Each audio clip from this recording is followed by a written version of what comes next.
Oh,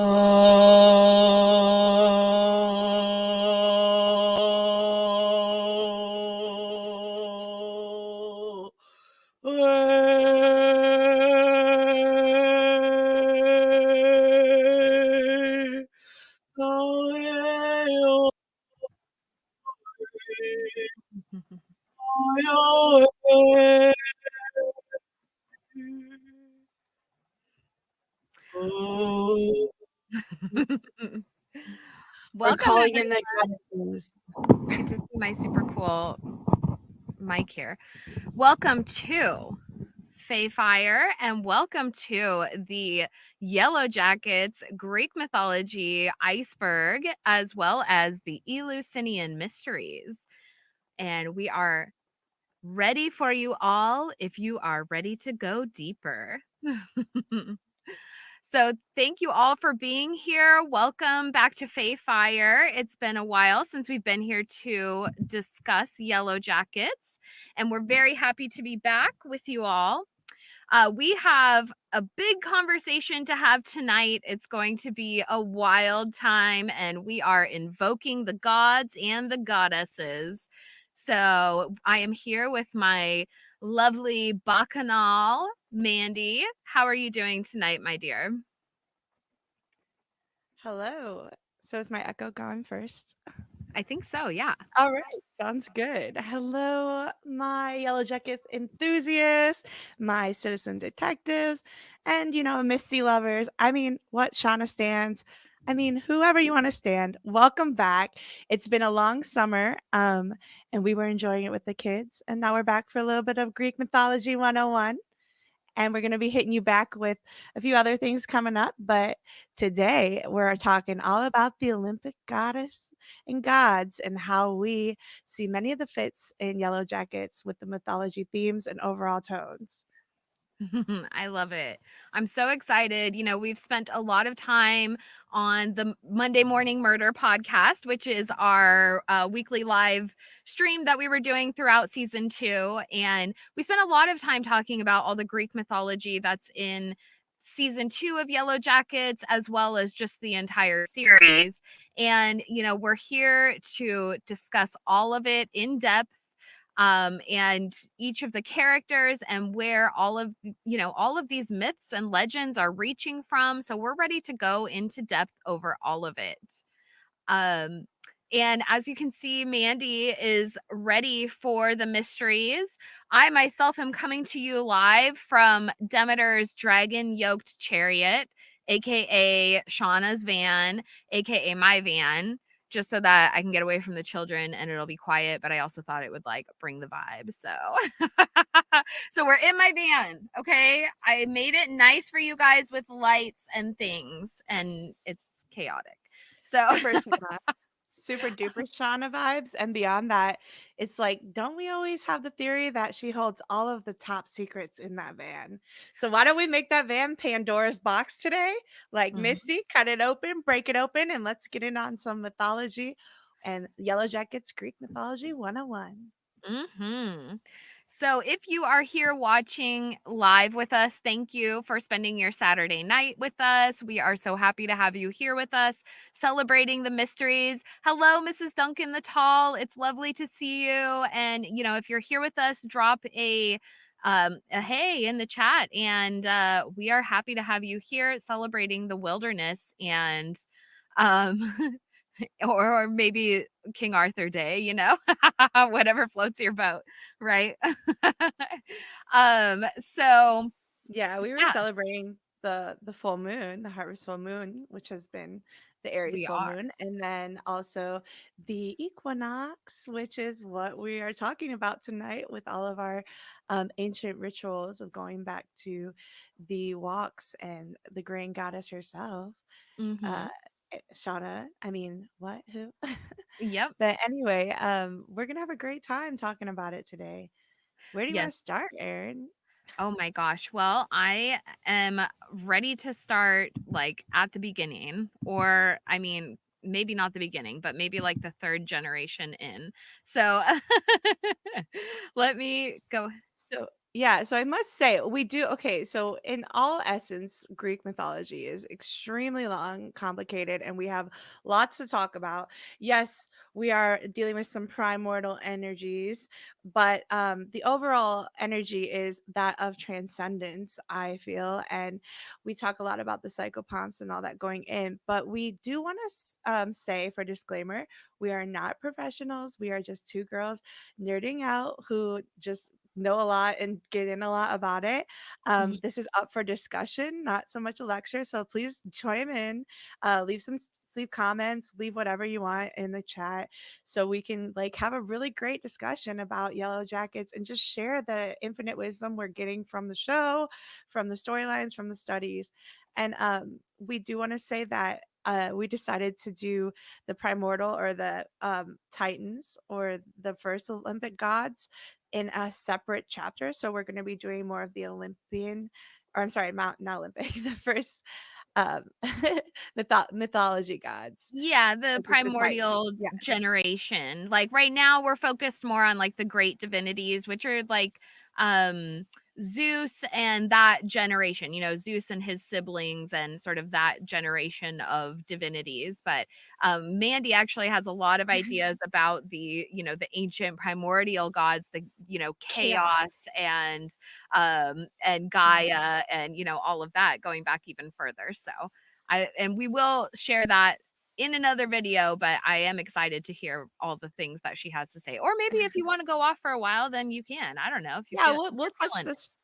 Yeah, we'll touch the surface about it, but like I'm telling you, it's gonna be a whole other stream. So right now I want you all to know that we're focusing more on the third generation and Mount Olympus gods Mhm, after they kind of woke up. But I think to start the frame, we do want to we have to give notice to the fact the primordial gods and the Titans and the gods before they started going to like a Dionysian god that was all drunk on wine, on pleasures, on you know impulses and intoxication, loss of self, the nature, the wilderness, the animalism. That's all like the first generation gods. And season one, we have of Yellow Jackets. But then when we get to season two, when they're starting to do the cannibalistic sacrifices and rituals, that's when we start to see the more of the sun god, which Lottie herself, we have a lot of symbolism there, mhm. and the reason, rational thought, control, where they form their identities, and it's all about protection and what the deity or the wilderness wants, instead of so much more chaos. There's more order to this factor. So that's what we're going to be focusing on today, a little bit more order. And I have to give it up for Faye because she's got this mad order. We're stepping up to a new level, you guys, like finally getting it together. We've spent a lot of time over the summer studying and just coming up with a lot of different ideas, a lot of different theories, and just, you know, kind of organizing it all. I mean, even up until yesterday, we were just kind of getting these ideas coming together and we were like, oh my God, okay, now that's what that is. Okay. So, like, we really were able to flesh this out. And really, what I think it comes down to, I think that a lot of this is centered around the Orphic hymns specifically, which are, essentially they're hymns. Like we have the Homeric hymns, and then we have the Orphic hymns, which are just essentially versions of history, sort of like, I don't know, Christian hymns in a sense, like you might imagine, if that's something more tangible, where it's just like a record of this history or a version. And with the Orphic hymns, you're seeing more of the Dionysian influence, because Dionysus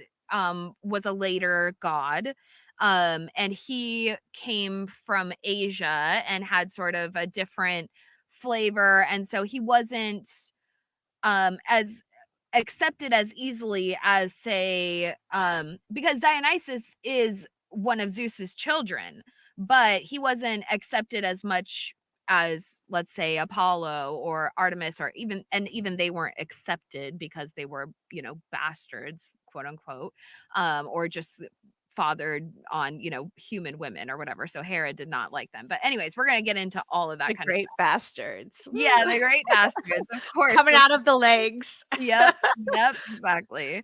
So Diana, Let's say, yeah, I want to say hi really quick to yeah, let's say Carl in hi to the case chat. you Yeah. see Hey, in the loft. Carl. loft Yeah, here. I'm in my van. So if you're just tuning in, I'm in my van to bring the Shauna vibes because, you know, Shauna loves her van. And also I'm getting away from my kids in the house and all the noise. So I hope you guys can appreciate the vibe. But hey, thank you for being here. And I saw a couple other people here in the chat. So thank you all for spending your Saturday nights with us. We are ready to have a good time. So Yeah, so Carl, yeah. I love that. Oh, Okay. Carl's commenting too. Yeah, we are. So we're gonna go into a few of them, the Orphic hymns, and then Nietzsche. That's gonna be a whole other stream when we talk more about the young and psychology and Nietzsche with that. And I love all of that as well, Carl. So and the Mhm. Uberman, the Superman, Uber Yeah. Reach. I don't know how to say it. I forgot, but There are some anyway. really great YouTube like renditions, I guess you would say, of the Orphic hymns or of like various Greek mythology that are, I love like the ones that are live performances almost where they're like, you know, they're casted, but it's like a radio show, you know what I'm saying? Like I love radio shows. I just think they're fantastic. I don't know. Oh yeah, we've definitely been getting down on all of these the books. We have a couple books we want to share with you, and then Yeah. just Orphic hymns and sharing each other all of these on YouTube.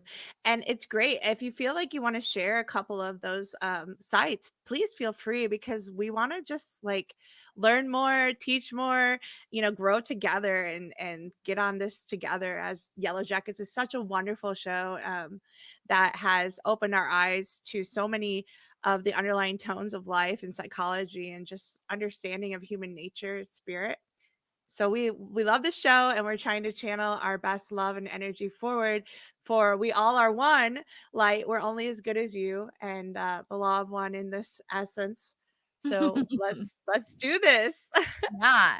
And we're going to be referencing a lot of like, you know, the original like source material, like Greek. We're trying to balance it all out with like Yellowjackets and the Greek mythology, but we will be referencing original source material. We will be referencing the Orphic hymns, Carl Carigny, let's see, who else?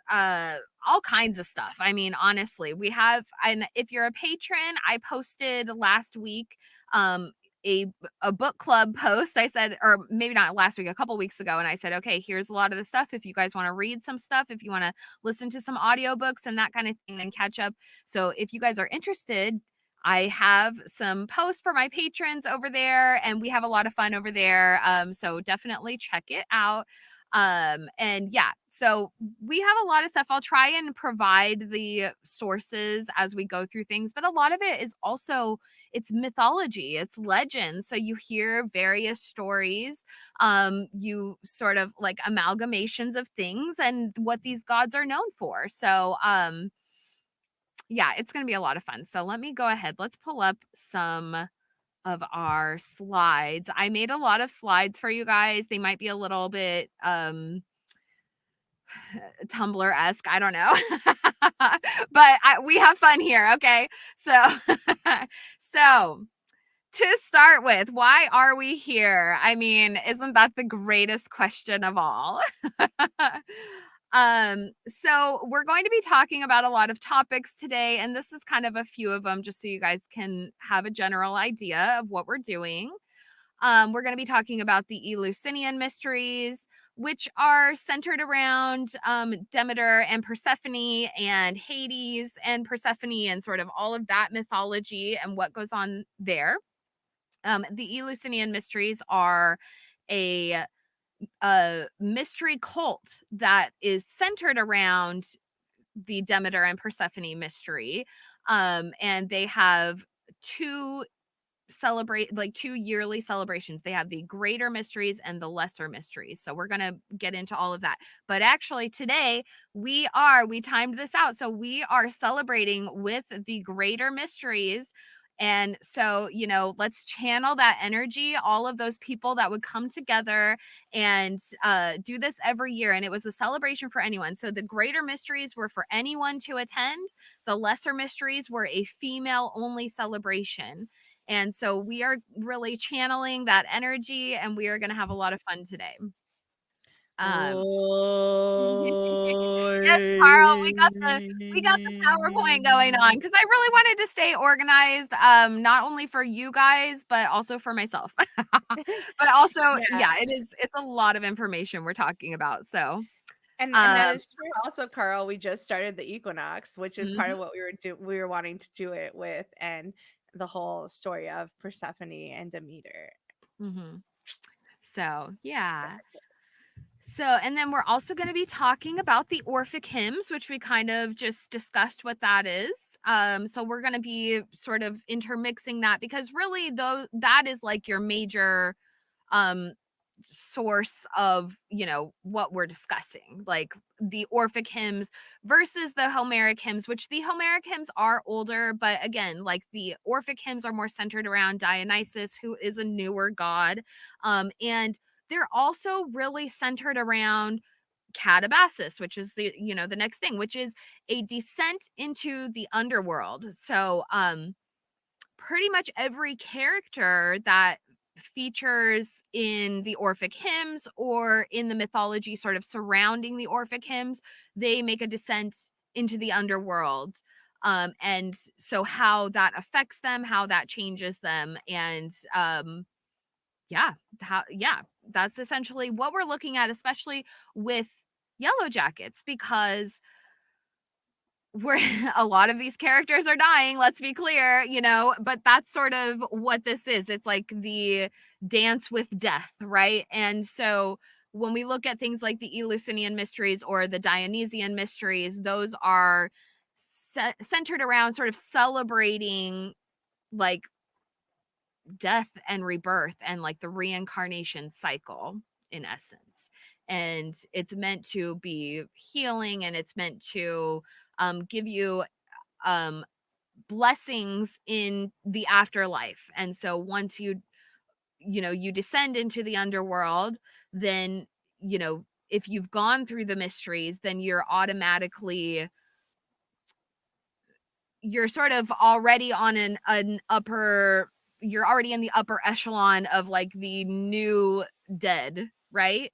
Because Persephone, if you are favored by her, she will reincarnate you and send you back to life. And so that's something we're going to be discussing more in depth. But after so long in the underworld, then you have the opportunity to ascend into a new life. So Also, I want to add to this is that in this whole transcendence theme that is ongoing with Yellowjackets, and all so many different layers, is that it's about like whether you want to.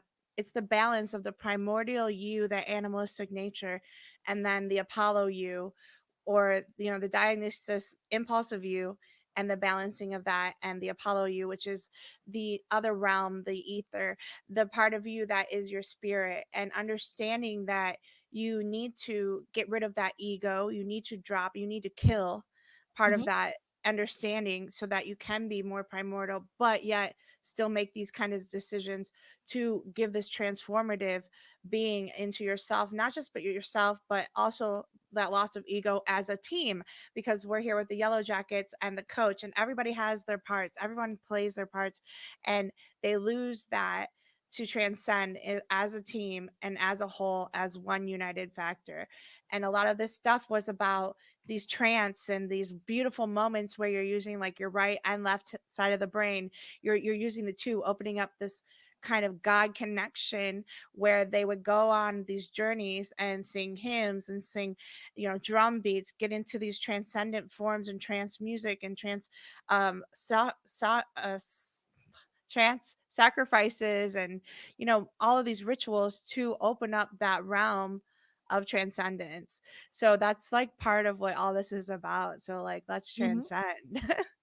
absolutely. Energy. It's about, and that's sort of the journey that that the mysteries sort of take you on is, embracing that that wild animalistic nature. Like, that's part of who Dionysus is. And that's part of it, how every human is. And so part of the human experience and like what Dionysus represented, I mean, he was a lot more than just, the god of wine and like good times and that kind of thing. He represented like life itself, because it's sort of like that idea of, well, you could die tomorrow and have you, live to your fullest extent. And a lot of the people who would attend the Dionysian mysteries were women, slaves, mothers, these people who typically were not allowed to behave this way, that were either stuck at home or they were servants, in service to someone.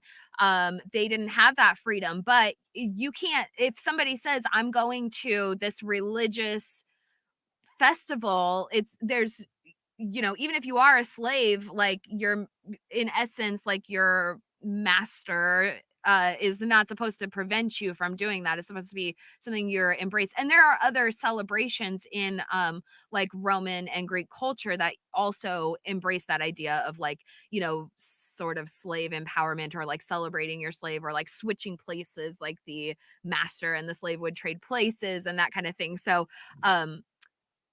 slaves and servants were also honored, but also allowed to like celebrate life and experience it and be jovial. And that's what Dionysus was about. So and also as you were saying, Mandy, I love this, because this was something you kind of came up with today. You were thinking about it with Apollo and Dionysus sort of being, opposite aspects, or of each other. And It's actually like it's from Nietzsche. It's a whole movement. There's books about it and stuff too. It's about that whole left brain, right brain hemisphere, and just also, the chaos versus the structured, the opposites of yin and yang, light, dark, whatever you want to call it. It's that negative and positive pole, or that you have always against each other. And it's kind of turned into this huge thing with philosophy, and which I actually think that a lot of this is about, but we're going to come up with a video about that later, or a whole nother stream probably. yeah, I mean, we could make the whole podcast about all Yeah. this. We're like, just philosophy with Yellowjackets flavor, right? If you all know me, like, I'm Carl Young all the day. Like, I love it. I could do it all day long. So Mandy's got the Carl Jung brain, and I've got like the Carol Carany brain, where she's more analytical and I'm more like I don't know, mythological, I guess you might say. you're a supporter brain, as I would say. Yeah. Yeah, a supporter and a controller. Yeah. And I'm like analytical controller. And I Yep. guess occasionally I can be your cheerleader if you get me on a good day. You're always my cheerleader. Yeah. So exactly. This is something we're going to really be talking about, Carl. I mean, and I don't know, Carl, do you watch Yellowjackets? I can't remember if you had been to our other Yellowjackets streams before. I know you from Thrones, obviously, but that's like a huge aspect of the story. So, and also of the mysteries. And so when we talk about ritualistic cannibalism, which is really what's represented in Yellowjackets, in a roundabout way, when you can look at it, and I made a whole video about this, you can look at it from a religious aspect and see, and because there is a lot of freaking cannibalism in religion, there's no two ways about it. And so whether it's like Greek mythology, I mean, they literally have words for it, for the Maenads who are performing these acts, sparagmos and homophagia. These are the words that describe ripping a body apart, ripping flesh apart, and eating of the flesh. And so, and we're going to talk more about the Maenads. Actually, I have we'll just jump into it. But yeah, before we get into that, we are going to be talking more in depth also about the Greek gods and goddesses, because we have each of the characters pretty much have like a corresponding goddess or god that they are associated with. So we're gonna have a lot of fun talking about that. So I say they have a couple different ones. Like I feel like they all have triple face deities in a sense. But that's yeah, we'll talk about it. I think Let's they go. do. Yeah, they definitely, there's like some duality to all of them for sure. And we'll kind of touch on that. I did just for keeping things organized, I just kind of assigned them to one specific goddess, but we're rolling with it. We can have a big discussion about all this stuff. So We're like Atlas, but we're all in. and one thing I do also want to point out that we sort of used the symbol for is also a pathway to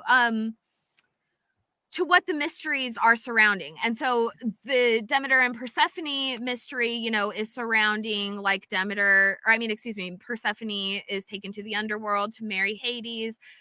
Demeter is searching the earth for her, and so this idea of catabasis surrounds these three sort of actions, which are the descent, the search, and the ascent. Okay.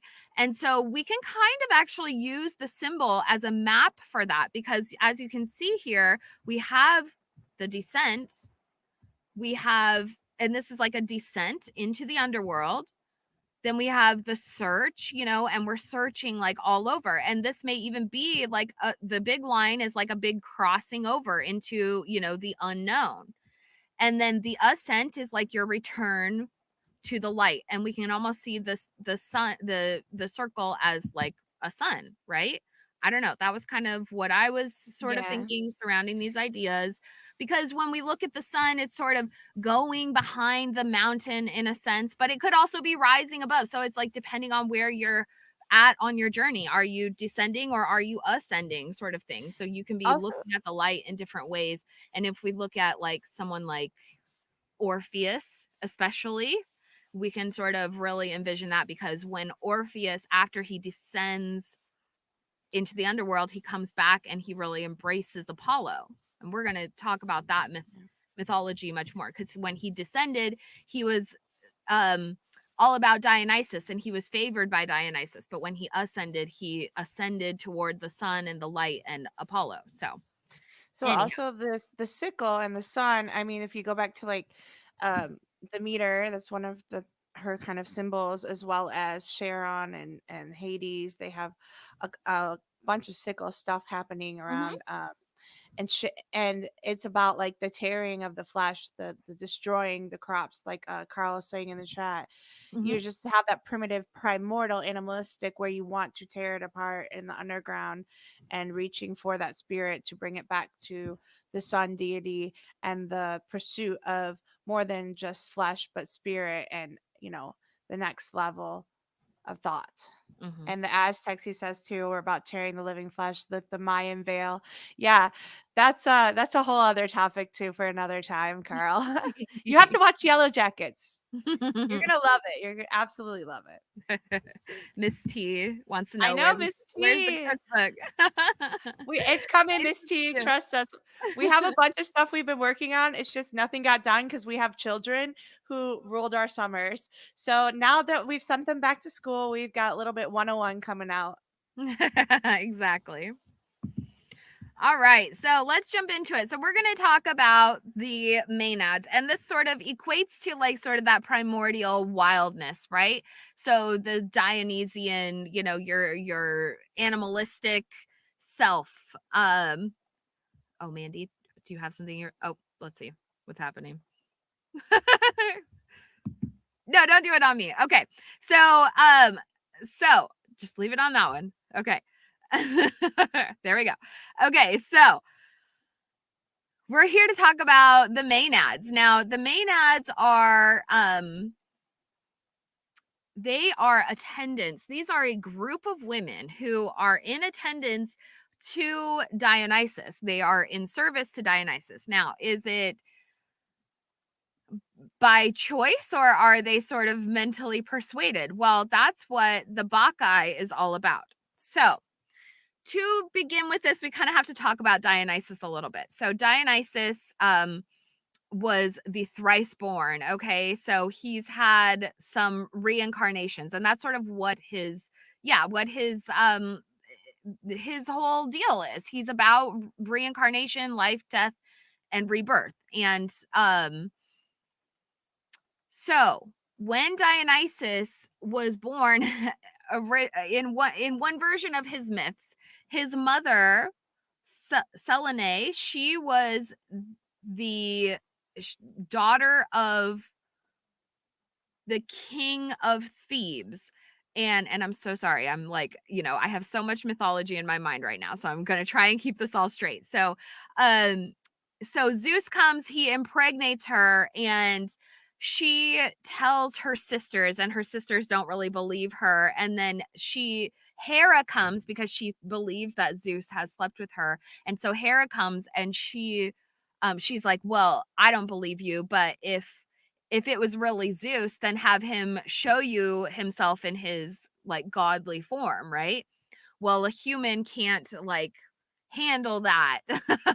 And so when Zeus showed himself to her, he was so bright and like, amazing and unearthly, unworldly, that she just like burned up into ashes. Okay, but she was pregnant with Dionysus at this time, and so Zeus takes him from her body. He's able to save Dionysus and sews him up in his leg, and then he carries him to term, and then he's like born from that, right? Okay, so this is one version of his life. So but after he is born and he grows up in Asia and becomes, like a god figure in Asia, and there he's like the god of wine and, all of the things that we know him for. But as he sort of migrates into Greece, the people are not so accepting of him. So at this point, there's a new king. His name is King Pentheus, okay? And he is the son of Agave. And Agave was one of the sisters of Selene, okay? So Selene being the mother of Dionysus, okay? So as punishment, because her sisters had denied him that that she was pregnant by Zeus and all of this, they were like, no, that's not true, she's a liar. They sort of essentially like threw her under the bus and made her seem like she just like got knocked up by some random dude or whatever, and that wasn't the case, but that's what they did. And so as punishment, when Dionysus came back, he drove Agave and these other women sort of into a frenzy, and they become the Maenads, okay? They become the basis of like the Maenad myth. And so they're coming through the hillsides and everybody knows of them, and they actually have been known to like rip apart a cow and potentially some children, and and this is like also the sparagmos and homophagia, the wording, which means again rending of the flesh, ripping flesh apart, and eating of the flesh. And so they make their way in, and the king Pentheus, he's like, oh my gosh, I can't allow this to happen. Obviously these women are like crazy, and they're serving like this sort of wild god who we can't allow him in our, whatever. And Dionysus goes, mind you, he brings the news himself. He disguises himself, and he brings the news to King Pentheus, and he's like, have you heard about these crazy women that are like roaming the hillsides? This is insane, And so he takes Pentheus to the Maenads, and Pentheus is like, I'm gonna put my foot down, yada yada. Well, then Dionysus like reveals himself to him, and then the Maenads go into a frenzy, and they literally like rip Pentheus apart. They sparagmos and homophagia him. And so and actually Dionysus, one of his nicknames is homophagus, right? I believe. So because he is the one who inspires that, right? That behavior. So tra-la-la, long story short. So we see Now, going back to this idea of Dionysus being the god of wine and being the god of, sort of living the good life, of partying and ecstasy and just like this celebration and that kind of thing. We see that behavior in the Doom Coming episode, right? With all the girls, because they drink the berry wine that Mari brews and they go into sort of this frenzy, and then they do go after Travis at one point because they're sort of like sexually like, all crazy and all this. And then they start, as they're like all making out, it sort of goes from sort of like a orgy to more of like a ripping his flesh kind of thing. And they're all like, they're on the shroom brew, right? And the shroom stew. And the Kekilan, yep, how do you say it? the Kaikion, yeah. Kaikilan. Yep. I always think of RuPaul's Drag Race, like Kiki getting Kai. I don't know. That's me, but We're gonna talk about that. So Kaikion is the I'm sure all that was going on there too at the parties. Just saying. Oh, all Everybody kinds was a little Kiki. I don't know if people are getting down on Kaikion anymore. We are going to have a big discussion about that later on, a big drug discussion, I guess you might say, about what exactly might have been contained in this hallucinogenic beverage that people would drink at the mysteries. So Dionysus, he had his own mystery cult, which was more centered around wine. Like they would drink a lot of wine, but at Eleusis, at the Eleusinian mysteries, they drank a beverage that was called Kaikion. And that has a lot of different sources. So we're going to talk about that later, and I'm excited to have that conversation. But yeah, so all right. Let me take a little drinky poo here. I didn't bring my wine, but so I definitely brought the wine. I got the big bottle. I'm a big fan of the big cheap bottles. If you don't know me, that's my thing. But don't judge, whatever. Anyway, one thing I did start writing today for a fun parody was, it's fermented wine, 17. Crashed into mountains, destroyed everything. Talking about like Doom Homecoming. Oh, so we're gonna write it. So if anyone has some things, we're gonna write it by the end of this stream. I've decided we're gonna have some fun with that, with strawberry wine parody.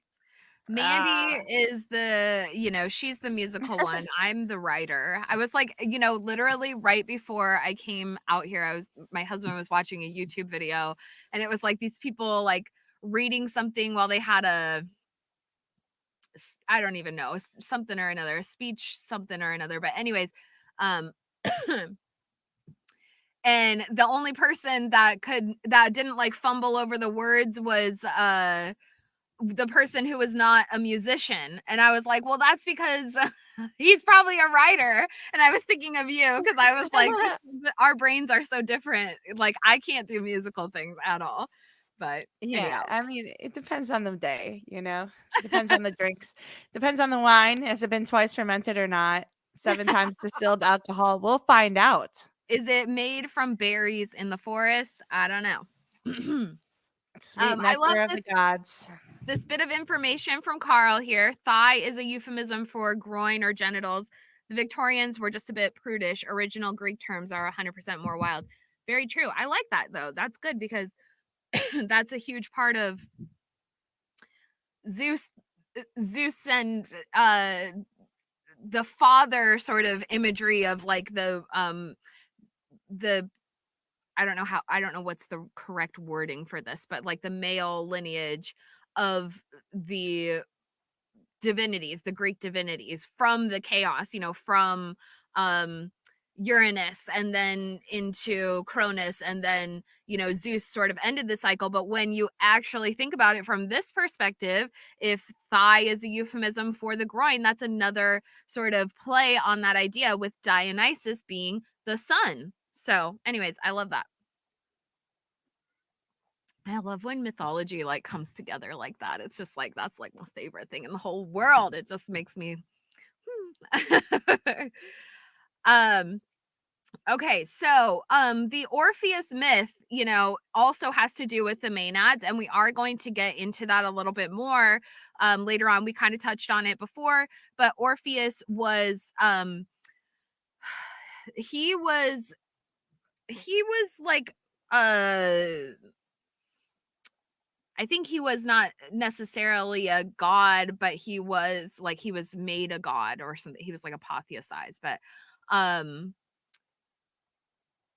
so he was a musician and he was the most beloved. Like the gods all loved him, the Maenads loved him, but because he was a musician, he was especially beloved by Dionysus, because he's the god of having a good time. So who wants to be drunk and not have music? So he was like, let's drink wine.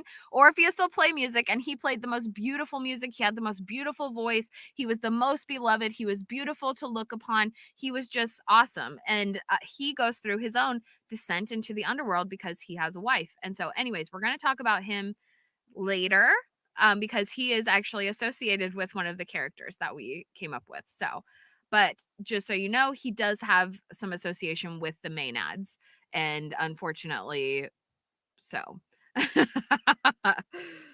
So, all right. Mandy, do you have any last things to add about the Maenads before we move on?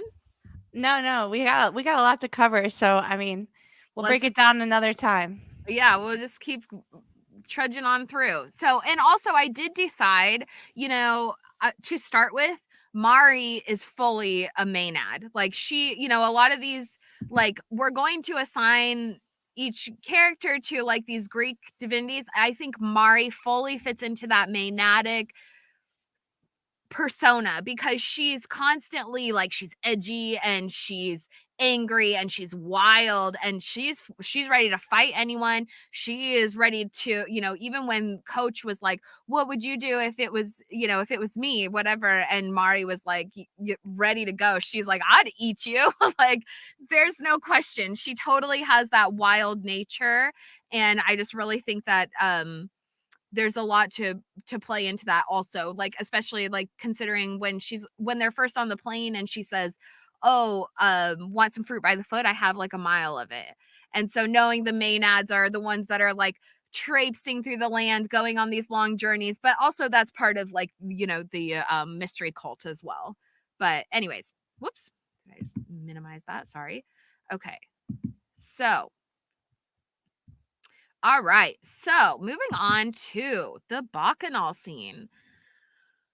Now, we've spent a lot of time talking about the bacchanal scene. Let's see. Oh, here we go.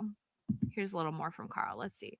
Dionysus was very gender fluid as well. So a wounded thigh or genitals was an allegory. Many forms of eunuchs in the Near East, including Attis and Gaul priests. And even in Arthurian legend, like the Fisher King and that kind of thing also. So, okay. So Yeah, and a lot of stuff with the gender too. I mean, a lot of it with Carl Jung is just the animus and Amagus, and just getting them together, realizing you have both inside of you, and that is a big thing with this show too. So I really love the gender dualities and mixing. Mm-hmm. And we get into that with like certain characters, when we're looking at like the Apollo and Artemis sort of dynamic, and even the Demeter and Persephone, because Carol Carey, he says, and I've quoted this several times, but Persephone is the female version of Dionysus, according to Carol Carey, because they are both sacrificial victims that are doomed to die. And also in a lot of the mythology, Dionysus is even a child of Persephone, from like a chthonic child from the underworld. So we're going to get into a lot of this because it is kind of like complicated, nuanced subjects, but yeah. So the bacchanal scene, we've spent a lot of time talking about it, analyzing it, and referencing it, because why I feel it's so important is because it really is that direct pipeline, that direct connection that says this is definitely pulling from Greek mythology. Like, if you suspected it before throughout season 1, if you kind of suspected it, yeah, Doom coming sort of tied into that, to the Maenadic lore, but it also could tie into, like, I even made another video like about it being more connected to the wilderness gods and that kind of thing. And so, or even like Celtic lore and witchcraft and that kind of thing. But this was like a direct, like, in your face, no, we're actually pulling from Greek and Roman mythology and tying it into sort of the um to Dionysus specifically, which can, gives us a more direct view into this being like a cannibalism story. So, Mandy, why do you think that the bacchanal scene is like so relevant, or what is the most Well, fascinating aspect of it for you? this scene was just great in general because it did mix that primordial scourging, eating, because that's what they have to do to survive. But it started, that was the journey where it set us apart and it showed us, hey, there are these mythological undertones. No, it's not just about animism and the primordial, it's about the transcendence. So when we got this moment in the show, it ended up being the pivotal scene showing us that, hey, these girls are about to encounter this journey of transcendence, that they're going to start formally doing ritual type, you know, thought processes and animal, not, instead of animalistic, they're going to be doing ritual hunting. They're going to have a purpose. They're going to find strategic and order around what they're doing versus just fighting to survive, because where they were in primordial chaos, and chaos as a sense where there's no time, there's no rules, there's no thought. They don't know what they're doing as their children. They go in there without these survival skills, just a little bit of what they're known like Girl Scouts or the Red Cross CPR, and there they are thrown in there, that chaos with the time is they, it's not on their hands. They can't control it. They have to wait. It's all basically nature. And Mhm. with this, it became a civilized way to express that we still have that side of us, but yet we combat that spirited, one of animalistic spirit with our higher being purpose. And it was just so eloquently done. And plus, I also love the scene a lot because how they lined it up. We have another theory about the where the parts of the body that they ate with Jackie, as opposed to like the chakras alignment, and different body parts gave different strengths Mhm. and different, what's the word I'm looking for? Where traits, different Yeah. traits that each person can have from eating Jackie, which the Greek gods were all about, showcasing what this person has a trait like, is this person wise? Does this person have a good hunting skill? Like all of their human traits versus animalistic primal urge to survive. So this was the distinguishing factor where they started to play this in, and it's not just about cannibalism, it's not just about gore, it's not a scary show that they put out there that has, people eating people. It's got a deeper psychological lesson and understanding of human and nature, and this balance and understanding all across the board. So this scene, and and plus no one was expecting it. It came out of nowhere. Like we're all like, "Whoa, we got this really quick." Season Yeah. 2, because Yeah. season 1 was kind of slow, right? And we're building up, and we're like, "Okay, well, this is about, maybe some Native American stuff. Maybe this is about the Wendigo. Like, maybe what is this about?" And then they Mhm. came full blown with our mythology, and like, oh, it stunned everyone. This scene will go down in history. So Mhm.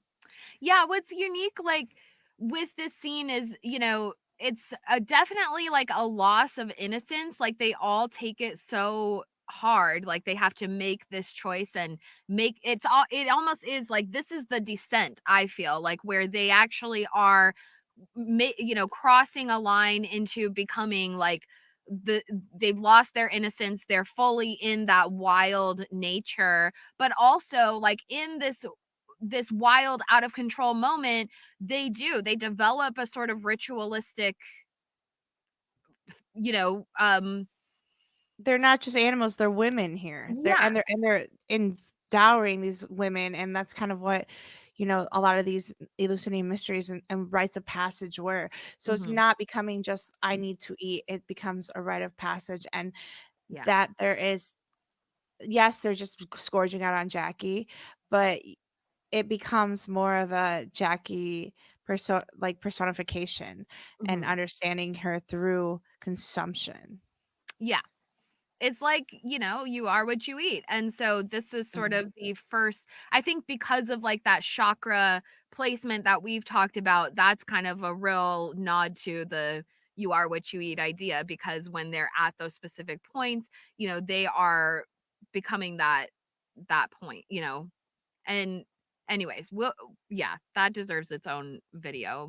I didn't even focus on it for making this one for some reason. So but but yeah, so let me know in the comments, everyone who's here watching, what do you think about the bacchanal scene? What did it make you think about? What did it like inspire in you? Or yeah, what were you thinking the first time you watched it? Were you just like, oh my gosh, or I love the scene personally. I just think it's beautiful, it's artistic, and it's a perfect disassociation from, this really crazy thing that they have to do for the first time, but also a way that makes it, I don't know, just takes it to another level for everyone, for viewers, but also for the people Yeah, participating. yeah. Yeah, Definitely the Apollo versus the Dionysus. So exactly. So, okay, so moving on. So, we're going to get into this. All right. So, let's Ooh. start with Jackie because, she is our she is our first, she is the queen and she is our Persephone.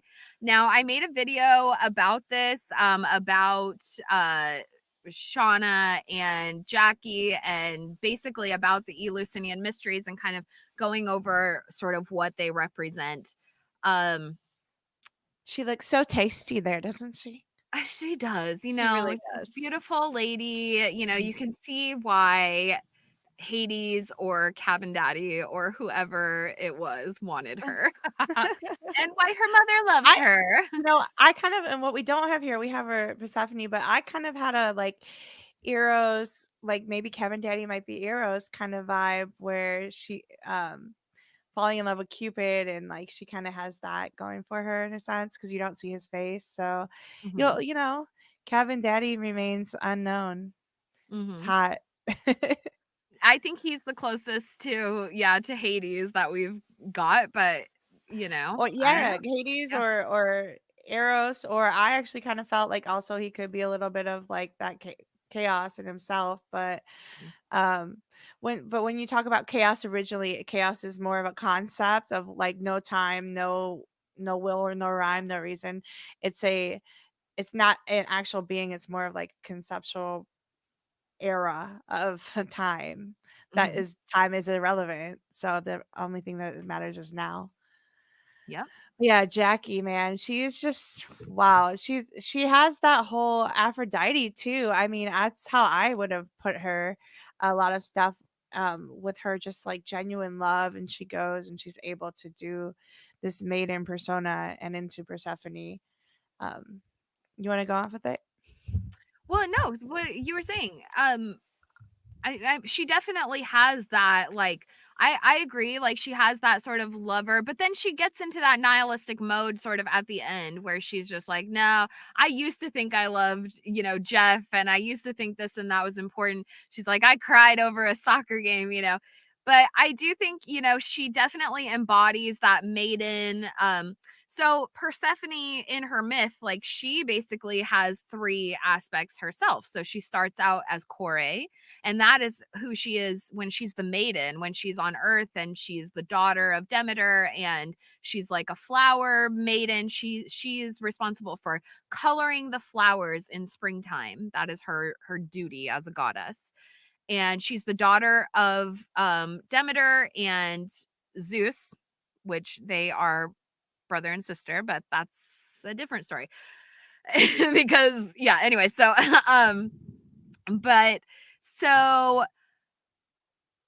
then Hades sees her and he's like, oh my God, this, beautiful maiden, I want to make her my wife. And so he goes and he asks his brother. He asks Zeus, and Zeus is like, yeah, that's fine by me, no problem. So Hades abducts Persephone from the meadow as she's coloring the flowers, doing her duty. He seduces her with a narcissus flower, which is a daisy, I believe, or not, a daffodil, the yellow ones, and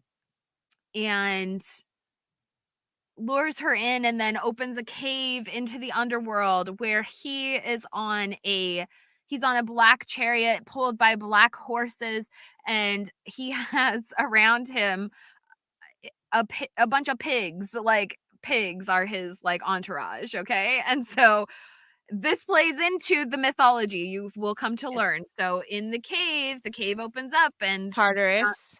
yep. And so he takes Persephone and abducts her and takes her into the underworld with the horses and the pigs. And so And let's just say, for those of you who don't know, human flesh is sometimes called the man pigs, or what is it, the long pig, mhm. So it could have been also cannibalism right there, that we like, just how we had references to the thighs before. So long pig is the main ingredient. Yeah, and we, while that is like a really popular thing, and Mandy's, like, she's my long pig queen. That, not in like, I'm not insulting you by Oh my the gosh. but, I hope, but I you're hope my always grandma's not watching this.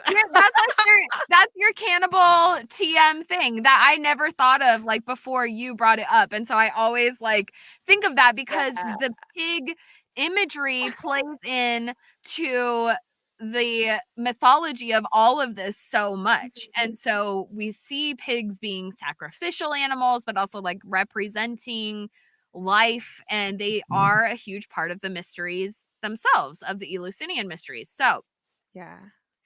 And uh Coach Ben, and he has, those, what what was it? His thigh meat. What was the joke oh my about Coach gosh. Ben? Yeah, Come his on, it was his like his high juicy, high calorie butt meat. yeah, totally. Yeah, so Oh my gosh, that's so funny. pork tenderloins. So after Persephone, after she's abducted, and she becomes Persephone once she's taken into the underworld, and she resists, sort of that, but Hades like finally seduces her and convinces her to eat some pomegranate seeds. Well, if you eat the food of the underworld, then you are sort of bound to the underworld. But Demeter up on earth, her mother, she's searching for her, and she's bringing all kinds of, like, she's neglecting her duties because she's the grain goddess. She's like, your earth mother goddess, but she was neglecting her duties. And so in doing so, the people on earth were starving, and all of this. So anyhow, so Persephone is returned to Demeter. Zeus decides to return her after a lot of drama, but she is returned to the underworld for a third of each year.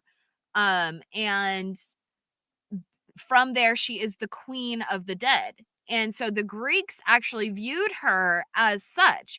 We hear Persephone mythology as like our modern sort of audience, like our modern age society. When we think of Persephone, pretty much we always envision her as sort of the springtime goddess. She has flowers around her. She's sort of like this blooming, like feminine maiden sort of figure. But the Greeks actually pictured her as like the face of death. They were like, oh, when I die, Persephone comes for me. She's the queen of the dead. And so when I die, that's whose face I see. And so it's kind of cool to think about that, where she had so much more to her personality. Like I was saying, she sort of has three aspects to herself. And so having this sort of frightening aspect as like what people, their mind immediately went to in that culture, I just think is like really cool, really interesting. So anyhow, Mandy, do you have any thoughts on Persephone and that mythology before we kind of get into the Jackie part of it all?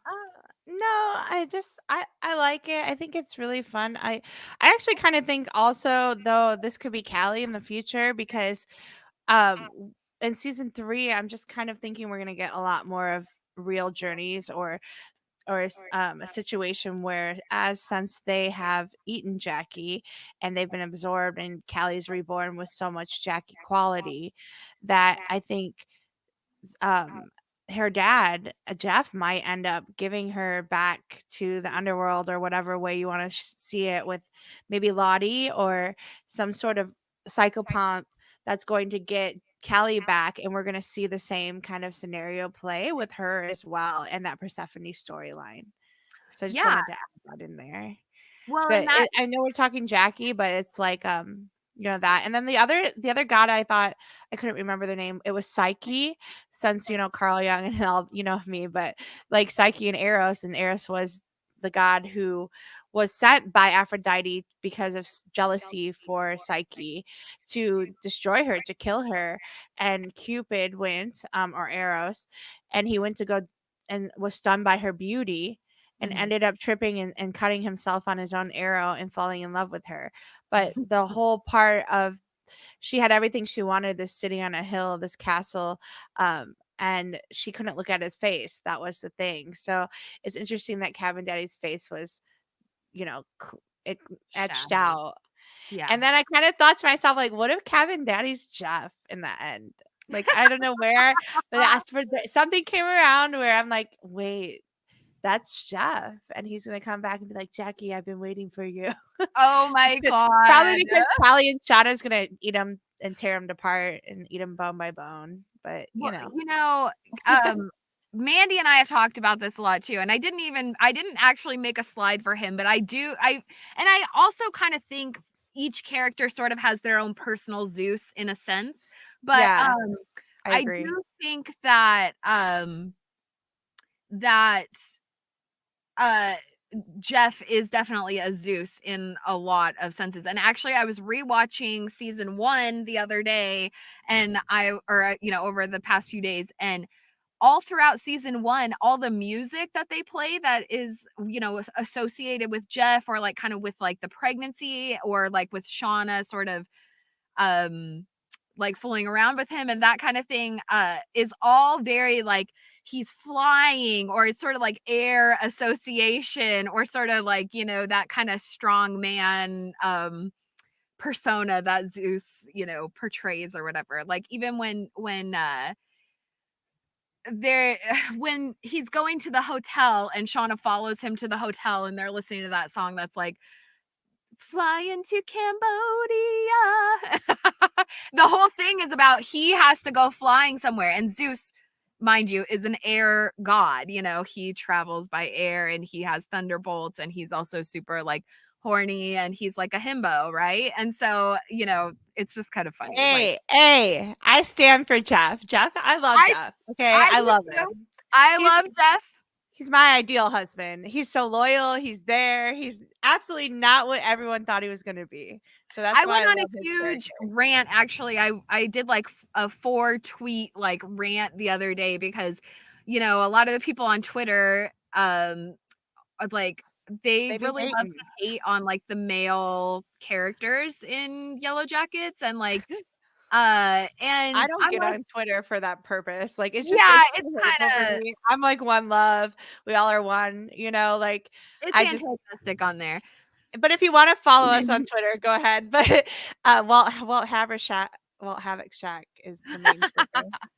But yeah, so and like I went on a whole thing because I was just like, Jeff is a really good husband. Because somebody had said that it was bad that that Jeff had told Callie about the baby. And I was like, what do you mean that's bad? That's what husbands are for. If you're married to someone for over 20 years and you can't physically like verbalize something that like, traumatizing to your child, like please allow your spouse to do so, like. And also like don't forget that Jeff read that in a diary. He didn't even know about it.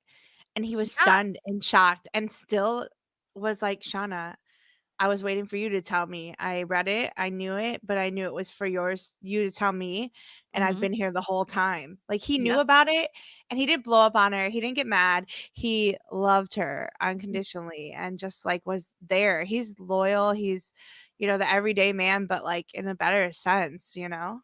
Yeah. I love Jeff. I'm all about Jeff. Yeah, I think he's a really good husband, and, Yeah, you Rachel know Marie. Hi, Rachel. Hey, She says the Rachel, facts are hello. wrong. Yeah, exactly, exactly. I mean, exactly. What other choice would he have had, especially, and that's kind of the thing with like Jeff and Shauna, where they almost feel like obliged to one another just because of Jackie in a sense. But in that moment where he reveals that he has read the journals and still loved her no matter what, like that really shows that he does truly love her.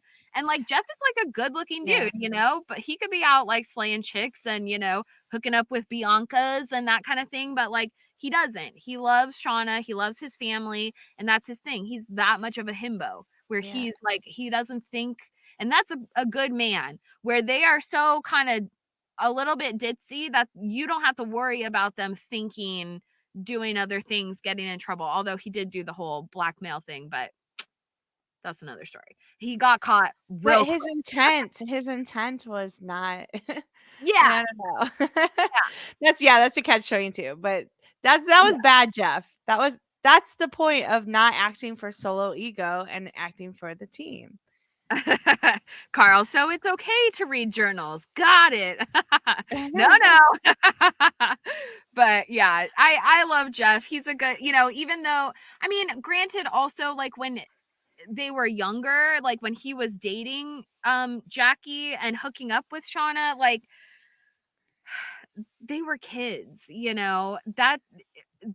that was like, I mean, I would say harmless fun, but it's not, it's not harmless fun. It's not acceptable no matter what age you are, but it's like they were just kids, and it, you know, they just so happened to get into a plane crash, and that's an unfortunate, byproduct of the situation. But most people that do that kind of thing, aren't going to have that dramatic of results. So anyhow, I don't know what I'm saying right now. Don't listen to me. I'm not excusing it, but they are married now. They've been married for 20 years. Tra la la. Okay, whatever. Back to Jackie. So so Jackie, as we can see, like she was the maiden. She stayed a virgin, and that was like her whole thing. I don't want to go to college a virgin and that kind of thing. Well, when she finally lost her virginity to Travis, it was like um in the cabin, and she bled, and that was like when they're upstairs, where they had the seance, there's the symbol carved into the floor and all of that.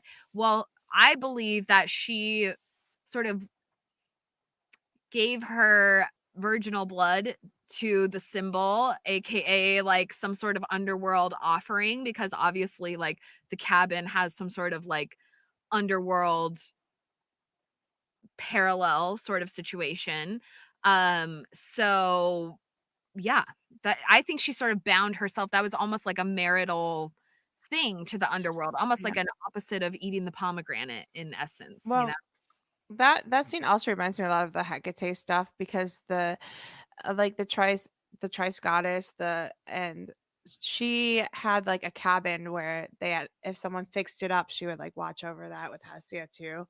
So and the one thing Jeff, going back to Jeff for 1 second, is the only person afraid of Hecate was Zeus. Zeus was even afraid of her. So, and Mhm. I think that there's like this triple goddess between several of them, and Jackie happens to be part of that play in a couple of the Yeah. mixes. Yeah.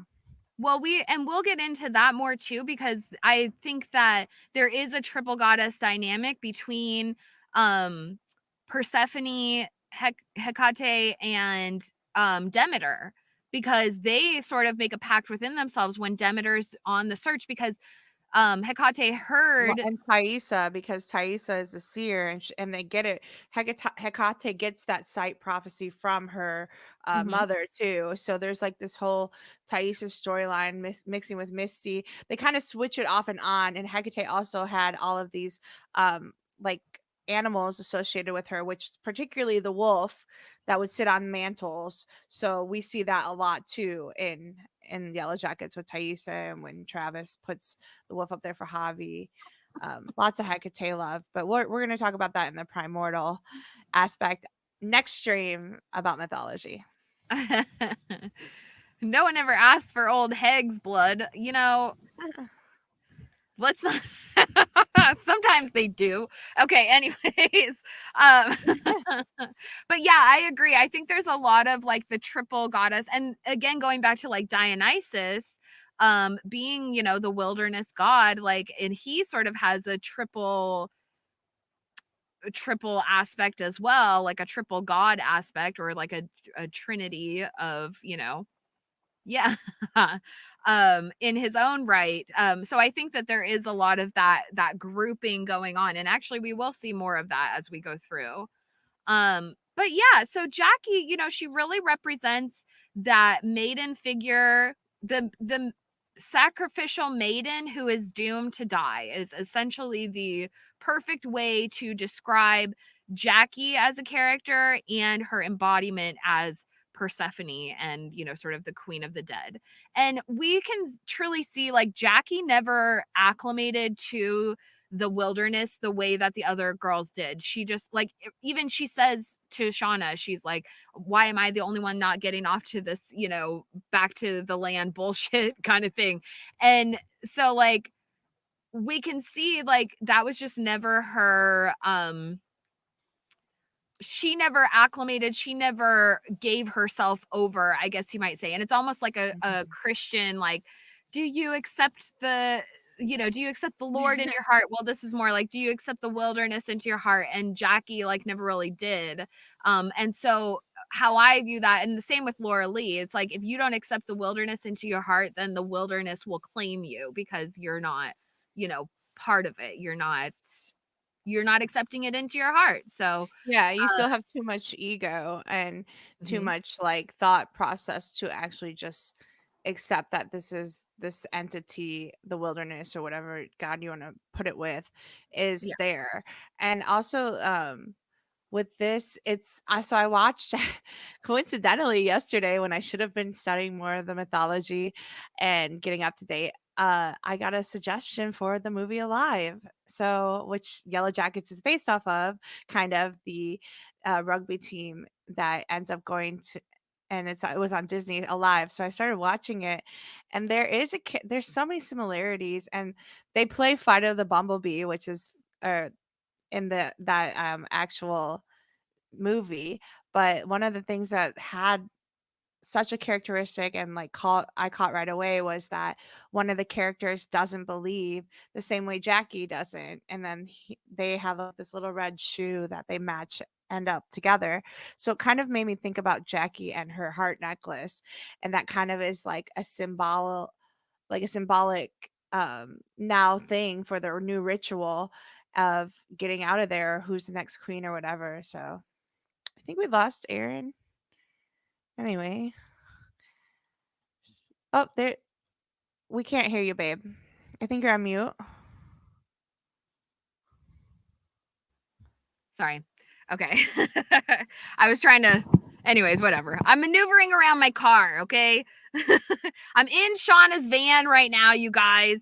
So in case you missed that part, in case you're just tuning in, we're really bringing the vibe by being in Shauna's van.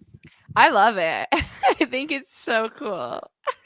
It's good. I'm a little bit cold, but that's all right. I'll live. We gotta just keep up actually, I've got my coffee here. Yeah, so for those of you who don't know, Fae Fire actually is in the middle of Alaska, like basically where, or not the middle, the South Alaska, but in the middle of Canada almost, basically where the Yellowjackets fell down. It's not that far. Yeah, so I'm pretty much due west of the wilderness. I'm on an island, so like if you go east about 200 miles, that you're in literally where we have sort of, according to our calculations, that's where approximately where they're at. So I mean, if they're 600 miles north of Seattle, and from what we sort of deciphered regarding like mountain ranges and that kind of thing. And if you want to learn more about that, I think we talked about that in we had it all figured out. Yeah. But now we're probably wrong. Hey, no, we weren't. Because you know what? That also plays into this, and we're going to get into this. So let me go to our next slide.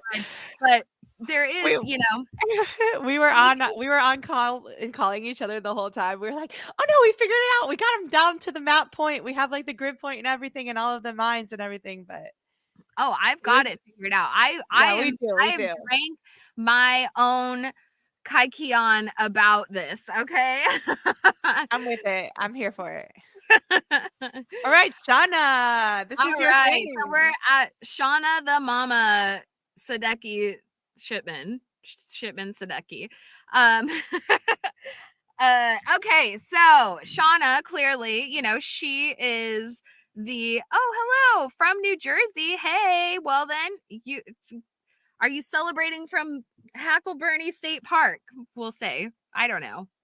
Hop in Shauna's van and we'll psychically meet there. Okay, anyways, I don't know what I'm saying. So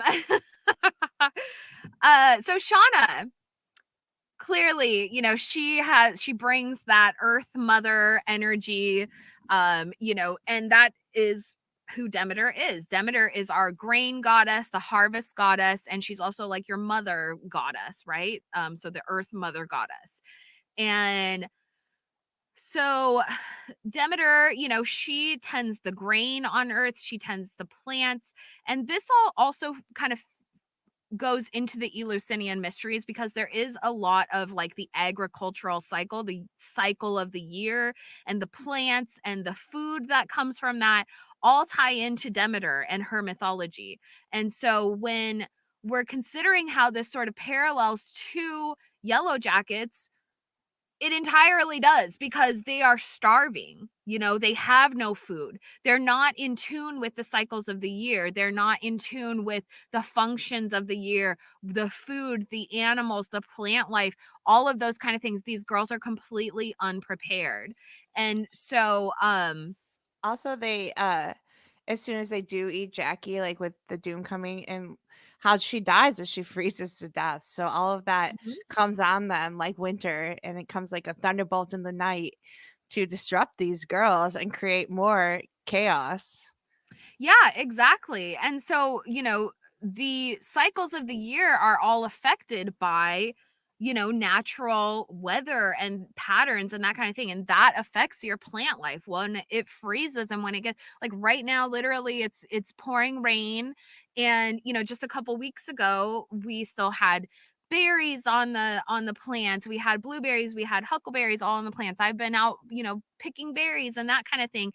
And now it's pouring down rain and everything's getting gloomy and turning colors and that kind of thing because the plant life is dying. It's getting colder. And as winter approaches, then things definitely die off. And we see that all of these things really tie into your ability to eat, your ability to thrive, and so Demeter, going back to the mythology, when Persephone dies, we can picture it like the Persephone is the fruit, okay? If Demeter is the plant, Demeter is the mother life-giving plant, Persephone is her fruit, okay?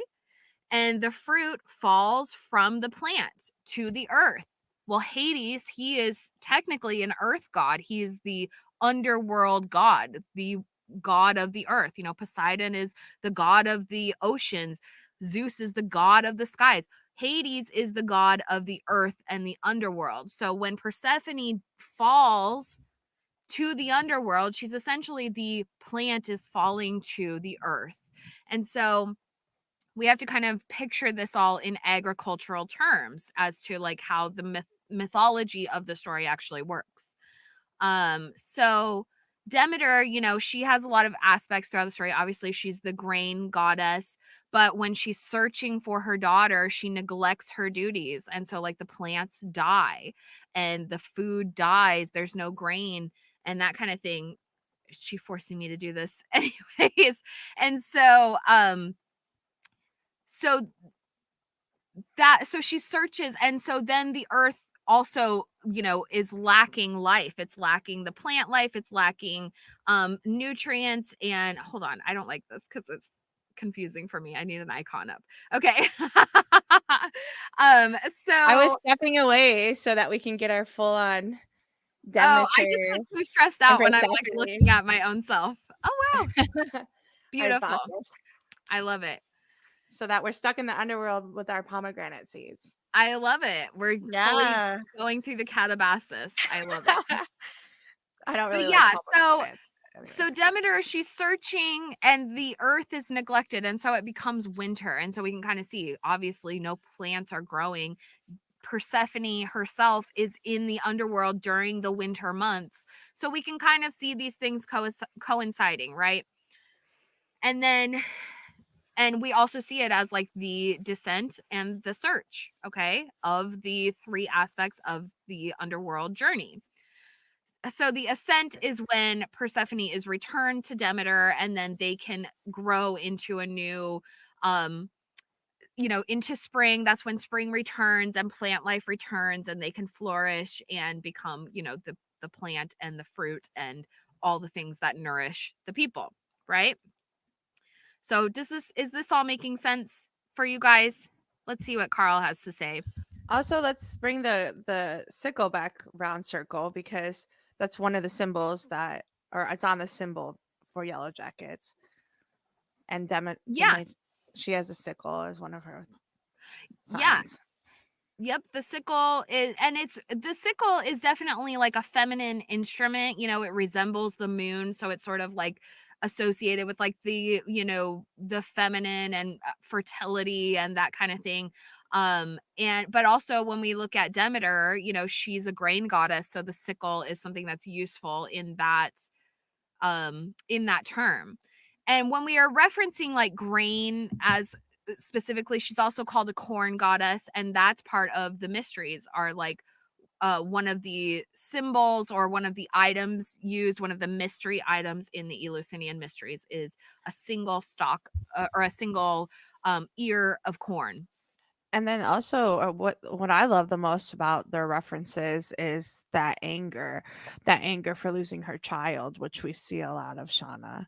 And that whole, I mean, she literally takes it out, she punches it out. But like with the seasons, she ended up stopping the crop cycles and stopping the harvest seasons into an icy cold wintry blast because she didn't have her child. So that's just like the mother Gaia 101. Yeah, and also that furious aspect of Demeter, that is mythologically sound, I guess you might say, and that aspect of her is called Demeter Erinyes. And that is referencing the Erinyes or the Furies, or the Eumenides. And we are going to come back to that idea later with another character, but that is an aspect of Demeter that she has, where she's just angry, and it's associated with fire. And in some of the mythology, she's burning down, there's a volcano and she's burning the lands, and all of this is associated with her because she's so furious about her daughter being gone and no one will help her find her. And so and we see that with Shauna. Shauna's got that, just that angry, that she's got a violent side. And it's, she takes it out on Lottie. She takes it out on Randy at one point. She's, I mean, we saw in season 2, especially, like she takes the gun off of a carjacker, and then she goes and like holds up that other guy, and she's like, give me my van back. Don't mess with the van. Okay. So, and that's Gangster Shauna. The other parody we had for that was, it was a Tupac. What was it? Do you remember when we were like Gangster Shauna and she like comes back like, I don't know. I don't remember. We've had so many. We have fun here, guys. Fuck with me or something. I mean, can we say that? I can't say that. I was watching Fuck the World. It was Fuck the World after she lost the baby and she got so gangster. she was like, "Oh, me against the world," and like Mm-hmm. Shauna. Yeah, Yeah, that's she's what she said really. to the baby. Oh, the baby Oh, is I also know. Oh, yeah. I just remember that scene. It's you and me, kid. You and me against the That world. that thing is that's so messed up, and that's also part of Demeter's, and that's part of the Eleusinian mysteries. Like, there's this sort of mystery child that's sort of destined to die in the way that her baby did, but also you can almost see that child as a gift to the underworld, and in essence she's gifting the child to Persephone. And if Jackie is Persephone, well, think about it this way: Shauna and Jeff had this baby, while Jeff was still dating Jackie, and then Jackie dies and Shauna's feeling all this, insurmountable guilt about the whole situation. But then she has the baby, and then the baby like dies. And so it's almost like she's gifting the child to Jackie in a sense, which is really strange, but also like, oh yeah. And yeah. And so sorry, I was commenting on Carl's comment there. But yeah, so it's like it is an interesting dynamic, and there's a lot of that goes on in the Demeter and Persephone mythology, because there are sort of these chthonic children that are either born on Earth and destined to die, or are born from their chthonic children, so they're born from Persephone in the underworld, but then they are birthed on Earth. Yeah. So So also like with this comment with Rachel and Dionysus is that like the Titans ate ate him originally, and so they came back and was given another child or chance in this being. So it was just kind of interesting that the whole time many people were like, are they going to eat the baby? They're not going to eat the baby. They're not going to. And then we even got Showtime, and there was a couple of things with all the actors saying, "Oh, we're not going to eat them." Like, what kind of person would do that? And then there we got the scene, and it was just like, yeah, "Oh my gosh!" But it yeah. was a dream. But still, it's there. We got it. So Mhm. it's something being said with that and eating the innocence, but yet that death character like Jackie or Dionysus or the baby that gets to be reborn out of more than just goodwill. It's out of intention for a better mankind or intention for the whole team in a Mhm. sense, you know? And almost, we can kind of even also think about like, if Jackie does personify Persephone in a sense, and when they're eating her flesh, if she's like the queen of the dead, it's also like another reflection of like eating the pomegranate, right? Because if they're eating of Jackie's flesh, or the baby in particular, it's almost like a marriage to, or a life, the basically Jackie's dead body gave life to the baby, which ultimately died and came back to Jack. I don't even know. It's like actually really a kind of a mind fuck once you really kind of start to think about it. In But a sense, though, like, we want to think Jackie is the innocent mating, but she was kind of like a mother for for Shauna and Misty, even when she's getting Misty beautiful with the mirror and like helping her out and helping her to see the real her. And she mhm, has this unconditional love in her that is a mother's guidance sense. She was always there to be the cheerleader or the empowerment of the team. Like, she's the one who in the attic started doing the ritual, or it's like, oh, let's have a yeah, party, yeah, let's do this is what yeah, we need to do to create community versus that solo thought process. mhm. So I don't know. I And this tea, the placenta, uh we gotta put that in our cookbook. Probably I noticed probably that we as could. well about her, like giving sort of being that maternal figure also when they were on the plane, and and Shauna's like nervous, and she gives Shauna she gives her the Valium, but she also gives her necklace. And one other thing I noticed about the necklace The too good is drugs. in that moment, it's almost another there's a lot of like falling or dropping symbolism throughout the show that is associated with death, but also like, the descent into the underworld. And even when Jackie sort of drops the necklace down from her hand to give to Shauna, it was almost another, symbolic, envisioning of that. So I don't know if you guys caught that or if that was just me, but there's a lot of that. Like when we think about Crystal's death, Crystal falls off the cliff. She's not real. I really still don't. I still believe she's not real. I will go to my grave saying it. Crystal is the active imagination of Misty. Well, that's agree to disagree. But let me see. I made a couple more examples of this. Oh, Pit Girl. Pit Girl is like the prime example. So Pit Girl, she's running, she's falling, and it's almost like a passive way for her to access death, because none of the she's not being hunted. It's not like the Maenatic frenzy, in a sense. They've set it up to be sort of more ritualistic, where nobody's has blood on their hands, in a sense. Okay, so we had Pit Girl, Jackie's necklace. Oh, Shauna and Adam, when they jump off of the bridge, and Jackie's standing behind her, she has that brief moment where Jackie's like, somebody's gonna get hurt, kind of thing. Travis's father, when he falls from the tree. Even Nat's father, when he dies, he accidentally falls, and Nat is standing up above, she's standing in the house, but her father trips over his own feet and he falls, and then he accidentally shoots himself. And then and also Laura Lee, when she gets in the plane, and she's the plane starts and no one's really expecting it to start, but when she rolls forward, there's almost, again, like a symbolic, like, severing happening in that, because Jackie is the one, Jackie pushes Van out of the way, but Jackie's the one standing there, and so it's almost like a symbolic severing of her her connection to her mother, kind of thing. So that's what I see in a lot of this.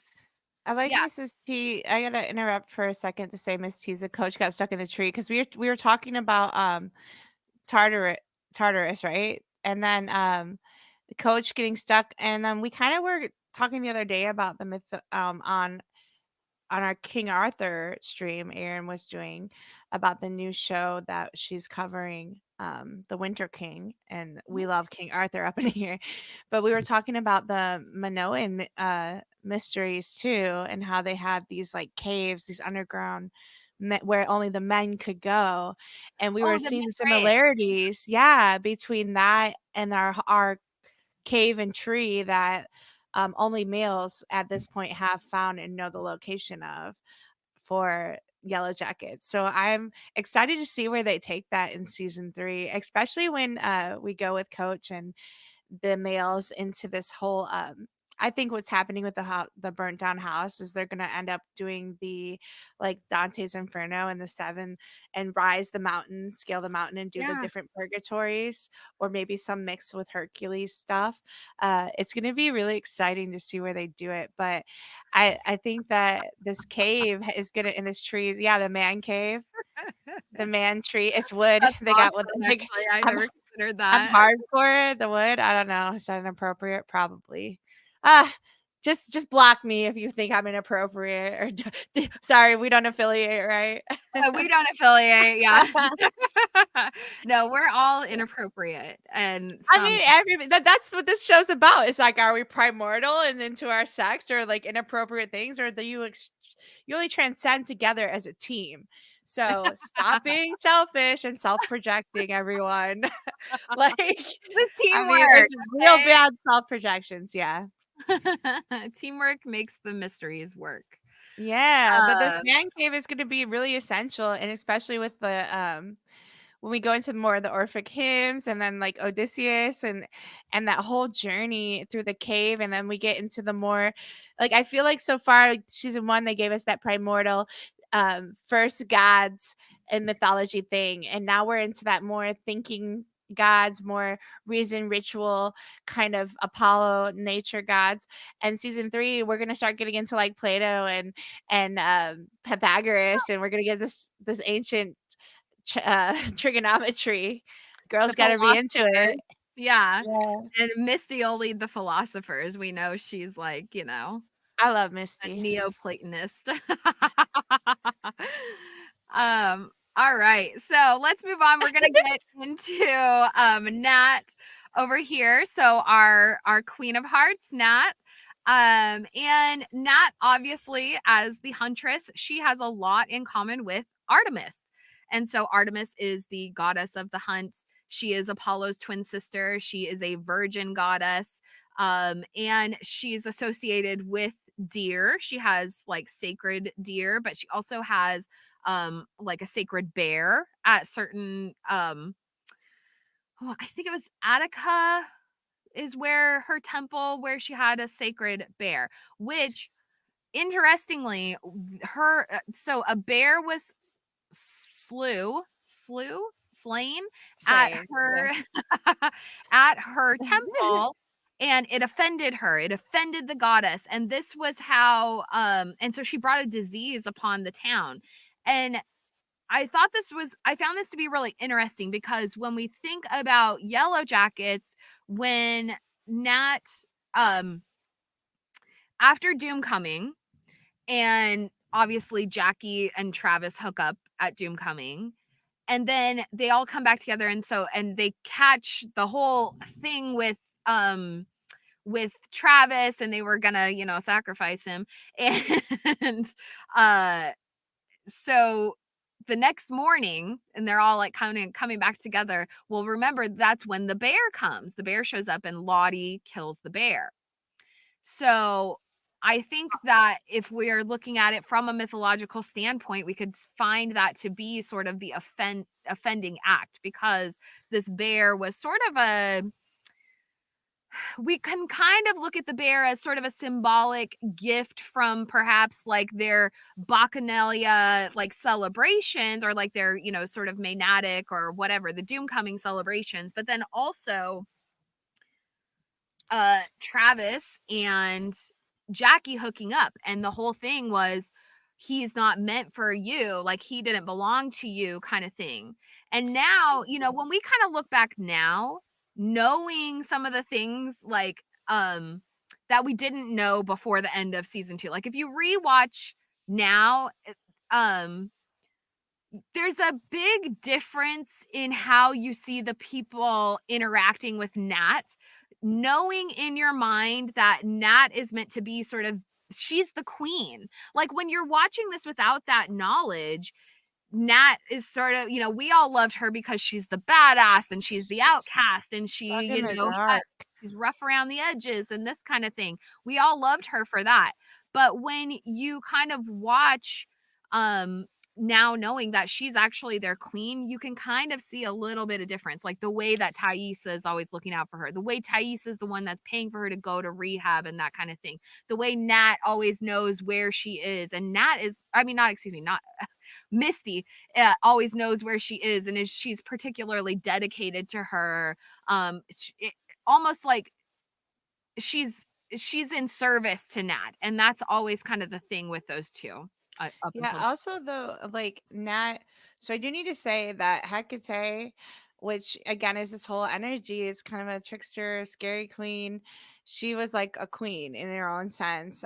She was often also portrayed or mistaken or sometimes thought to be Artemis as well.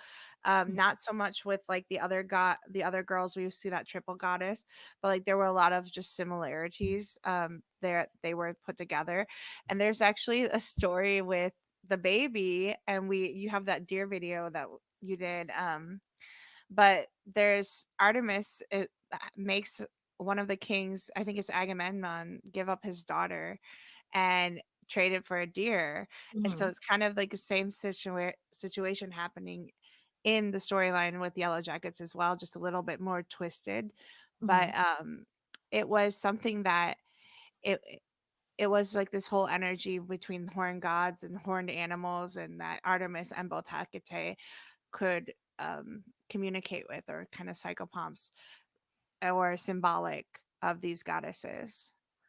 Yeah. And this darkness in that, you really saw her ruling the underground in a sense too. Like she was the one that was able to carry all the weight and the burden and understand and yet still lead them, um which is really something in its own sense is that lightness in the dark. She was this person who took all that pain and weight and was able to absorb that from the other teammates, I think.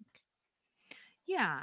She definitely like embodies sort of that, yeah, like the dark aspect, the shadow self and that kind of thing. Um yeah, it's really interesting to consider. And Artemis, she's also like she's like because she is like a moon goddess, she's a goddess of night. She's also of the wild places and that kind of thing. So it really does embody a lot of the things that we see as far as like what we consider the antler queen, as far as the antler queen who is at, in episode 1, where we during the pit girl scene, and we see they're all sitting around the fire and that kind of thing, and they all seem to have their own roles that they're playing. And I do believe that that's going to be Nat, because she's become like the Queen of Hearts. So I presume that's going to be Nat that is sitting in the position of, Antler Queen at that. Now, granted, we have the Oracle, who was at who basically took over as Lottie's therapist or what have you. But that's something else, and we are going to get into that. Does violence feed anyone? Exactly. So And I go ahead. I want to say though, with Rachel's comment about Van and the blackmail scene, and getting the money and it going deeper, and yeah, it does, because Artemis and Orion, which is Travis for us, they just were doomed lovers. They were never able to finally get together, and they were always like kind of chasing each other in this primordial hunt through literally the stars, and never able to truly love each other, or they had to be with other people. And I think Orion was also with Persephone, was it? It was one somewhere in that triangle, somewhere along. I think it was Persephone too, like the other part of the realm. But oh no, it was Artemis and Ares. Ares Oh, and like he was competing with Orion, and he ended up making her kill Orion. So mhm. she feels guilty about killing Travis. And like again, this heart thing, this Mhm. whole heart of them, like the heart is symbolic for Travis, is where he ate in the seven chakras. It's Yeah. obviously with Javi, what he ate, where they became to make it a ritual of heart, a ritual of understanding. They ate the heart first. And this whole like deeper into her heart, truly, and she feels like it's always missing. So it's Mhm. just a beautiful personification of Nat, her character, the pain, the psychopumpness, the journeys through the underworld, and carrying that true turmoil, inner chaos from it all. Definitely. Yeah, and we'll get a little more into that. It was Apollo's who made the deal with her to kill Orion, because he was like, "Oh, like, do you see that I think it was like Orion was in the distance, and Apollo bet that that Artemis couldn't hit it with her arrow or something like that." And so yeah, so she accidentally kills him. And we're going to talk about that too when we get into who our Apollo character is, because one last thing though, I did want to point out, Artemis, being a virgin goddess, although she and Orion had their romance, it just really called back to that whole scene with Nat and her father. And when he catches Kevin in her room when they're kids, and he's like, "Are you a little slut? Are you a little slut?" Like yelling at her. And this is right before he, you know, accidentally shoots himself. And so, I just thought that was really interesting, Yeah. because with Artemis, her whole thing was, as a child, like her father Zeus was like, "What can I grant you?" Because he basically gave them the ability to choose what their gift or their strength was going to be. And Artemis was like, "I don't ever want to have a husband or a man. I want to stay a virgin forever." And she has her own like group of nymphs. She has her own group of nymphs that like are with her, and they are all sworn to be virgins as well. And so, and if they And break let's that, it's punishable sorry. by death. If they break that vow, then it's punishable by death. So And let's like go ahead and just for those, I mean, I think everyone here because we know you, but like for those watching later on who don't know, the term virgin doesn't necessarily mean virgin. It just means woman without a wife. Or there's another term for it. Do you remember what it is? It starts with an N. Let me look. But anyway, there's another term for it through Greek mythology where they're the goddesses who were never to take a vow or never to take a husband. So I think it yeah, starts with an N. Anyone in the chat can help me with that. Or I'll Google really quick. exactly, Rachel. I agree with this. Everyone always called her a slut, but she wasn't at all. And we know that like Nat did hook up with a couple of dudes like when she was younger, but like really, I honestly feel like after she and Travis got together, I mean, other than Kevin that one time when they hooked up, like I don't really think that she probably spent much time entertaining other guys. She seemed like really dedicated to Travis. And you know, I know that's one thing that like was kind of rumored as to the reason why Juliette Lewis left the role was she like didn't really like being so committed to a guy sort of thing. But like when you kind of consider the mythology of it all, it does make a little more sense. And especially with her being equated to someone like Artemis, you know, who yeah, she's always going to be that virginal character, although maybe she just wanted more freedom like in that storyline. But okay, let me move on to our next character because this is a good contrast to that. So we have Lottie, who I really think represents Apollo. And Apollo is the twin brother of Artemis. But Apollo is also the god of light. He's the god of prophecy and music. And he as a god of prophecy, you know, he also has his own like prophet, his own oracle. So Apollo and Artemis, when they were born, and you know what's great is like all of this is really freshly on my mind, all this Apollo mythology, because have you guys been watching the show on Apple TV called The Changeling? Nobody's gonna answer me. So Not if me. you I had to cancel that but I would like to. You've been talking so much about it and hyping it up, especially through all of our learning and studying. So yeah, well, the main character in the show is Apollo. I am the god Apollo. And so there's there's a ton of mythology in that story. It's really good.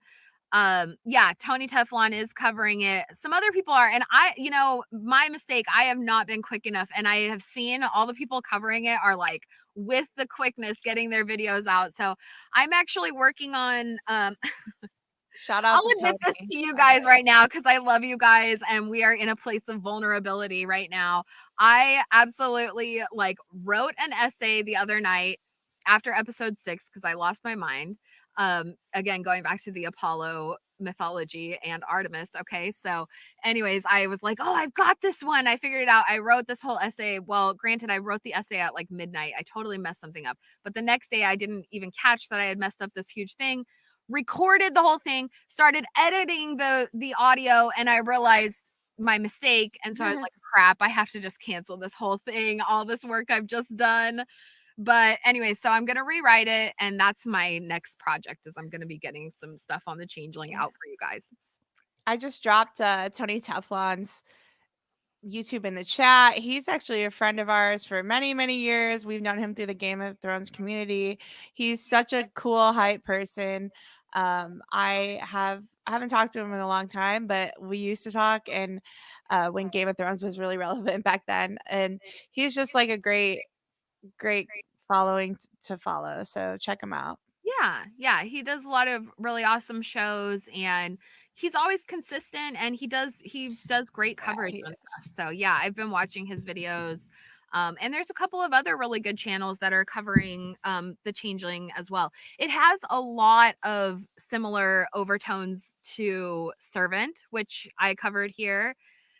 Basically being like, creepy baby stuff. Like, I love creepy baby shows, apparently. And so this is up the alley of that. So, but yeah, I'll be getting some stuff out to you guys on that to come. But coming back to Apollo, aka To change it back. Yellowjackets, sorry, little detour to get to that. That's us. So yeah, so Apollo and Artemis, when they were born, their mother is Leto, and she was also impregnated by Zeus, big surprise. And so she was basically Hera got really jealous. Hoping that's me making my van shake and not a bear. Oh, it's not the bears. Oh, the bears. Erin has bears that actively come around her house and neighborhood and have torn up her van. They destroyed my van the Oh, other day. Hold on. Where's Lottie when you need her? Where's Lottie when you need her? Okay. Oh my gosh. I'm serious. I'm not trying to be dramatic. These bears came last week. They destroyed my van. They broke one of my windows. They broke my back windshield wiper. I'm not playing games. There's bears around here, okay? They don't fuck around. Okay. Lottie, sending the bears. Bring the knife. Where's the knife? All right. Might be a little paranoid. Sorry, you guys. I may have partook in the kaikion before I got on here. Yeah. Okay. We're gonna have an actual bear sacrifice on Fae Fire. I'm not prepared. All I have is my freaking fork. My freaking fork as a bear sacrificer. It's more like a statue. Okay. Is it bear? Where are we? Anyway, we've gone off the rails. Okay, so yeah, I seriously, Carl, yeah, for real. Like, bears are a little bit treacherous around here. And I'm like hey, like I never act how I should be acting. Anyway, so okay. Yeah, fourth it. She was on the phone with me the other day and she's literally yelling at a bear through the door. I'm like, what are you doing? Don't yell at a bear. Like, they're gonna come attacking you. What's going? She's like, get out of here. Like, I ain't gonna handle you. It's such a mother. They're all over the place. Well, you were like a crone. We moved over the summer, and so now we're like way more in the woods. Like, we're literally like we're in like the back house up against the forest, so like, number one, my Wi-Fi sucks back here, but number two, yeah, there's like a lot of bears. And what I learned was that the people who lived in this house before us, they would literally put food outside for the bears to like watch them through the window. And I was like, oh hell no. Like, to me now, living in Alaska, I'm like, bears are like a nuisance. You see them like they're like raccoons or something. They come and they get into your garbage and you're just like, ugh, you just want to shoot them. So anyways, sorry, not sorry. Okay. You don't live around brown bears in your neighborhood. Anyways, the freaking wilderness over here. Okay. Tra-la-la. Yeah, you are a black bear, but not a brown bear. We have guns for sure, but yeah, you can't scare them because it's like fight or flight. They are fighters. They're not flighters. So like, what I do, which is my natural instinct, I'm like, hey, get out of here. They don't like that. So you're saying that they don't just lay down for you to sacrifice?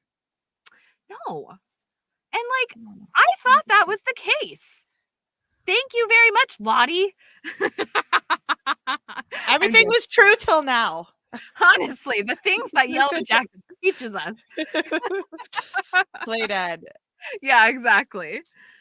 Oh God. Okay, you guys. So anyways, coming back around. So Lottie, as we can see, so she's Apollo. So Leto was trying to find a place to give birth. Hera found out she was pregnant by Zeus. And she was like, oh, hell no. So she sent a python, or actually it's a dragon. Like, pythons snakes, serpents, dragons, they're all sort of interchangeable in mythology, right?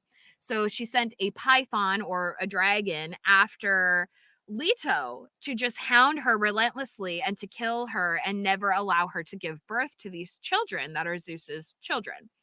And so she sends this python. Well, eventually what happens is Leto's sister, she becomes basically the embodiment of an island, a floating hidden island. Oh, okay. I'm like, did I lose myself? Okay. So she becomes the embodiment of this island, and so she makes basically a sanctuary for her sister to give birth. Mandy's having fun over here. She gives her a sanctuary to give birth to these children. And Artemis is born first. And this is like so crazy because these Greek like divinities basically. So Artemis has, she is a goddess of children or of childbirth, basically. And also Artemis specifically, she guards over children while they are nursing. And we actually saw that with Nat in the episode with Shauna, because when Shauna's having her dream about the baby and she's trying to nurse him, it's always Nat that's there with her. But anyway, so Artemis is born first, and she becomes like this goddess of childbirth essentially, and so she actually helps her mother Leto give birth to Apollo. And so Artemis is there like essentially when Apollo is born. Well, Apollo gets strong within like a day, and he goes and like kills the python. And where the body is like in a chasm or like in these mountains sort of, that is where the temple is called Delphi there. And there's a temple to Apollo built at Delphi. And you may have heard of Apollo's oracle, Pythia or Pythia. And she lives at Delphi, and she would sit over this chasm, this like crack in the floor, and she would give prophetic messaging. She was an oracle. So you could go to her as an oracle of Apollo and ask her questions or, you know, things like that. Ask her the future, ask for your fortune, that kind of thing. And granted, it's, you know, there's a lot of like talk about this oracle. There were specific rules around it. She was only allowed to do it so often because she was breathing in these fumes that were said to be from the dead body of the python or of the dragon. Okay. And they were giving her these prophetic visions. And that all comes from like dragon mythology also, with like dragons being like a source of wisdom. So I love that aspect of it all.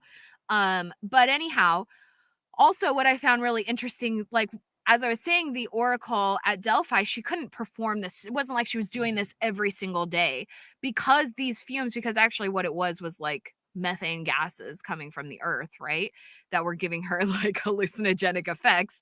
So she couldn't actually, you know, do these channeled messaging things, you know, all the time. She would do it like once a month or once every 6 months or something like that. And what I found to be really interesting about that is in Yellowjackets, when we learn that Lottie has been going to her therapist every 6 months for 10 years. But then the therapist turns out to be the oracle, you know, the Antler Queen oracle that, you know, sort of takes over for her basically imagined therapist that she's been going to. So I love that because it really feeds into that idea of like the oracle at Delphi, right? And so, and yep, exactly. So she would speak in tongues. Like it was a very, and then yeah, these translators or these priests would translate what she was saying. And it was like, yeah, pretty crazy. But this also feeds into the Sibylline books, which I talked about those in my video that I did about the Eleusinian mysteries. But the Sibylline books were a record of these channeled messages that came from these oracles that were oracles for the gods. And so they would keep a huge record of them and reference them. And there were these priests who were dedicated. That was their whole job, was to study the omens, the prophesized messages, and see if those are applying to current circumstances, essentially. Because sometimes she's going to give a channeled message or a prophecy, and they're going to write it down, and maybe that doesn't come true for 100 years or something like that. So there were these priests that were dedicated to keeping the books. And I do actually believe, oh, see, you look amazing. Apollo is upon us. Let's get the highest octave vibrations. Shall we And channel Apollo? mhm. Oh.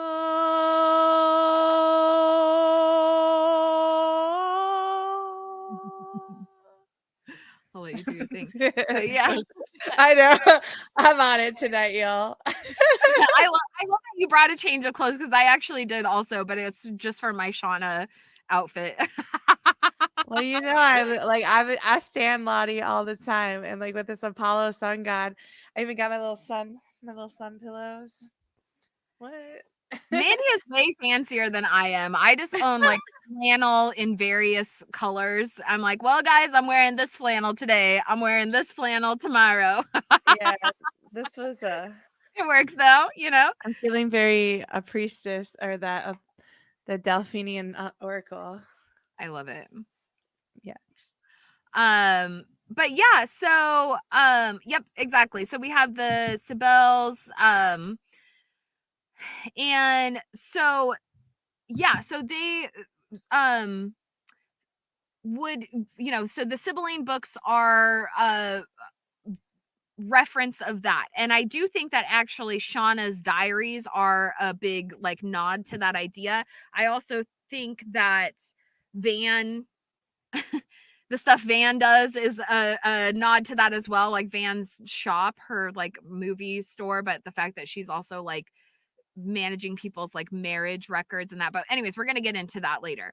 But yeah, and then also what's really interesting is that another name for the oracle at Delphi was the Delphic bee. And, you know, if you guys watched my other video, you know the kind of idea with the Melissae, but the Melissae are bee priestesses. And we saw a lot of that at Lottie's compound. And they're the ones that are wearing the purple, because the bee priestesses, the Melissae, they always wear purple. It's heliotrope, okay? Right. Heliotrope, not purple, which Yeah. is sun-based. If you don't know, it's a plant that grows towards the sun. So heliotrope. I guess Well, heliotrope. I'm wearing mint, but I think it's in a very like heliotrope shade. And that's Yeah. also Demeter's, you know, favored plant. So I think that also like feeds into the whole thing. Like all these things are all connected, which is like so cool. And so, you know, the other thing when we think about the people who would go, this is something that was referenced quite a lot, but the people who would go to the to Delphi, to the temple at Delphi to see the Pythia were often called pilgrims. But that's also like sort of the term for if you're making the pilgrimage to sort of your religious Mecca in essence, right? And so what I thought was really interesting, because there's all this sort of shared duties and shared titles, and the Melissae and the Delphic bee and all of this kind of stuff between Eleusis and the oracle at Delphi, the Delphi temple, when in episode 1, when they say to Lottie, when Nat says to Lottie, I like your pilgrim hat, it's because essentially Apollo is making a pilgrimage to Eleusis, to the Oh my Eleusinian gosh. muses. That's a So wonderful catch. Look at I you, citizen detective. what can I say? Oh, yeah, like, wow, blowing my I mind here. You out citizen detective than me. well, that was like, yeah, I was reading and something said something along those lines. And I was like, oh wait, this makes perfect sense, because you know they have so much overlapping symbolism. They're all sort of a shared Yeah. entity in a sense, because like especially when we look at something like the Sibylline books, you know, it wasn't just coming from one particular source. They weren't all from the oracle at Delphi. A lot of them were from different oracles, and so they lived, you know, there was you know, the Dionysian mysteries were held in a different location than the Eleusinian mysteries, or there was another one that was called like the there was another island where they had some Crete. Like yeah, Crete, they had a bunch of stuff there too. yeah, Crete. God, where was the one? There was another one. It starts with an S. But anyways, yeah. Oh, the myth, yeah, it's like a water, obviously a water island, but like that Yeah, one particularly, it's something with Poseidon. I think I know it. Cilia, yeah. Silphus, or so I think we should start a movement. We gotta start something for Thanksgiving coming up. Like I like your pilgrim hat. We gotta do something funny and witty since we're Mhm, wit strucken by wine. By the way, that's from Nietzsche or from the wit strucken by a thunderbolt of wine. Talking about mhm. the Dionysian to Apollo, which was me. I went from the primordial drunken splendor to now thinking of the other light and how I can achieve mankind through thought process and structure. Mhm. I love it.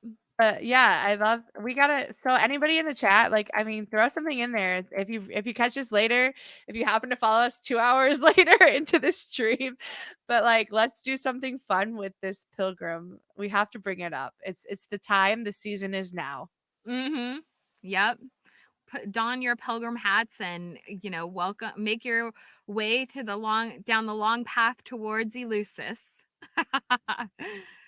So yeah, there are so many connections. It's really, I mean, and it's hard to unsee it. Like now when I'm watching the show, I'm just like, oh my God, you know, it's just so in your face, and it's opened my mind up to a whole new way. It's almost like, you know, like Carl, you'll understand this, or Mandy, you'll understand this, but like my Thrones people, you watch Game of Thrones, but then you read Game of Thrones. It's like an onion, and the more you're peeling back the layers, and it becomes just, you become so immersed in the whole thing. It's just, it's all you can see. And now you're like from the inside looking out, and you're like, how did I ever just care about, you know, Shauna and Adam, or you know, things like that. It's just, it's amazing how deep this story goes. So yeah, that's a really good point too, Miss T. Um, 'tis the season, but yeah, it would be really thankful. Oh, we should do like a Thanksgiving Yellowjackets celebration where we just eat belt soup or something. Uh, yeah, well, I mean, like I'm from Miami. Well, I'm from Michigan, really, but I grew up basically and spent most of my life in Miami. And we just like we pig roast for everything. Like it's like Cuban flair. Like it's Mhm. always some great, chicharrones, Jackie chicharrones. That was one of our old things. All right, so let's move on to the next one. And these two characters really tie together going forward. So Van, and we saw a lot of this. Like Van has a very special place for Lottie, and she is drinking the Kool-Aid in a sense to what Lottie's saying, you know, her message, right? And so one really interesting thing that I learned while I was studying this, Oh, I love this. I She was love, so excited. She was so excited. And, I and got, and we went down for like a week. We went down this together, and it was hold just on, I like, gotta find my actual quote for it because I want to make sure yeah. There's a I couple of the have it. Orphic hymns I think that we were reading. There were a couple of the I Orphic think I stuff. saved it over here on the side. We have so many notes, I can't even read them all, actually. Literally, yeah. I don't even I know went if they're I went back to write my notes. Like I write them. I'm very much like hands-on person, so I write my notes like in script, in cursive writing, and this mess of a thing only I can read. And I had about 20 of them. So I went last night to start putting them into the computer to share with Aaron, and I couldn't even read half of them. And then most of them didn't even make sense. I mean, they're from like a week ago, but in my mind at that time, it was channeling and everything was falling in line. So that's Well, chaos getting the best of us again. I can't find the exact quote, but essentially what it comes down to is that at Delphi, at Apollo's temple, sorry, let me come back over here. At Apollo's temple, there is a pit, a pit with a fire in it, a sacred fire. And what that pit is called is a Hestia. And I found that to be so interesting because Hestia is the goddess of the hearth. Okay. And she's also, a sibling to Demeter and Zeus and all of them. So she's another one of the great divinities, but she's also a virginal goddess.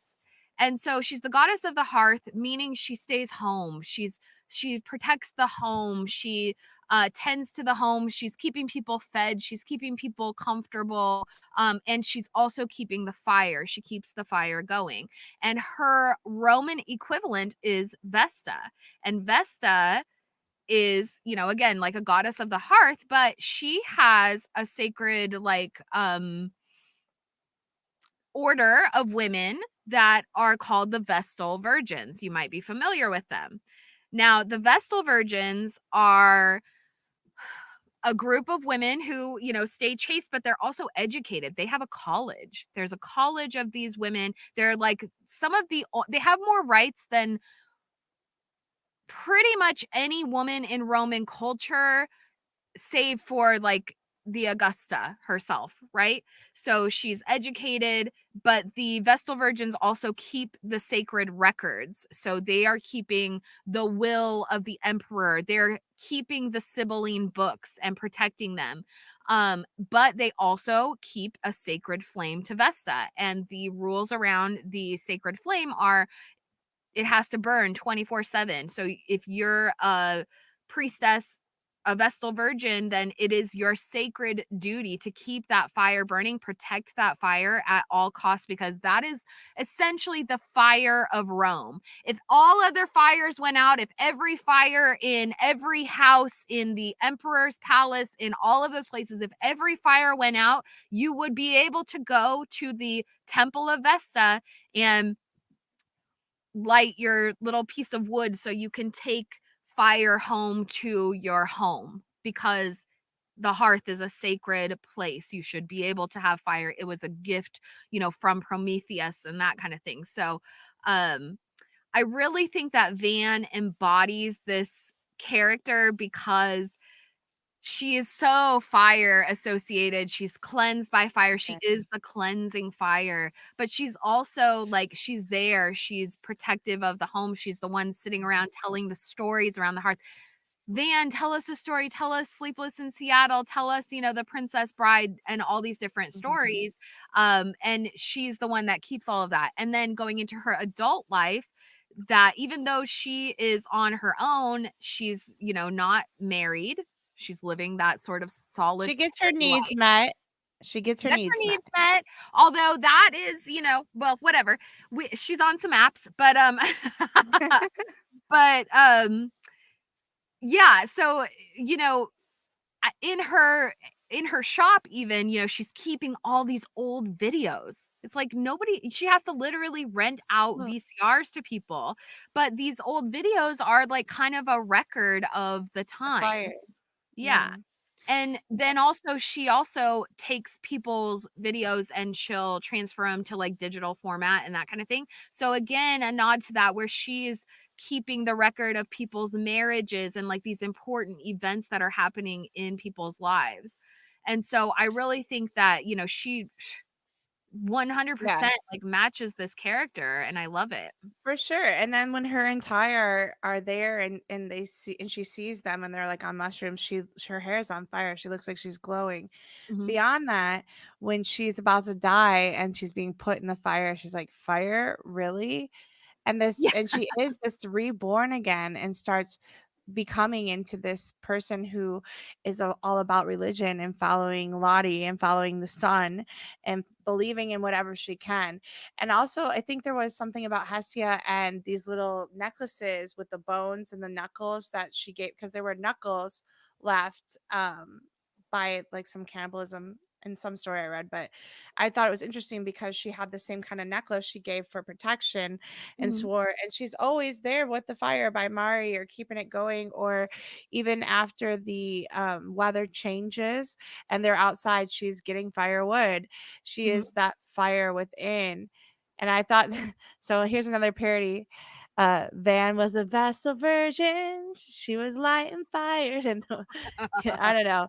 We can roll I with love it. it. So let's go with it.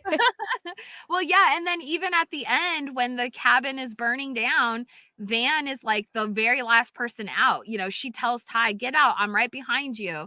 And I don't remember why she's like staying. Maybe she was grabbing one last thing or something. They didn't really show exactly why she was like, "Oh, you know, I don't know, Well, lingering around in there." But actually, she grabs that blanket, which I think later on will become the golden fleece. I think ooh, that it has something to say, like with Misty's box and the black box or Pandora's box. I think that this blanket she has, because she has it a couple of times, or you'll see it over her, and it's the yellow blanket for the Yellowjackets. But I'm feeling that we're gonna get some golden fleece with it for sure. I like that actually. I didn't catch that it was a yellow blanket. Yeah, Interesting. Interesting. this is so Well, much fun. yeah, this is really fun. We're really getting into it. So, okay, so let's go into our next character, which is Taissa. Ooh, the tree guy. Okay, so one thing I do want to bring out right now, because we haven't really talked about it, and we will in our primordial, going back to the primordial gods thing, is the humanimals. Is that, I don't even know if I'm pronouncing it right, but the human animal, or the mentor, or the minotaur type, and the serpent, and half bird, half body. We don't get back to that, but Taissa is a mandrake, everybody. So, Interesting. if you've been watching Harry Potter lately, because it is that time of year, the mandrake and the trees, and half tree, half human, kind of Yeah. fun. I wish they would have spent a little more time because, you know, as I was rewatching season 1, I was like, dang, I forgot that they did so much of the tree symbolism with Ty, and they really didn't do that very much in season 2. Well, I guess they did because she's the one that knows where the trees with the Yeah. symbols on them are. But It became more of a seer aspect, and yeah, and again, it goes back to where what they're doing with the mythology is that season 1, it was all of this first round of gods, the titans, the primordial aspect, the scourging, the eating for necessity, not even unaware of this religious ceremony. There was no thought behind it. There was no intent other than just to eat and devour and to rule. Like they were stuck in like the bottom chakras or whatever you want to call it. um it was not about anything, and these things, like if you study law and raw, I know we're not in Egyptian gods, which we're planning to do another stream about that, but the law of one, these things are ending up being like forgiven because you just truly didn't even know any better. You didn't know what was Mhm. going on. You were living off necessity and kind of coming up with a mind frame of how to live based on your subconscious mind or whatever is etched in history. But at that point there was all just chaos and no Well, understanding beyond animalistic needs. So on it that, was like, yeah, it was season 1 was like the primordial gods, the first generation of gods. Season 2 ends up being the Mount Olympus, where Zeus and the Titans took over, and there wasn't so much of this like old primordial despair, where there was actually like intent and to rule and becoming more of an ego and becoming more of an individual versus this you know on this no, I chaos think you're cosmic whole. No, I think you're definitely onto something, especially when it comes to Taissa, because, you know, I was thinking about something again as I was rewatching season 1 when um they all go into the lake. And I remember you pointed out, Mandy, a couple days ago, you said, oh, Jackie didn't go in the lake. And she didn't. She only like went up to her knees. But you know who else didn't go in the lake was Taissa. Yeah. And Mari? Aquila. Well, Mari also only went up to her knees. And then she's the one that's like haunted by, you know, everything. But with the lake though too, we forgot to mention that was one of the rites of passage with the Eleusinian mystery. Like they would go to the lake and they would all bathe in the lake, and then they would begin their passage as a born freshly new like child basically in the underworld, in Tartarus, and wherever you want to call that they are in the north. They're born into this and starting the base ritual of bathing and cleaning the world off of them. The world which they knew is now washed, gone. There's none of that anymore. They're back to the beginning, reborn. So I definitely baptism. And so I think that like when we consider like Taissa being a Hecate figure, and Hecate is very primordial, like she's not one of the great divinities. She is, you know, of like a separate family branch, right? Because she's like the daughter of Nyx. And Mandy, you even pointed out like even Zeus is frightened of Hecate. Like he, you know, she's a frightening figure to him. And so if we consider that kind of aspect of Taissa, like she didn't bathe, she didn't partake in the mystery, she didn't cleanse herself in that way, and so she still sort of has, you know, she still sort of has that, she possesses those chaotic energy, that chaotic energy.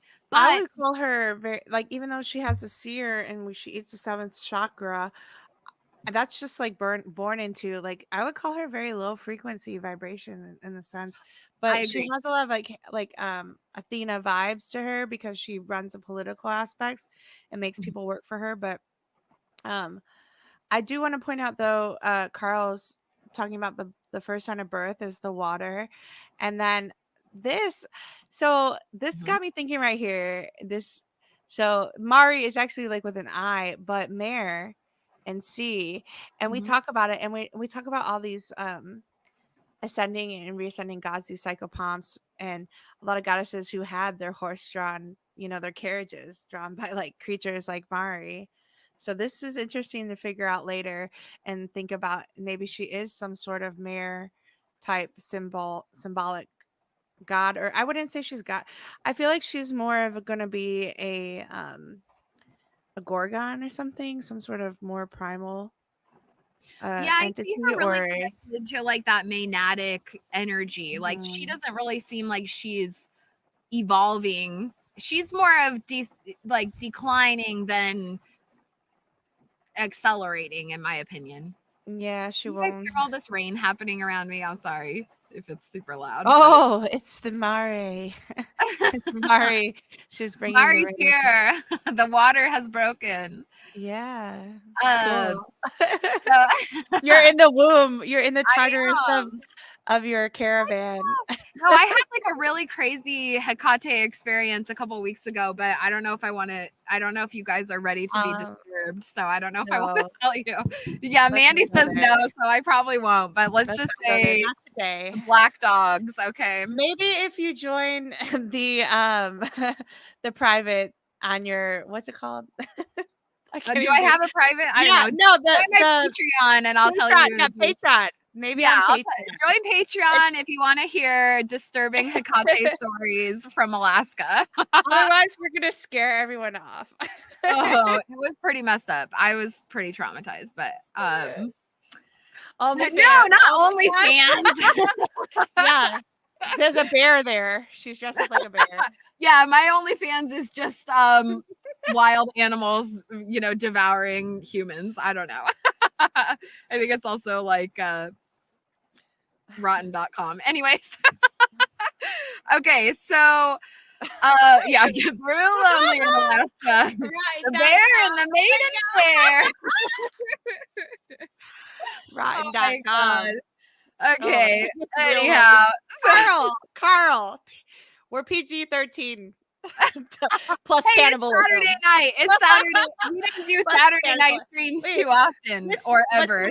the late time on Showtime, like back in the day? I mean, I'm not gonna lie. When I was 11, I used to watch that stuff. So Hey man, how do you think why is like the Yellowjackets like imagery so appealing, their intro imagery with all the crazy like squiggles and TV like distortion and stuff is like, yeah, that's tapping into freaking childhood memories of preteen children trying to watch porn through the squiggles. Anyways, I'm all for it. Like, look, I'll be vulnerable. Like, I used to work in like all in that industry. Like, no return, no reason. Okay, let's roll on. Plus, I'm old and fat now. Like, I'm 40 and fat. So who wants it? Like, anyway. we got Apollo over here, Carl. That's okay. It happens. Onward we go. Through this journey we must travel. Let's go forward. Yes.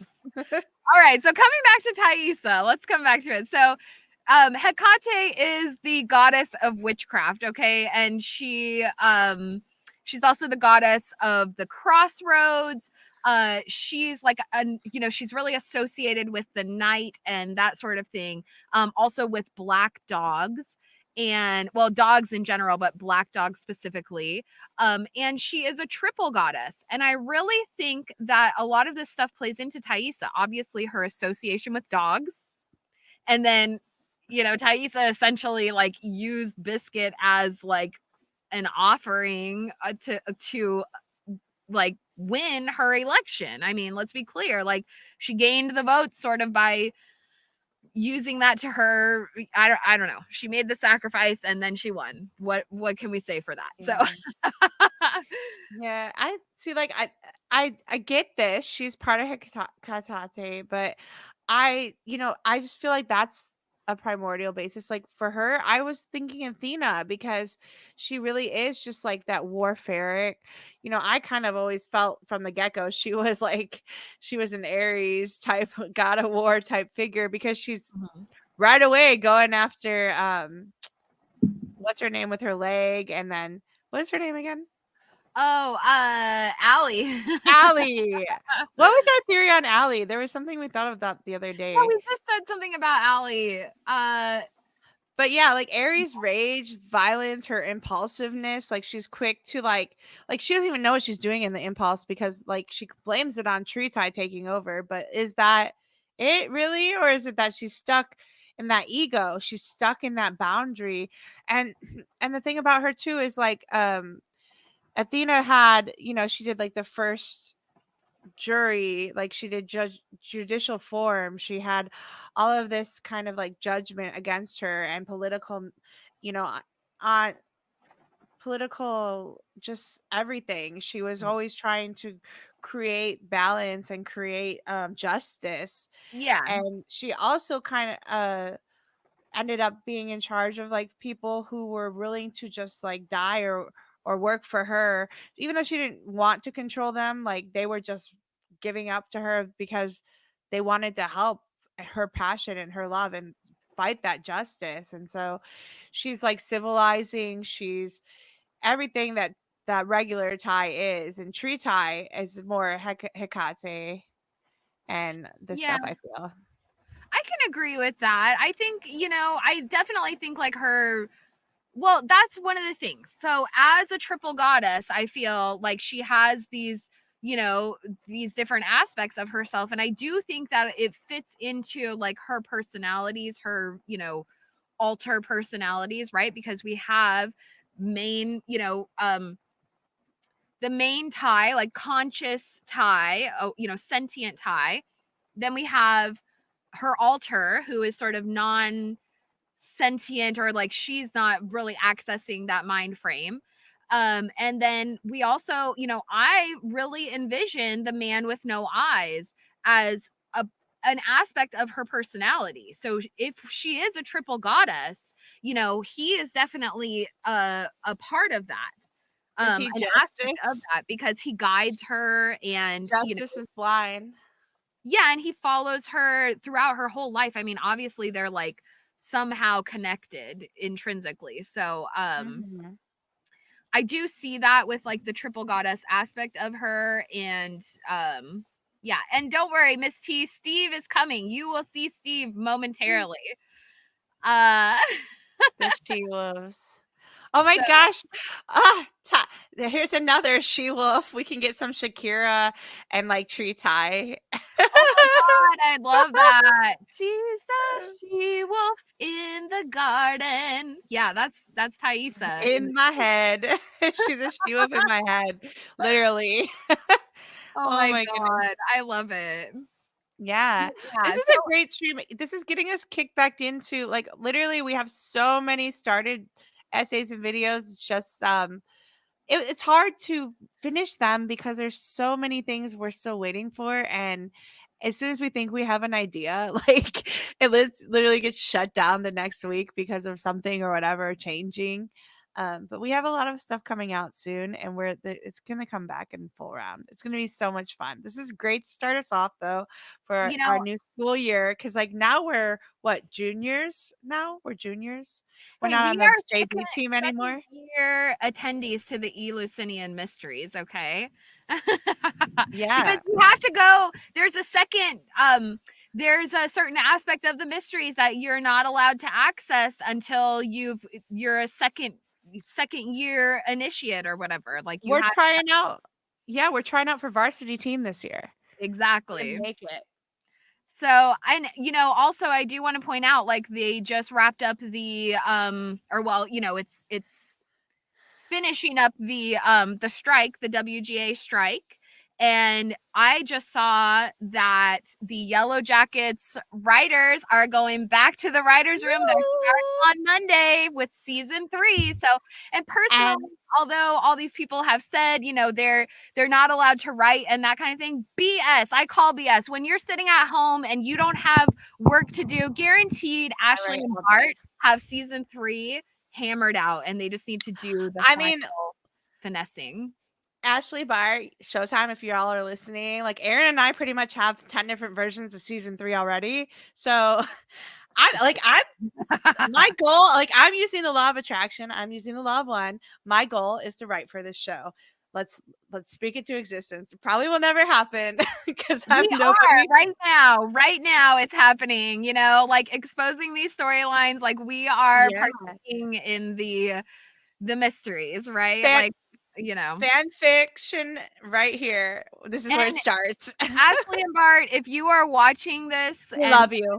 To our like craziness, like literally, we better be on point, or else you guys need to accept responsibility for the fact that you've completely turned us into crazy people. What do you mean? We are crazy. We are insane. And literally, Ashley and Bart, like we are going to. We love you. We love you. We're going to make some Greek, white statues of you.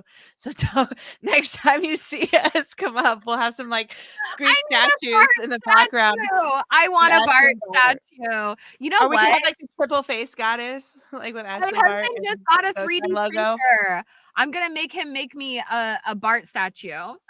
So yeah, Miss T, we were talking about the 3rd season. So now that they burned down the house and they got it out, they have nothing left. But now they're not Dionysian, or they're more Apollo. So they're gonna go on like the Epic of Gilgamesh. They're gonna go through like through the layers of hell, like Dante's Inferno, and we're gonna see like the Odysseus journey and stuff like that coming out. A lot of more of the Pythagorean type stories, the things that are later on in the Greek 7 mythology. levels of hell. Greek, that kind of thing. I do like Greek involved term. Like, the storyline is evolving kind of how history evolved. So it's really nice to see. My hair is insane right now. Like there's so much more depth to the story if you open your eyes to see it and what they're doing and how they're, evolving together, and just with the psychology and everything about it. It's just, it literally has changed my life because it brought me into like all these studyings and deep hermetic wisdom, or storylines that I never even really thought or gave much second thought to, like the mythology, for example. And now I'm like seeing it, and not only am I seeing it, I'm understanding it because it's been portrayed to a medium like Showtime and Yellowjackets, where I'm able to understand the storyline and embody it and just really grow from it. Whereas when you're a child, like you're given all these mythological stories and you're not able to really absorb the knowledge, you're just still learning it. So now I was able to like absorb it, see it, and apply it to my life. And just the whole psychological aspects through like Carl Jung and that things I've been introduced just researching this show has literally, I'm reborn again, y'all. Like I really am, and I love it. Thank you, Showtime. You can find the Yellowjackets on Showtime if you can get it from AMC Paramount Plus. Like, thank you all. This show is amazing.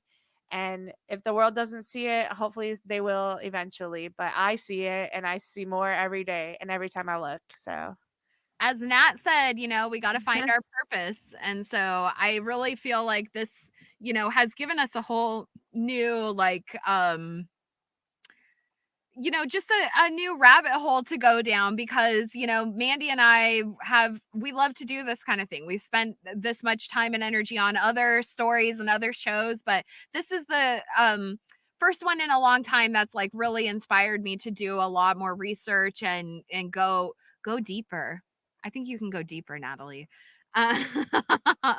But yeah, so I know that this is just like, I don't know. I just am having the best time. I've been reading so much, since the beginning of season. I mean, this whole year, granted, with other stories as well. It's just been like a whole year of researching and reading and learning and, a bunch of new avenues of things, So I spent the last few years really focused on Celtic mythology and Arthurian mythology. And so this is kind of like a new page. And what's funny is I was just talking about this during my Winter King stream the other day, Mandy, where I was saying that I did this weird binge of I only read Arthurian literature for literally 2.5 years. Okay. And this is going back to like when Mandy and I were covering Curse a few years ago and that kind of thing. I mean, I went hard. I was like, I'm studying every bit of Arthurian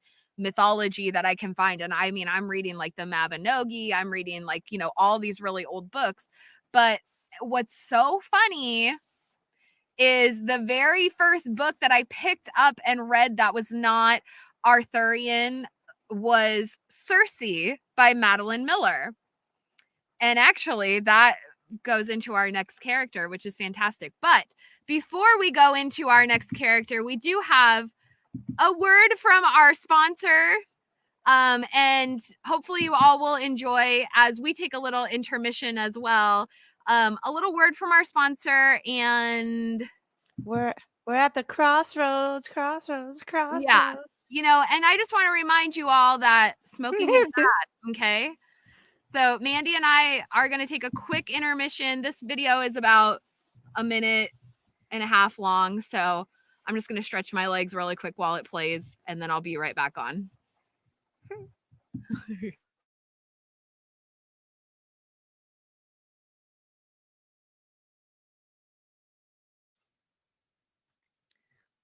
Aaron, the volume.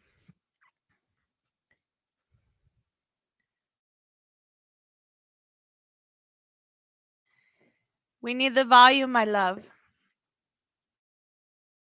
I guess, does my volume have to be on for it to do it? Hold on. Let's see how this goes. Restarting.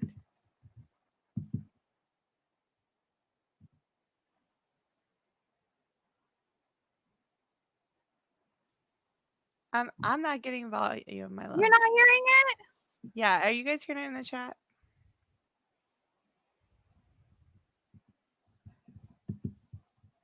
Take out your headphones and let it play. Let me try. I don't want to mess things up. Damn. I don't know if it's gonna. Okay, never mind. Okay, we're gonna skip it. Sorry. It was an anti-smoking ad from your sponsor, Taissa Turner. I'm bummed that it's not playing. Shoot. Okay, hold on.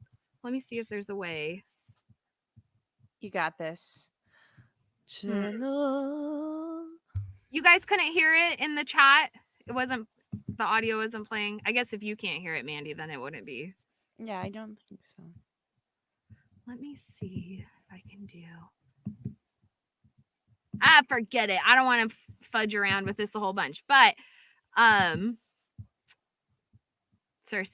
This was an anti-smoking ad brought to you by Taissa Turner for re-election 2024. And it was featuring Steve, so I apologize that we can't share it.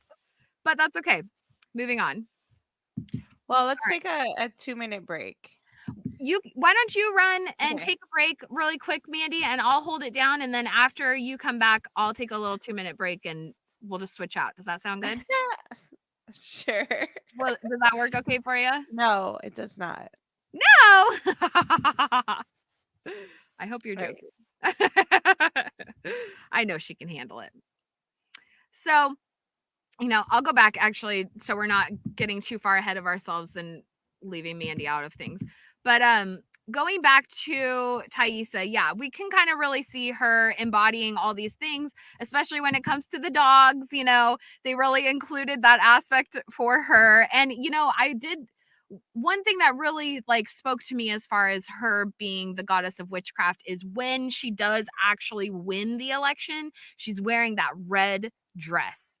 And red is really associated with magic and magical women and that kind of thing, and sort of sinful women and that kind of thing. So and a red dress is a pretty that's a pretty common commentary piece for someone to wear. So whoops. So anyway, yeah, that's kind of my thoughts with Taissa there. Let me know what you guys think in the chat if you think it's on point. And also with the triple aspect, I think that the man with no eyes, because they've said that he is supposed to be the embodiment of death. And so when we look at a triple goddess, typically it's mother, maiden, crone, right? So we have Taissa the mother, we have her as the maiden, and the maiden is really her altar, because she's sort of innocent, or not necessarily innocent, she's just sort of naive and she's detached, right? So there is sort of that maiden aspect, the mother being conscious Taissa, who is the mother of Sammy, and then the crone aspect being her association with the man with no eyes, being the embodiment of death. So and yes, I agree with this.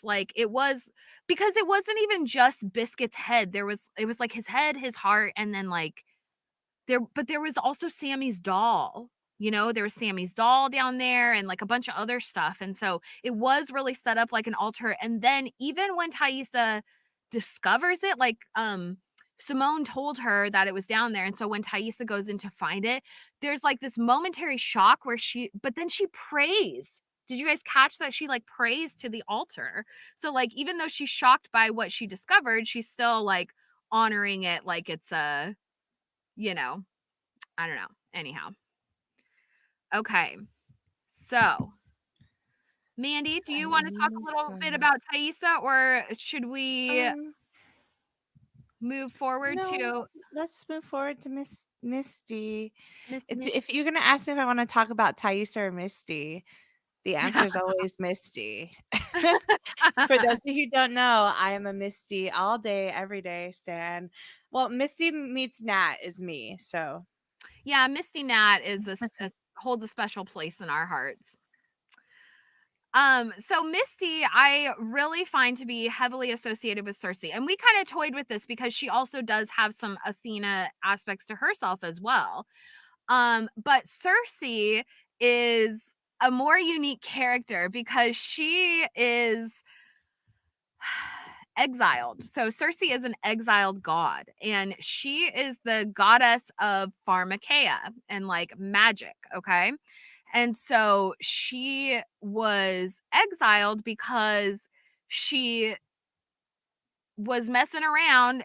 She effed around and found out, basically. So she tried to do a spell for this. So there was this guy she was in love with, and she basically gave him the gift of turning him into a god. He was a sea creature or something like that. And she turned him into a god so that they could be together. But instead he went and he fell in love with this other girl named Scylla. She was a Nereid or a a river nymph. And so Glaucus, he fell in love with her, and um so Circe poisoned the stream that she lived in, the pool where she was at, and turned her into like this hideous monster that we now know is Scylla. And if you're, familiar with like Scylla, she's like this gigantic, scary ocean monster now, basically. And she's feared by like sailors and Odysseus's men and Jason and the Argonauts and all of that. So like but she's Circe's monster. She made her on accident. And it really brings to mind like her whole situation with Crystal, personally, for me. But anyhow, so but Circe was also said to have a voice. She had a human voice. And so the other gods found that just like detestable. They were just like, ugh, she has the worst, most shrieking, shrill voice. And so I think that really ties into Misty also, because think about all those times we've talked about her little screechy voice, like when she's running through the forest and that kind of thing, like when she's screaming for Natalie, she has that screechy little voice and everyone like despises her, right? And so anyway, so after she turns Scylla into a monster, she's exiled from Olympus, and her father is Helios, the sun god. And so he basically sets her up on an island. She's on an island all by herself, and he says, okay, well, you're exiled and you have to live here now by yourself.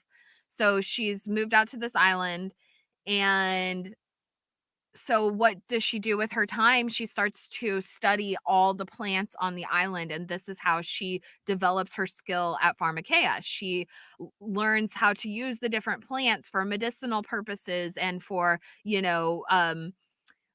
sorcery and that kind of thing, for all the plants and all their purposes and all this. And she also used this like mythological plant called mole, which is like this sort of like the most powerful kind of herb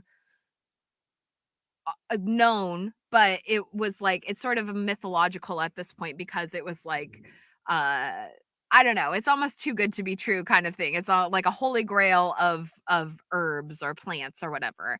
And so she worked that plant and it grew on her island. And so eventually, and she also has a couple of lovers, one of whom is Hermes and the other is Odysseus. And so Poseidon go ahead. too. What's Poseidon that? too. Poseidon too, which is Poseidon, which is like Hermes, which I see as Walter is Poseidon, or a I see Walter as a Poseidon. I also I see him as a Hermes. I originally saw him as a Hermes. Now I see him more as a Poseidon. But Misty, I also see also as Medusa, and both of them have Poseidon as a lover in common. And Hermes was like all over the place anyway. But it fits in what you were saying. well, I was going to say I'm unfamiliar with the Circe and Poseidon mythology, but Odysseus, he comes to, but I definitely think like the Hermes stuff, I definitely think that applies to Walter, because he has so much of it, like his little shoes and the way he's quick and he's a trickster and all the things with Yeah. Walter. But Faunus was Circe's and Poseidon's son. who was? Faunus. Oh, okay, of like Yeah. Flora So and Fauna? yeah, but like also, if you want to call Walter Poseidon, him and Medusa had sons too. I mean, I don't think we're gonna get sons in the show from them, but just the love affair and interest. And I like calling her Medusa because she has this like jealousy over and brought like distraught and despair to the temple when she brought Medusa brought Poseidon to Minerva's temple, and it Mhm. caused like all of this ruckus and happening, and she had intercourse with him there, which defiled the temple. And she kind of defiled Lottie's temple in a sense when her and Walter came together. And now they have this whole thing happening with Lottie and the end of season 2, which I think the storyline kind of rolls out with. Um yeah, it's interesting. Well, one of the things also that I think ties Walter into this too is because Walter ends up killing Kevin, and that's like a connection to pigs. So Circe has a connection to pigs. So she figured out a way, because these men, oh, maybe it had to do with Poseidon then. These men came to her island, these sailors, and they R-worded her and like abused her and like trashed her house and did all this terrible stuff. So in retaliation, she basically learned magic so that she could always defend herself from, outside intruders and that kind of thing. And her trick that she learned was she figured out how to turn men into pigs. And so Odysseus, when he's on his journey, he and his men stop by the island, and, her being the only inhabitant of the island, they're a little bit put off. They're like, oh, she's a witch kind of thing. And lo and behold, she turns the men into pigs, and they don't return to the ship. And Odysseus is like, where's all my men? So he decides he's going to go there, and he meets Circe, and she basically seduces him. And he's like, all right, as long as you'll give me my men back, kind of thing. And so, yeah, so that's kind of how their story goes. But she turns these men into pigs. And this is, again, tying into like the long pig symbolism, which, again, we're going to come back into that idea. But it's good to draw these connections with these different characters too, with this idea. But definitely, like, Circe has that connection to pigs and like killing men. And we all suspect that about Misty. Like, what's she up to? And even in season 1, like, season 1 really laid it on thick that, like, what the heck is Misty doing all the time? She's Walt Havocsham. But yeah, so like what sort of shenanigans is Misty getting up to? And like, she's going out on dates with these men and that kind of thing. She's talking about how she likes muscular calves and that kind of thing. And so I really do think that, like, if we're considering like the Eleusinian mysteries, and if Misty has been like serial killing men basically, then like she kind of has always been upholding the mysteries and upholding the tradition of these women. And so despite the fact that they exile her and treat her differently and nobody wants to talk to her, and they're like, oh, Misty is so crazy, it's actually like Misty is actually the one who is the most traditional, sticking with it, doing the things that they said they were going to do. And she's always the one that's looking out for everyone the most. And so it's really interesting because Circe does have a lot of that symbolism as well. Like, she has a sister who marries King Minos. And so her sister actually gives birth to the Minotaur. And which we get that again, with like, Travis. yeah, and that's up to like some trickster stuff. But when her sister is going to give birth, obviously she's giving birth to like a half human, half bull, and she's terrified of like what this kid is going to do to her body. Who does she call but her sister, Circe, and has Circe come and help her give birth to this child? Because even though Circe's such a weirdo and she's such a, outsider, and she's exiled, she still has that knowledge. She still is useful in that way. And people know that she still has her own importance, despite the fact that she has, a human voice and, all of these other unfavorable characteristics. So, And who does Misty call and let the bag out? That she Misty also, like, I want to resort her to Pandora a lot, because she literally opens Pandora's box. true She's that. so like selfish. She these things we saw, and when she makes a call to, who, Walt Havocsham, which is this is our mascot here at Fire. I'll bring it So, back. and we have we have the Magus too, which is part of Coach Ben's storyline. And we've talked about this at Great Expectations, but Walter is kind of a Poseidon figure. But she calls Walter, and she almost gives up this whole entire like what does she tell Walter in the phone call? You know what I mean?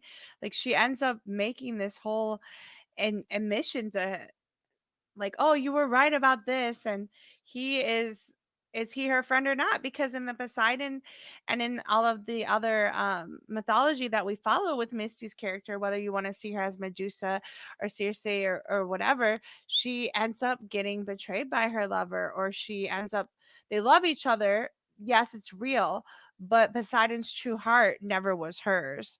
And so that's what causes Medusa, in a sense, she was a beautiful goddess, and then what causes it is like that heartbreak and her defiling her sister's temple to be cursed with this burden of snakes and like becoming ugly. And what happened when she went to go sting with her special what do you want to call it, a kikilan, with her drugs of choice, her pharmaceutical drugs that she's making and doing, and she goes to sting and she ends up killing the queen. So I think that in season 3 we might end up getting this whole new aspect of Misty where she becomes this Medusa type character, um, influenced also by Walter, because right now Walter's, her everything. And Walter's kind of an interesting character in itself because he seems a little bit like a Lisa character, or another greater factor of her and Crystal, where it could Walter be her active imagination going? Is Walter real? Like, I definitely feel Mad Poseidon vibes with his boat, with Great Expectations. I definitely feel like he has some Poseidon things, but also a lot of Hermes. Either way, he's a psychopumping guy who is there for Misty when she needs it, and he's gonna have a lot of pull and tug over her. He loves her and encourages her and says, Misty, that's, he calls her out, literally saying, yeah, you're failing, you're slipping on this because I can follow you through this pattern, or what you did with the um like, you didn't cover your tracks. I found out that you're the murderer, or you're not citizen detecting well enough, and he called her out in a lie. So what's going to happen when she ends up going through this transition where she feels guilty about killing Nat? It's going to really bring out the Medusa in her.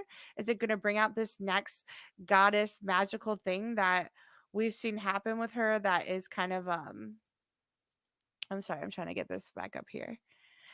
But it's really interesting to see what's gonna happen with Misty. And Misty is one of my all-time favorite characters, if you don't know.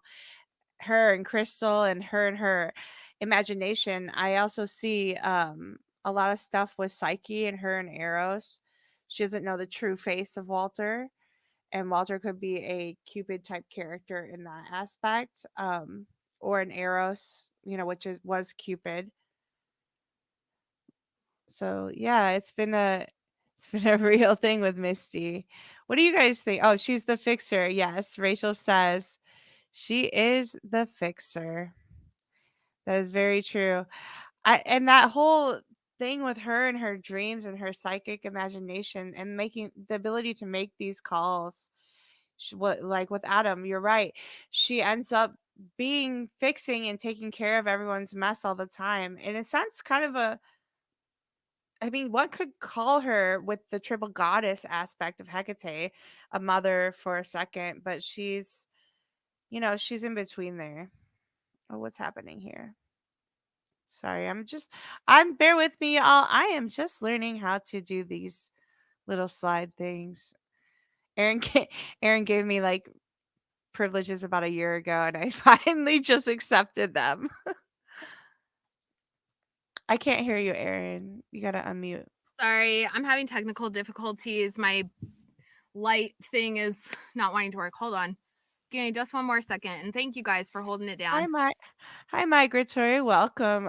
Yeah, she is pretty traditional, and she is just like, she really tries to keep traditions too, and she's inviting them over to eat. She's inviting them over for all these traditions. She wants to be the mascot. She wants to do the way it's supposed to be done, and she wants to be acknowledged for doing the right thing.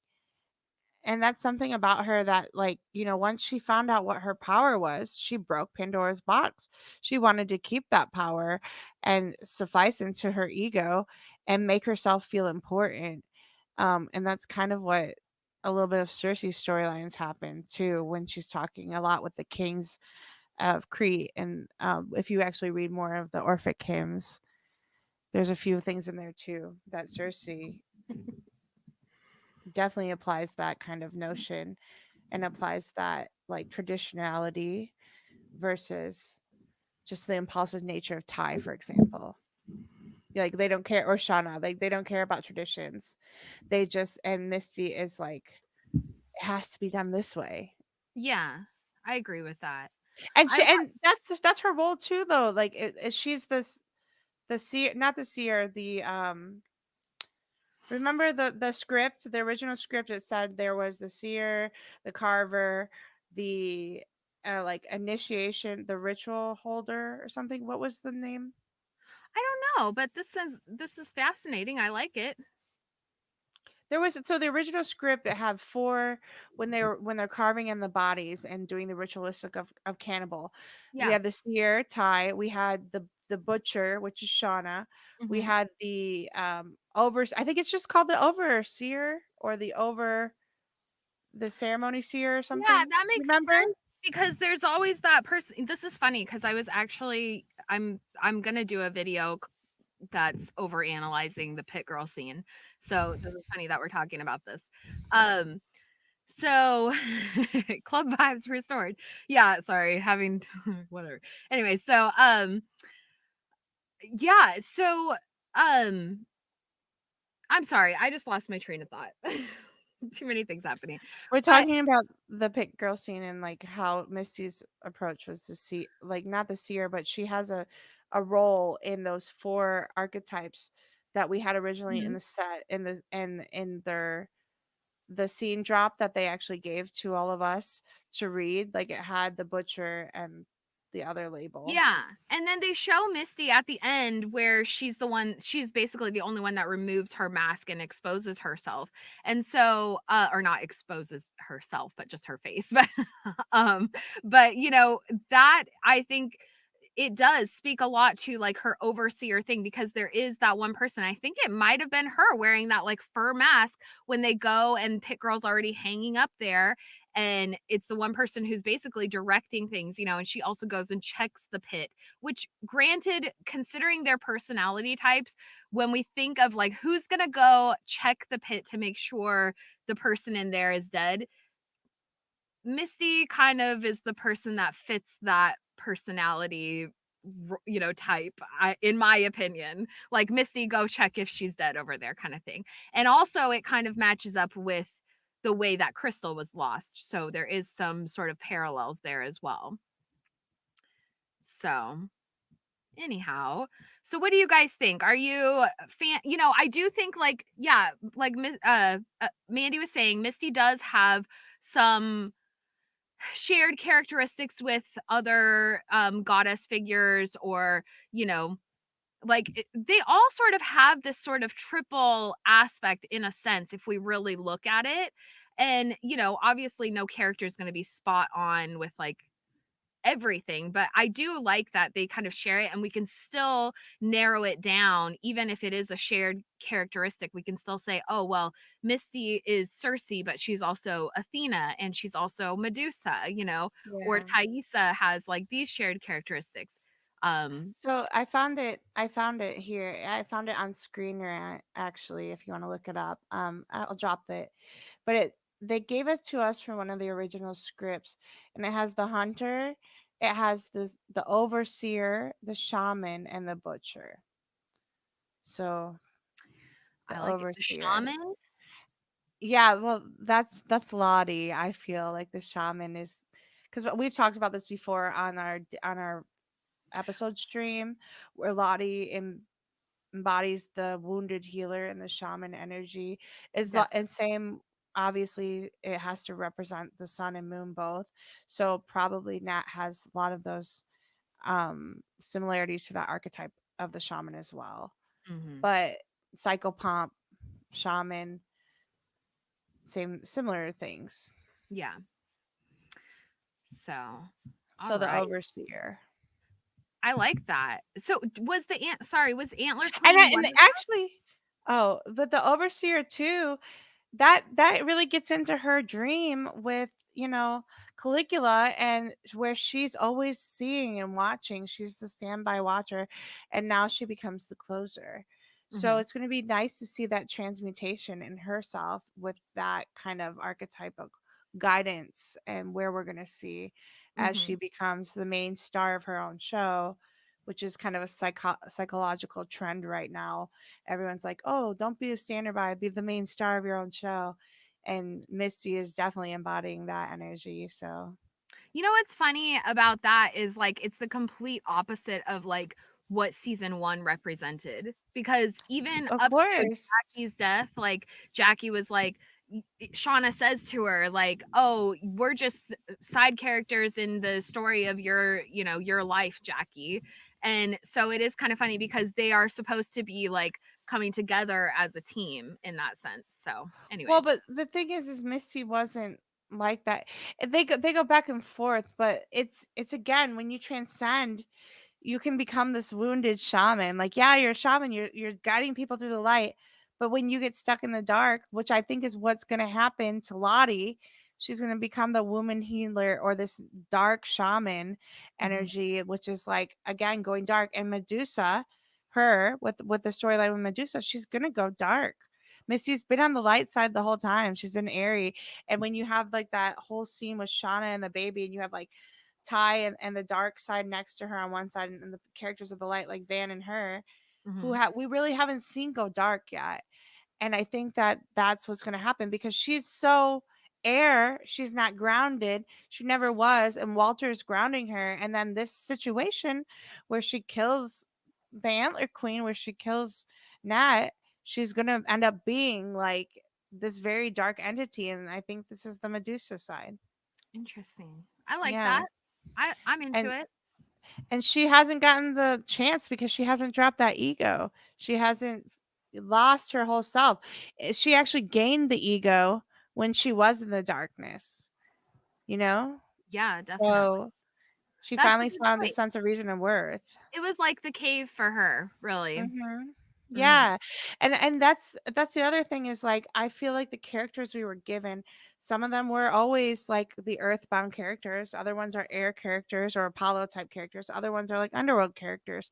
And Mhm. Misty, you want to see her as kind of, I see her kind of as the horizon. Like when we talk primordial ancient mythology gods, like there's, Apollo and the sun god, or Helios, and then there's the horizon, and she's kind of like that air horizon where she's still on the earth, but she always wanted to use her scientific facts instead of letting go of, and to excel and to be herself. And as soon as she does let go, after the guidance of Lisa, she's like, woo, and she's so like in the air, she ends up spilling secrets again, or doing things for her ego that end up killing her or Totally. killing the team in a sense.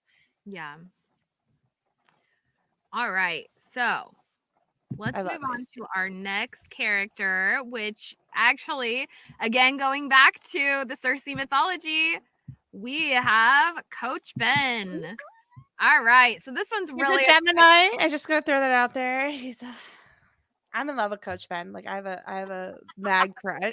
Like I'm mad be crushing that butt. that The butt meat. high calorie butt meat. She loves it. So yeah, so Odysseus. So like we were just saying, the story of Odysseus visiting Circe's island, and Coach Ben and Misty have so much shared, stuff going on, and the whole like him faking her out with the love story, and it's very similar to Circe and Odysseus. Um but also, what I titled as Penelope. So Odysseus's wife, Penelope, she waits at home for him for years and years. I think he was gone for like, I don't even know. I'm not going to guess because I think it was something like 17 years, but I don't think that's even accurate. I think it was longer than that. But yeah, Possibly 25 years. so That would perhaps make it sense of the was 25 25. Yes, exactly.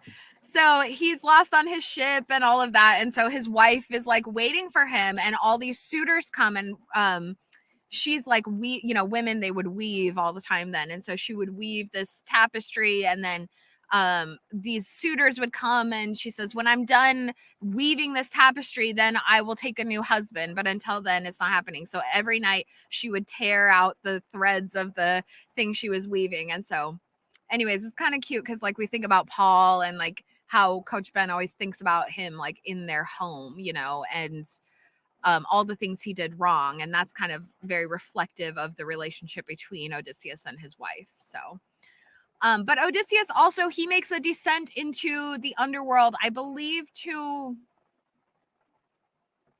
find his son. I can't remember. I'm so sorry, you guys.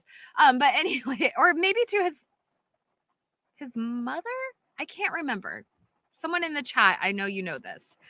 But he himself, he makes the descent into the underworld. And again, that's like a common theme with these stories, are these people making descents into the underworld. And Circe, actually, she gave him advice about his time down there, and told him, don't drink from the river Lethe and this kind of thing. So, and I Well, think like gave he him also a has boon to get.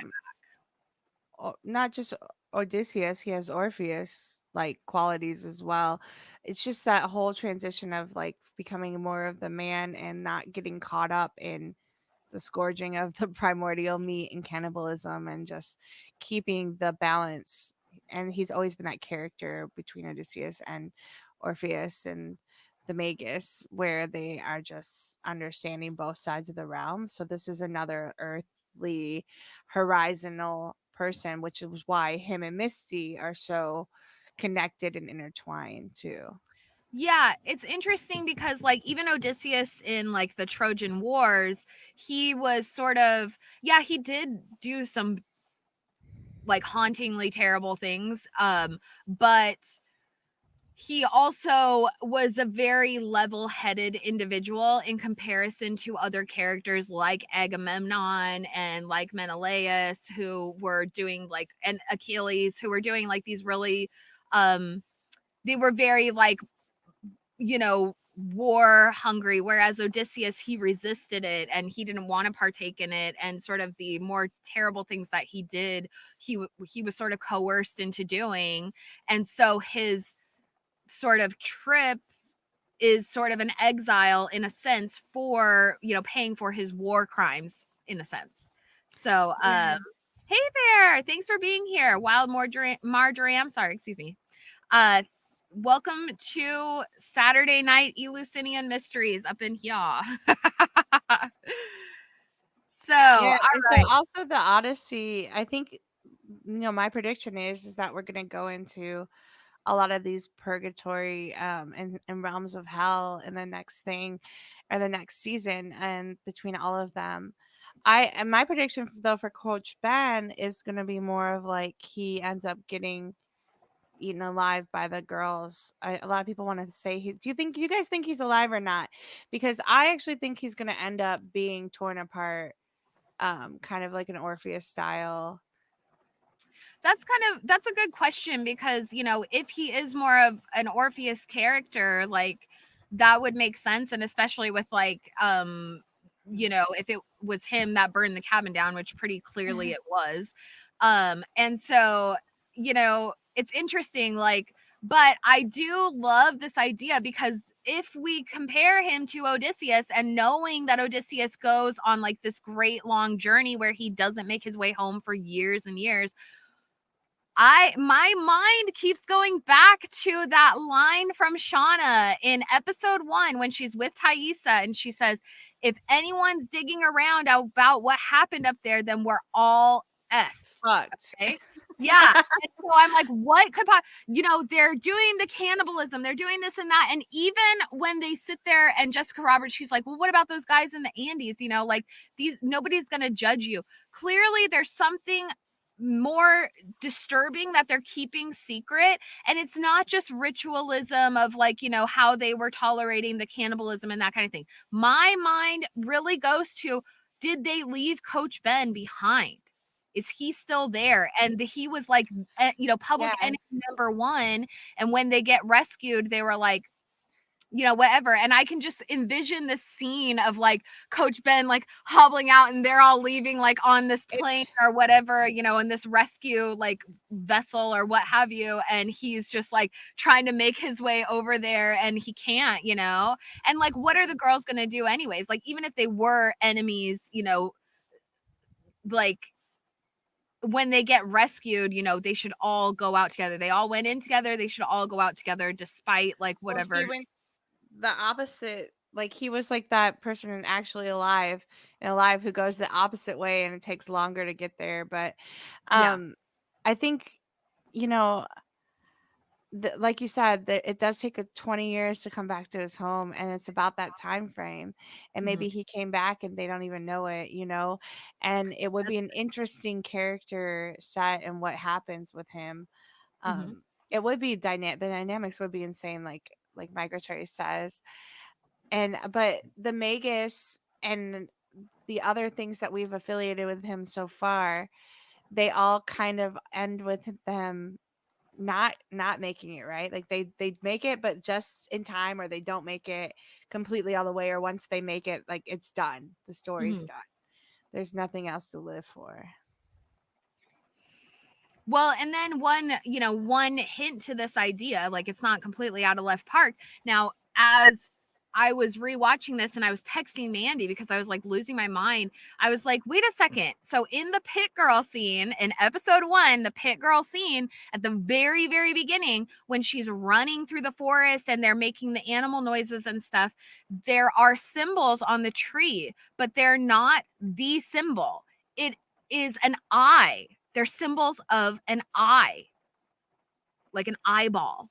Okay. Yeah, it could be like a cyclops or Ra. Exactly. And so the Cyclops idea, again goes back to Odysseus because of Polyphemus. And so he went to like this, I don't know, is it an island of giants or maybe just the one lived there? But anyways, and I think Polyphemus even had pigs. I could be wrong on that aspect. No, you're right. Yeah. He did. He had pigs on the island. And so, and Odysseus kills him or stabs his eye out. I think there were goats or sheep. There were special like goat or something that they couldn't eat, or sheep, a special sheep or something. It was both. Yeah, I could be wrong. Yeah, but anyways,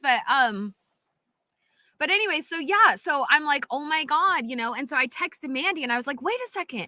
I don't know how I didn't notice this before, but in the pit girl scene, it's an eyeball. It's on the tree, not the symbol. And I think we are all, we've watched it, and that being literally the very first scene of the show of season 1, that's a small detail that kind of slipped our minds, like, for all of us, unless you're rewatching it a bunch of times, which I mean, sometimes I do, but it's kind of interesting because there's been a lot of debate and it's been kind of a subject of discussion. And even you and I have discussed it, Mandy, where it's like, is the pit girl scene, is that a past event or is that a future event? Because I've kind of speculated that it might actually be a future event that we have, that's has yet to play out, because there's a lot of speculation of like, are they going to go back to the wilderness?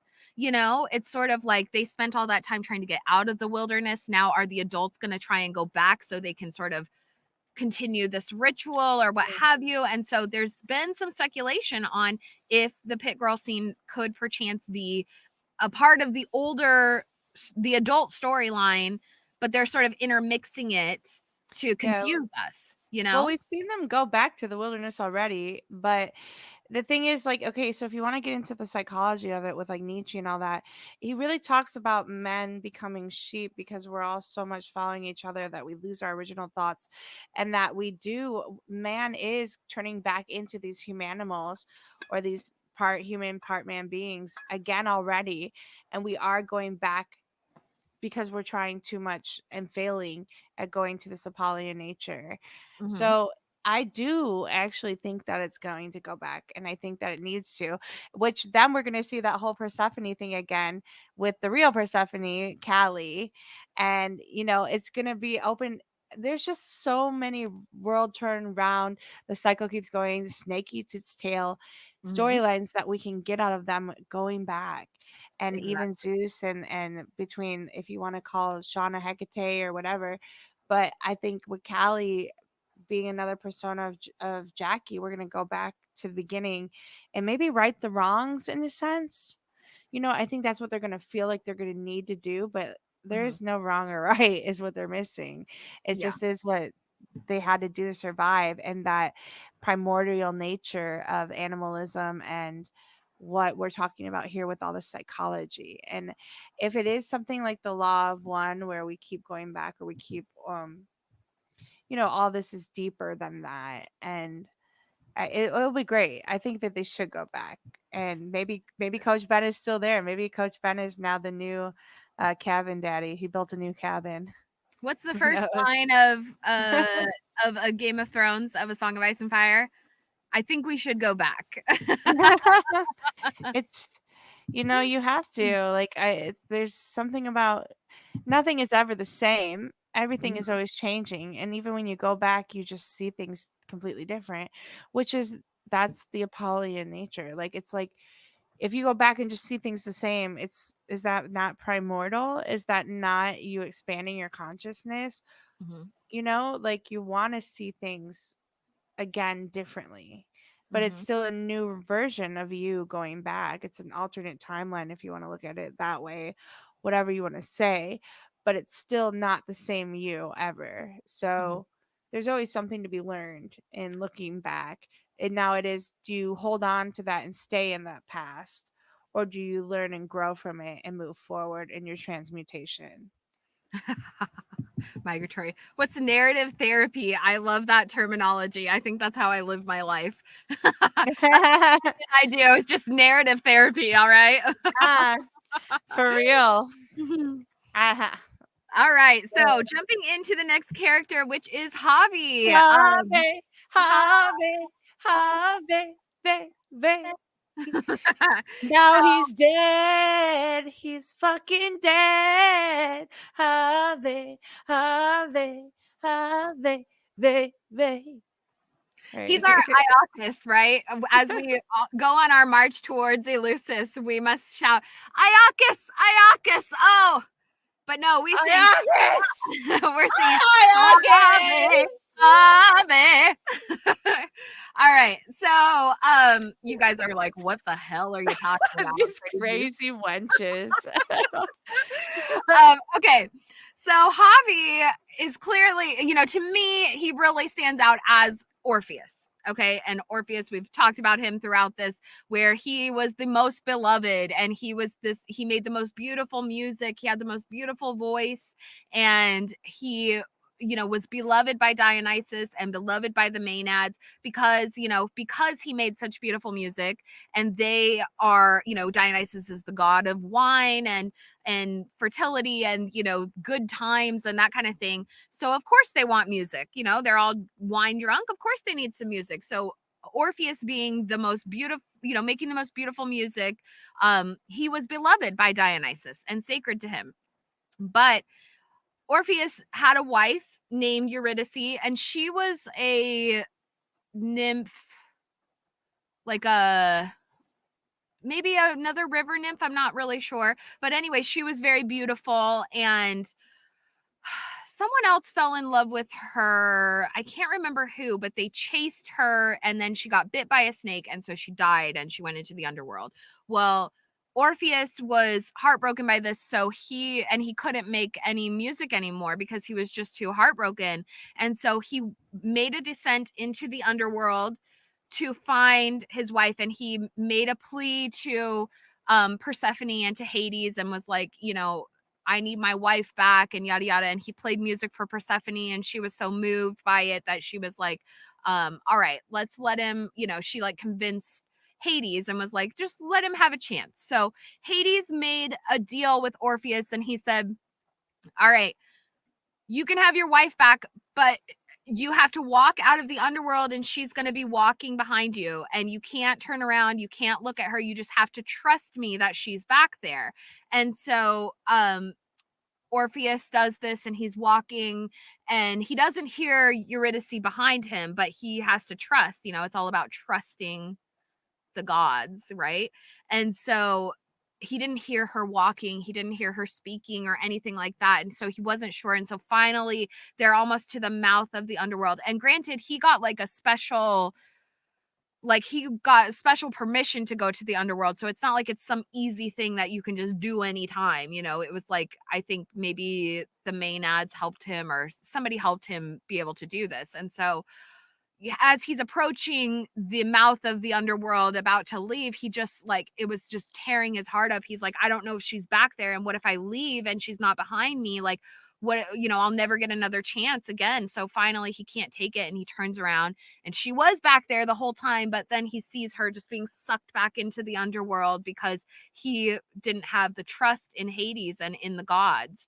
And so after he emerges from the underworld, he's even more heartbroken and more lost, and he doesn't want to make music. He doesn't want to sing. He actually turns towards Apollo and starts to worship Apollo. Well, Dionysus is not very happy about this, to lose, his most beloved to Apollo, and in turn, the Maenads are very unhappy about this. And so what do they do to Orpheus? But the good old Maenad treatment of sparagmos and homophagia, and they rip him apart and they eat his body.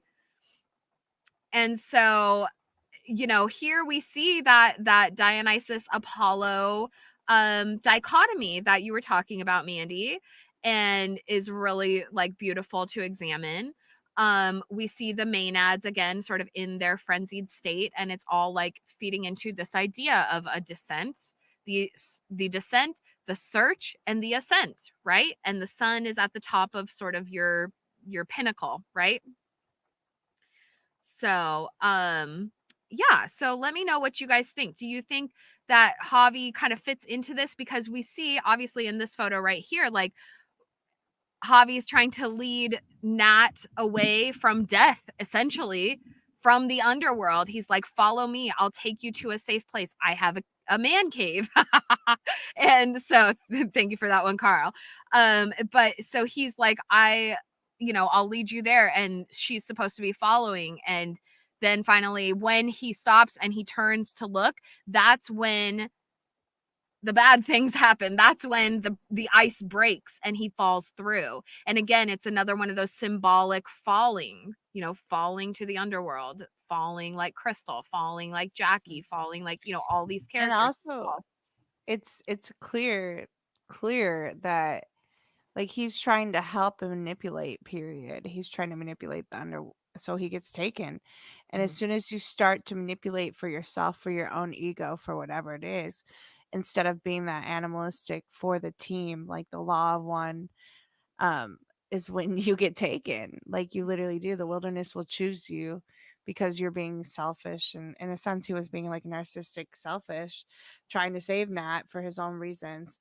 And he got taken, the innocence spilled by blood, Yeah, sad. it's interesting. And it's and we can look at Javi as being that sort of parallel of the most beloved, because they all cared about Javi. He was the youngest. They all were protective over him. When he went missing, they all were searching for him. He was beloved and precious to them because of just his nature, his youth, his vulnerability. And, they always would try to protect him, even when he comes back.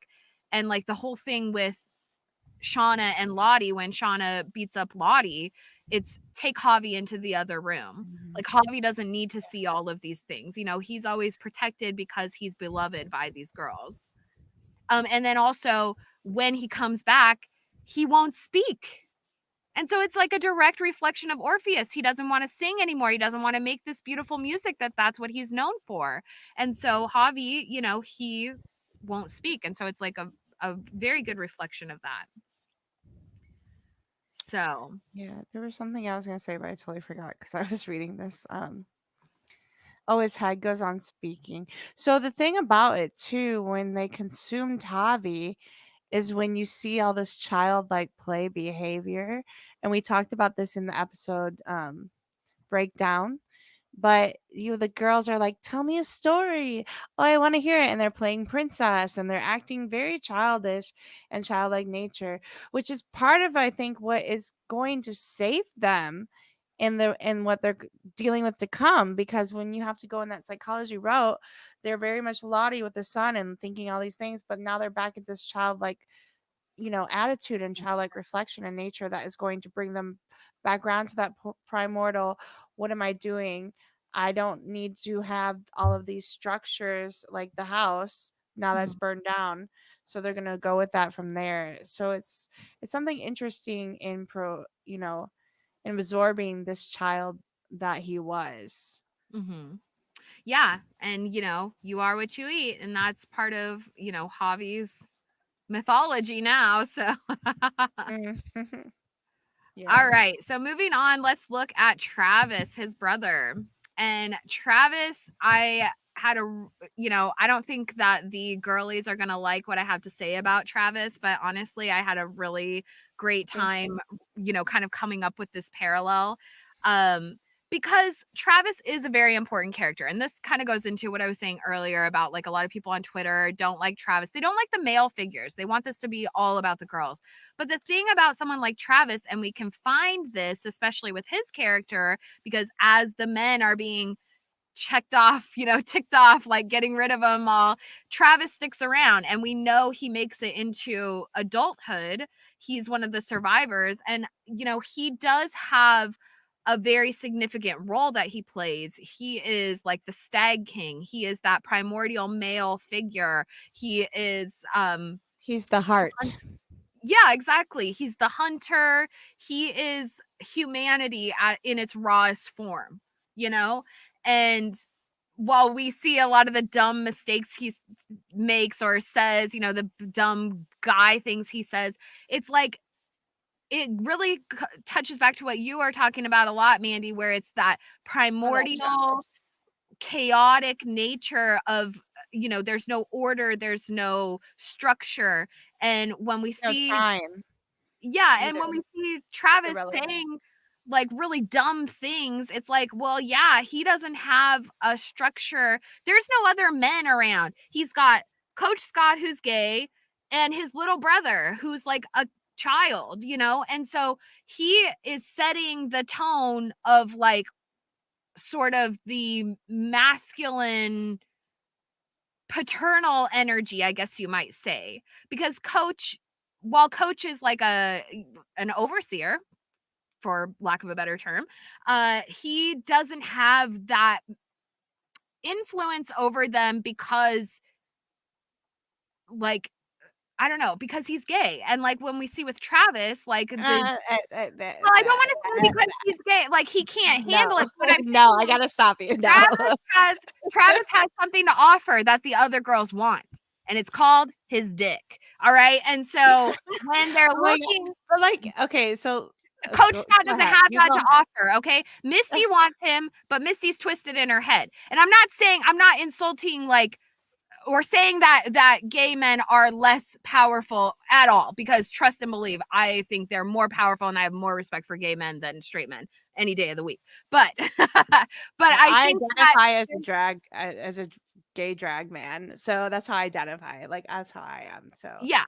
Like I love gay men. Like I've always gotten along with them though, like Jesus is my homie, whatever. Like I just like, but here's the thing. Like I think that the girls there's a lack of respect once they find out. Yeah. And also it doesn't even necessarily have to do with his sexuality as much as it has to do with the fact that he's lost a leg. The fact that like they just don't respect him in general. Look at how Mari treats him. She's like, talk some crap and I will literally eat you. Like it's not a question. There's no respect. But she wouldn't do that to Travis, in my opinion. Like Travis holds some sort of significant importance in his masculine role to the girls. And Lottie was one that recognized that. She's the one that said, he wasn't for her about Jackie. He's not hers. And Jackie's not the most important one. And she knew that Travis is Nat's because he's the hunter and she is the huntress. And those two are partners in crime to the end, you know? And And they can never Lottie have and each other. what's that? They always are. They're always hunting each other. They can never have each other. And the Orion already had other lovers too. Mhm. Um, but the thing is though, like I really have to, like I feel personally like I was not able to be enlightened or go until I really take grasp of my male side and like the divine feminine and the male and the animus and the magus or and you guess I'm sorry I can't, you know what I mean, like the male, and everybody has that, and I think that's what a lot of the show is finding that balance and understanding that you do need both to survive. You can't have one without the other, and you need to be fully consciously aware of both sides of your masculinity or divine feminine, however you want to identify, but like you need to embrace them and love them both, and like, you know, so I just want to like throw that out there because I feel like this is could be taken the wrong way to some No, not people, but yeah, it's and I'm not not, yeah, it's not yeah. by us at all, like, and We're I just hope that, examining this from, like, an yeah, archetypical standpoint, and, like, that which is is sort of true. a wrench in the, you know, spokes of, like, Coach Ben, but I love Mhm. how Wild Marjoram says here, Yeah. Travis is active, Ben is passive, and so what we can see also, like, Travis is active, he is that male, like, and whereas Nat is the female receptive, right? Mhm. And so, like, it almost fits into Apollo and Artemis like duality in a sense, except for that like Orion is matched more into like the night, right? Into that dark aspect versus Yeah. Apollo's light aspect. And that even feeds into like his death eventually, because like we talked about it. Um Essentially Apollo makes a bet with Artemis. She sees Orion in the distance and Apollo says, I bet you can't hit that. I think he tricks her and says it's a stag or something like that. Oh, I bet you can't hit that with your arrow. And she's like, BS, you know, this is her brother talking some crap. So she pulls out an arrow and she shoots him, and it turns out that it was Orion. And so she's super heartbroken about the whole thing, even though like Artemis is like a virginal goddess, but this was like her man, you know, this was like the only man that she really had like a love story with. And so, or that she put her own heart and vulnerability out there for. And because Artemis, you know, she's very strictly like a virginal goddess, but because Orion is this primordial male, then he's like an exception in a sense. And he feeds into that stag king like qualifications, right? So he is the king stag. He is, if Artemis The has, white stag maybe? in a sense, yeah. Yeah, because But I it's think like, there's also like some lore where Artemis turns a man into the stag, or like that's what she does. She makes them punished. So in a sense, that yeah. could work.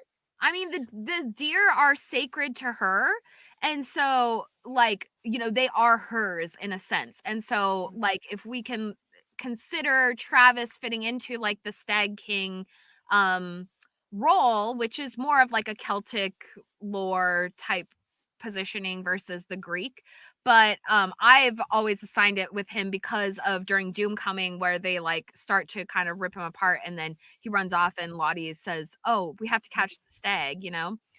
Well, And I think there's that Minotaur fight and like that becoming he became meat, and it's showing the girls that he was the meat, like it's showing them as the primordial stage factor. And I like this one too because they stopped showing that divine, like that masculine side of them, and Coach Ben too.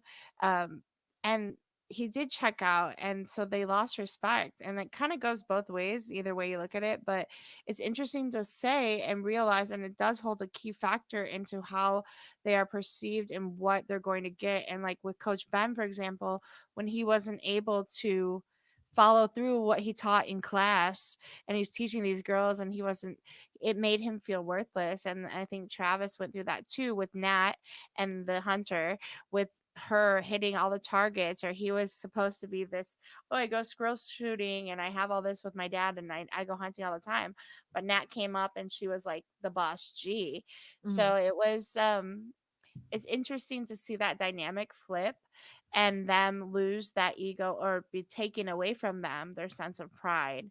Mhm. But it happens vice versa, like with him taking away Jackie's pride in a sense, or yes, she wanted to give it up freely, but that wasn't the same situation when Travis was trying to be with Nat and someone who really loved him, and like it was embarrassing, and he Yeah. attacked her in a sense where she felt really bad, Mhm. especially having prior relationships with people, which that was like a heart thing for her. So it Mhm. all goes back to his heart too, and like this whole constantly chasing or trying to hunt or out hunt each other. Mhm. um it's a deeper reflection of like our nature as male and females too. So Totally. Yeah, exactly. I love that. and then another thing that we have to remember is like Athena and Ty, for example, she's kind of got the male vibe, and would be like the patriarchal for her son in a sense. The patriarch and Athena, one of the first judicial law and judges was to make the father in charge of the children of the womb. Like the mother was the vessel, but the father had this patriarch value. So that is, and right now we don't have the patriarch at all in the Yellowjackets. Like the patriarch gets killed, the coach Mhm. gets killed. So there's a dynamic and undertone there that I think might come to play in the future. What do you think?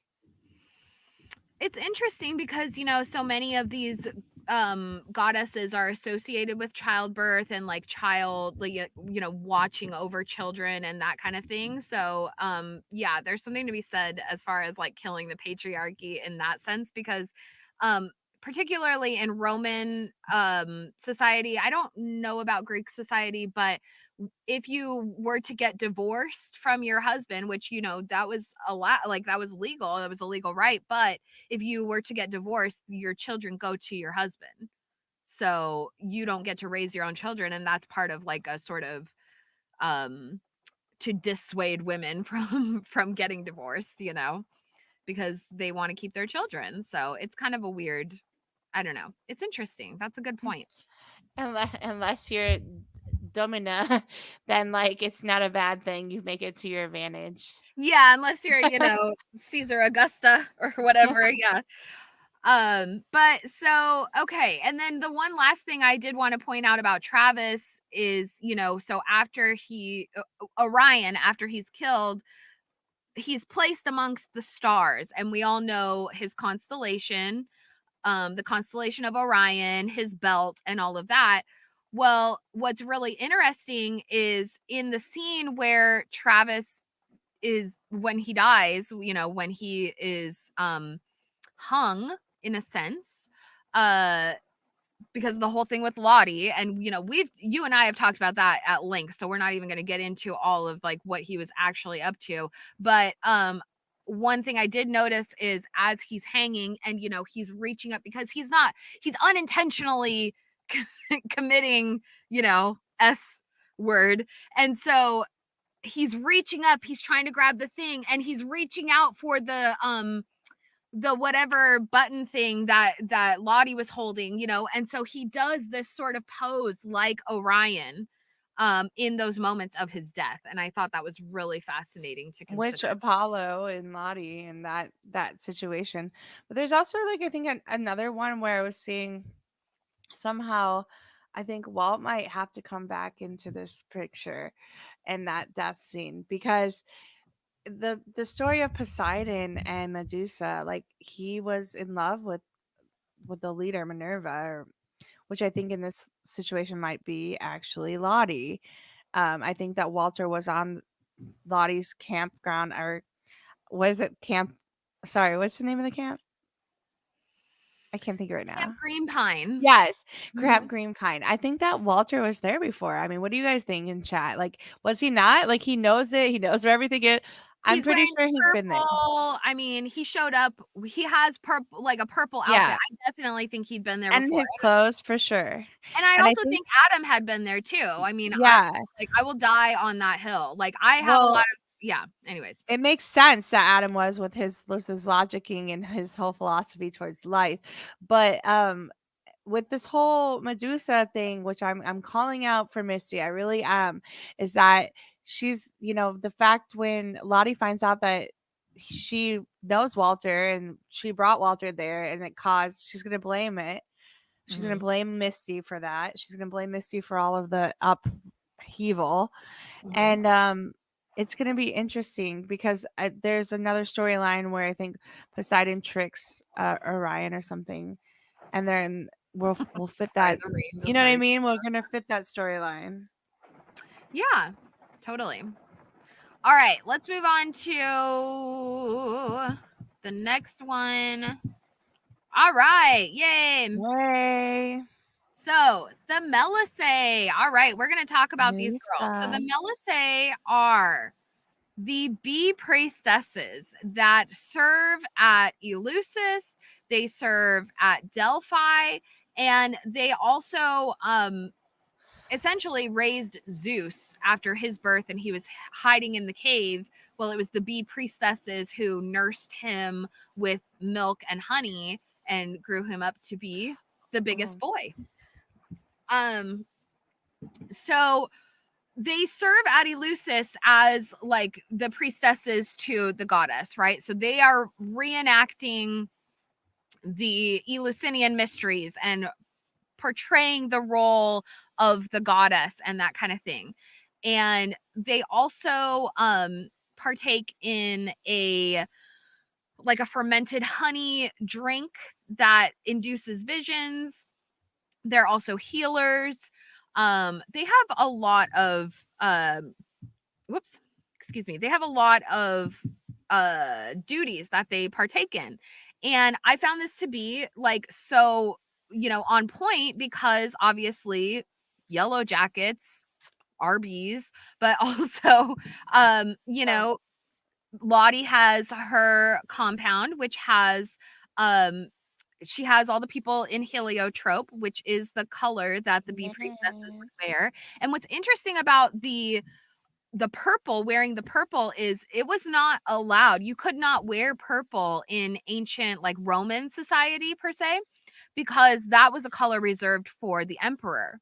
So the only people who were allowed to wear purple in public was the Melissae, the high priestess of the temple, or the emperor.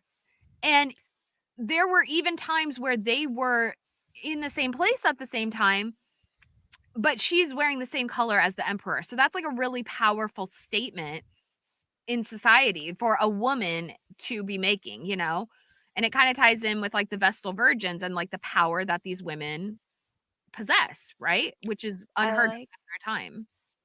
Yeah, I like this one. I have to go back to the strawberry wine, fermented wine parody we're supposed to be writing. This is perfect. The Melissae, sacred honey. Yeah, fermented wine. There's a whole bunch of there's so much symbolism with this. Okay, so first of all, I want us to go back to the very first scene that we see of Nat.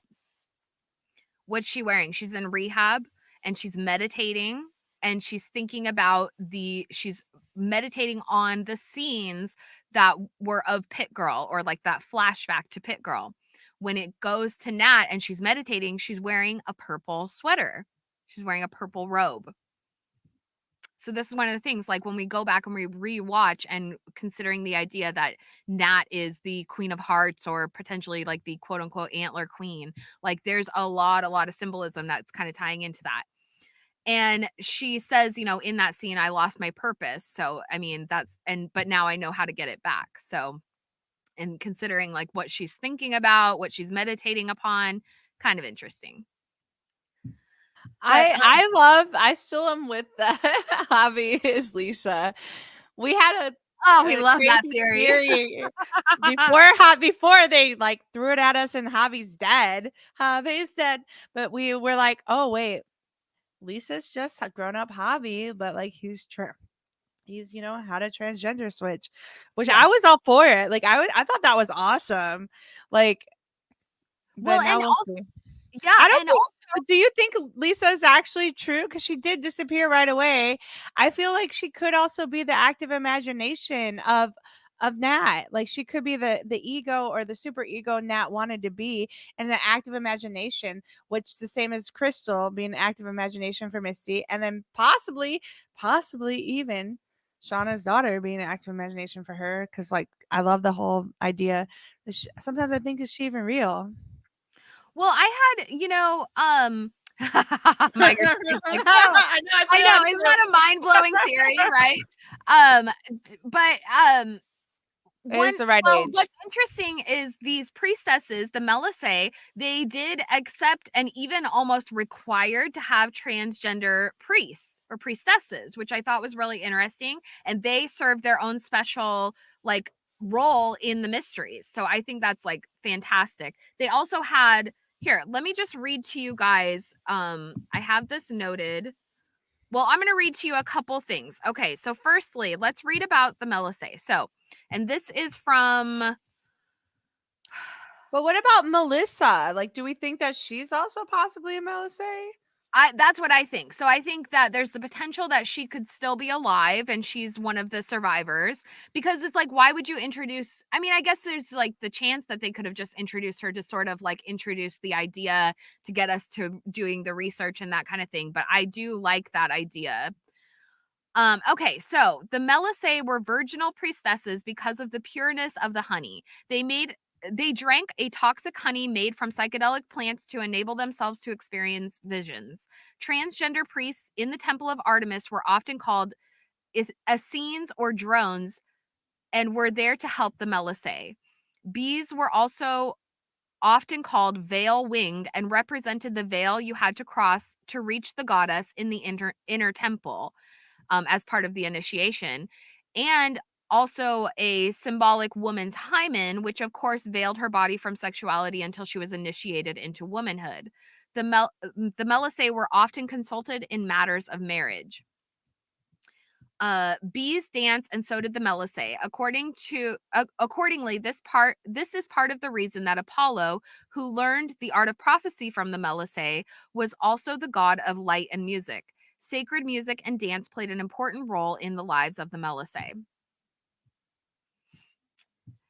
And then, so So I want to wait. Can I just really quick on? I want to put on this. We met Melissa's mother. I actually like.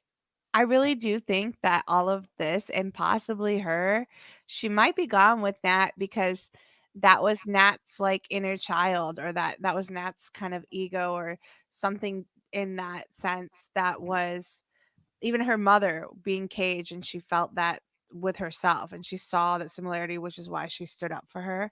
So it's going to be interesting to see what they play with this, and what if we get her, what's going to happen. It's going to be interesting.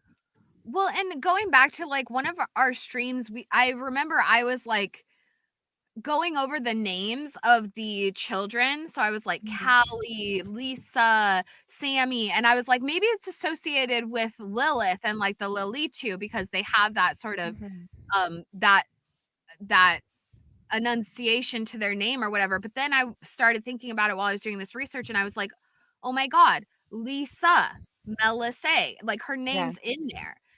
So like there's a lot of these where they're like, I don't know about Sammy and Callie, but definitely Lisa is in the Melissae. Melissa's in the Melissae. So I think there's like definitely some big hints being dropped with this.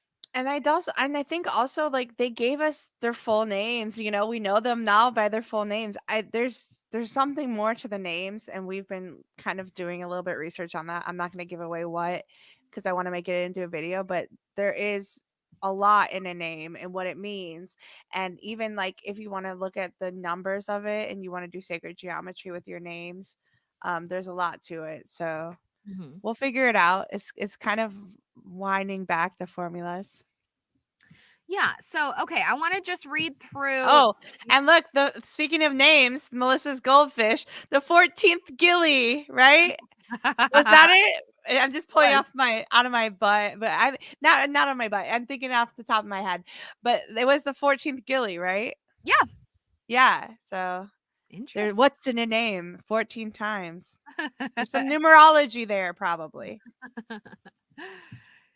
So, okay, so I do want to read about like some of the Thank you, temple Carl. or like the priests of Eleusis or of the mysteries, just so we kind of have a general idea of that.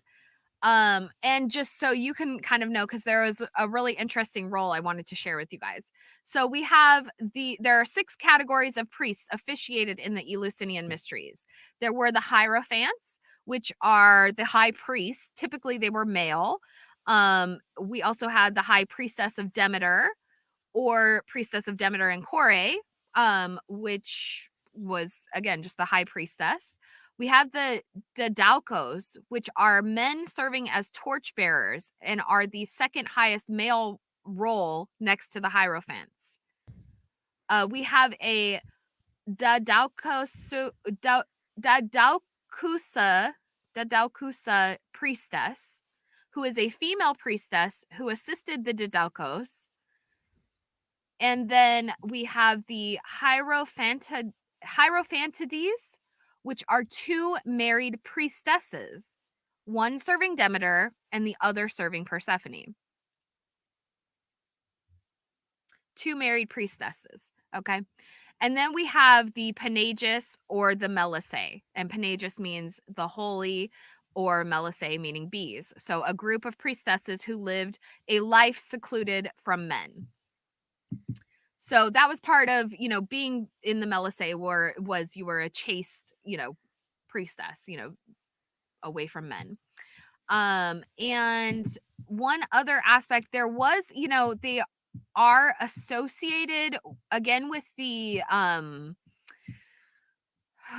with the mysteries. We were talking about this before, where prior to the mysteries, so basically where it would start in Athens, you had to walk a journey along the Athens road to Eleusis. And once you arrive in Eleusis, you bathe in the ocean.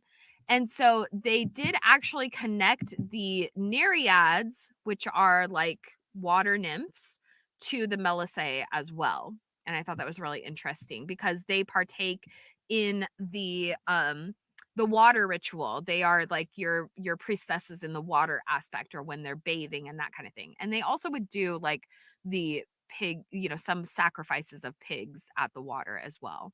So sometimes like the ocean was just red with blood, they would talk about. So kind of interesting. Oh, hello, it's Callie. Nice to see you. We've been going for a few hours here. It's nice to have you here. Yeah, we're almost on 4 hours. Yeah, I know. We're really going for it. We're almost there. We're almost getting through it. We've been dropping enough hints along the way that, it's all kind of coming together. And if you guys, thank you all for being here, for watching. I hope this is all kind of coming together for you. We're talking about all the Greek mythology throughout season 1 and 2, and kind of their corresponding goddesses and all of that kind of stuff. We're having a lot of fun here, and I hope that you guys are all having fun. And if you have any questions, drop them in the chat. Yeah, heck yeah. Okay, so Zeus turned Melissa into a bee. I was just clicking that too. Yeah, and well, that's like one version of it, but she does, like, basically she's like a princess, and she helps raise Zeus because he's hidden away from his father, who wants to like kill all his children because that's like a family a curse, or whatever you say, like a family trauma, and so or ancestral trauma right there. But anyways, yeah. All right, let me get my mind back together. Sorry. 4 hours straight mythology. Like, I mean, but really, this is just us every day.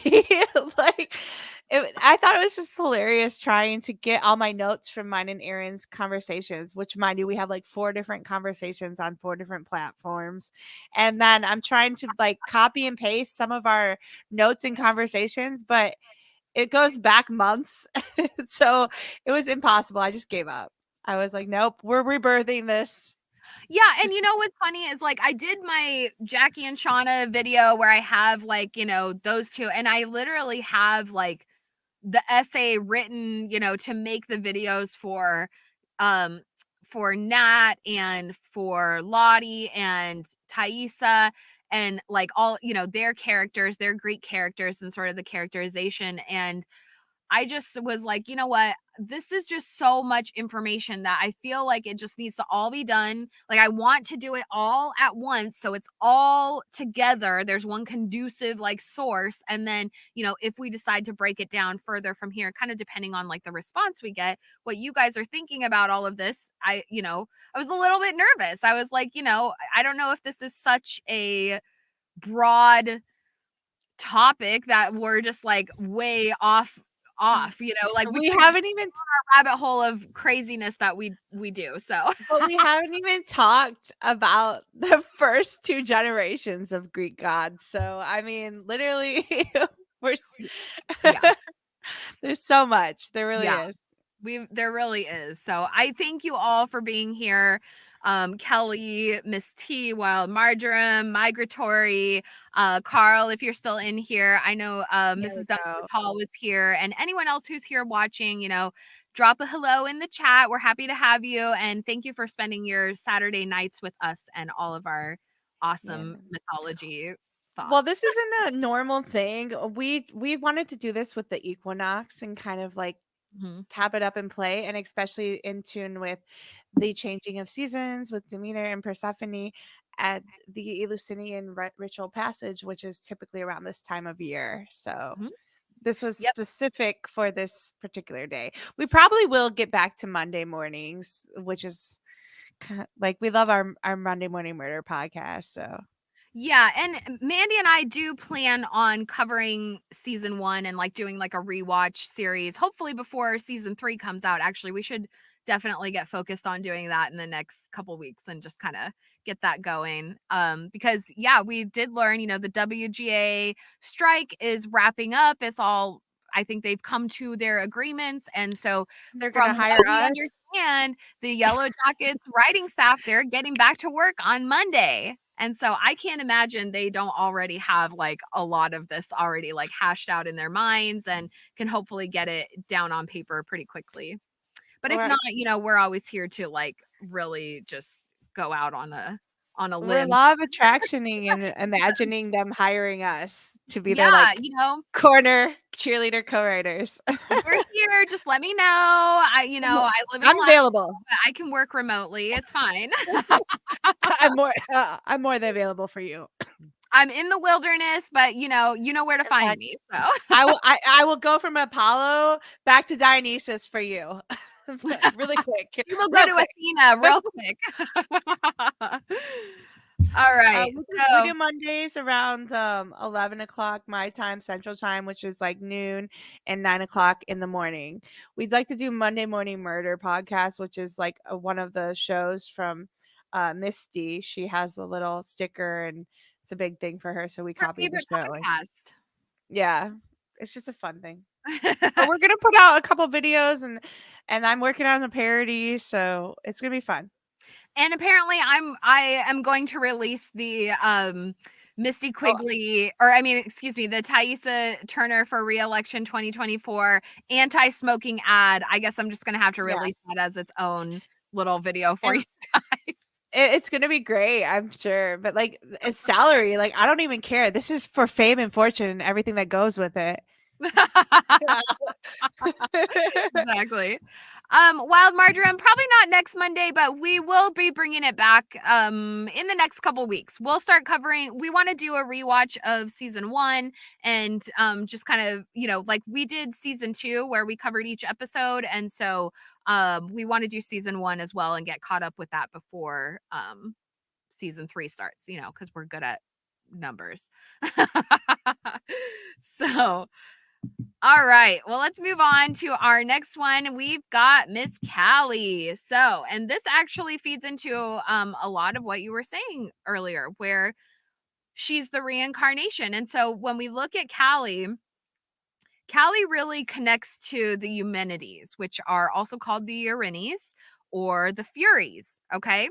And this is a group of 3 goddesses, typically 3 goddesses. They are Alecto, Tisiphone, and the third one is Megara. Actually, and Megara is who Meg Hercules. from Hercules is based on, basically, or is, that character. And so the Eumenides or the Furies, they are like goddesses of vengeance and justice. They are chthonic deities, and they also are sometimes like connected to the Gorgons, like they're called Gorgons as well. Because they're not, so when Uranus was castrated, and from his, so when he was castrated, his like member fell into the ocean, and from the sea foam is what Aphrodite was born from, but from the blood that fell into the ocean, that is what the Eumenides or the Erinyes come from. Okay, and I like the Erinyes just because my name is Erin, and so I feel really connected to them, also because I'm just a Capricorn, so I'm all about like justice and vengeance. And so I like, this is why I feel really What connected do you mean? to You're like, Callie. yeah, you are really like, kill them all, burn them all. It's true. I'm like, you know what? Like, Like no, let's Callie, kill like them and love them with our light. You're like, darkness, kill I'm them. like, no. Do they deserve to die? Okay, well, let's kill them then. Okay. But no, like I really do feel like connected to Callie because she is such like a little vengeful girl, and she's always just like calling her mom out on stuff. And granted, I feel very connected to Shauna, but there's something about Callie that I just am like, this was me like when I was a teenager. This is me now. Just whatever. Like she's on her own path and it's all vengeance. But it's I also think justice, so the Eumenides, their form of justice is specific to family crimes in essence. So when we look at stories that feature them, we're looking at like the Oresteia, which is the story of Orestes, who killed his mother after she killed his father. So his father was Agamemnon. Agamemnon killed his daughter Iphigenia with Artemis, that was the deer. yeah, exactly, to appease Artemis, because this was in the Trojan War, obviously, and so they were trying to sail to Troy, and the waters were like, not in their favor. They just were like stuck. Basically, their ships weren't going anywhere, and so they it was one of the priests said that Agamemnon displeased Artemis by killing a stag or something like that, I believe. And so or no, by raping the priest. It was raping the priestess. What's that? No, it was like a special stag that he killed, like her special stag, and yeah, and then so she demanded his daughter as payment. Yeah. But yeah, he thought he was killing his daughter, but she spared his daughter actually. Like yeah, so Artemis comes at the last moment, and in some stories she basically turns Iphigenia into a stag and like swiftly like gets her out of there at the very last second. Although, I mean, in all reality, like he probably did like, sacrifice her, and that's just like a nicer way of saying it. But basically, like Artemis demanded that, they sacrifice her to give them favorable winds and favor in war and that kind of thing. And so this was a crime against their family, because what they did was they called for Iphigenia to be sent all the way out there, and she comes and they lie to her and they say she's going to marry Achilles. Oh, you come here and you're going to be his bride, yada, yada. So she comes, she's dressed to be married, and she's in the mindset she's going to be married. Her mother believes she's going to be married to this great warrior Achilles. And that's what she tells her daughter. But they sneak Iphigenia away from her mother and take her and sacrifice her. And so her mother doesn't even know. So of course she's enraged, she's vengeful, she's just, all of the things. But Agamemnon is gone for years and years fighting in this war. So Clytemnestra, his wife, she takes all this time to come up with a plan to get her vengeance. And so she takes the lover. They later kill Agamemnon. But then Orestes, her son, he is all vengeful over them killing Agamemnon. So it's like this terrible family cycle. It's terrible where Yeah. they're just all killing each other. And it's just like awful. It's freaking awful.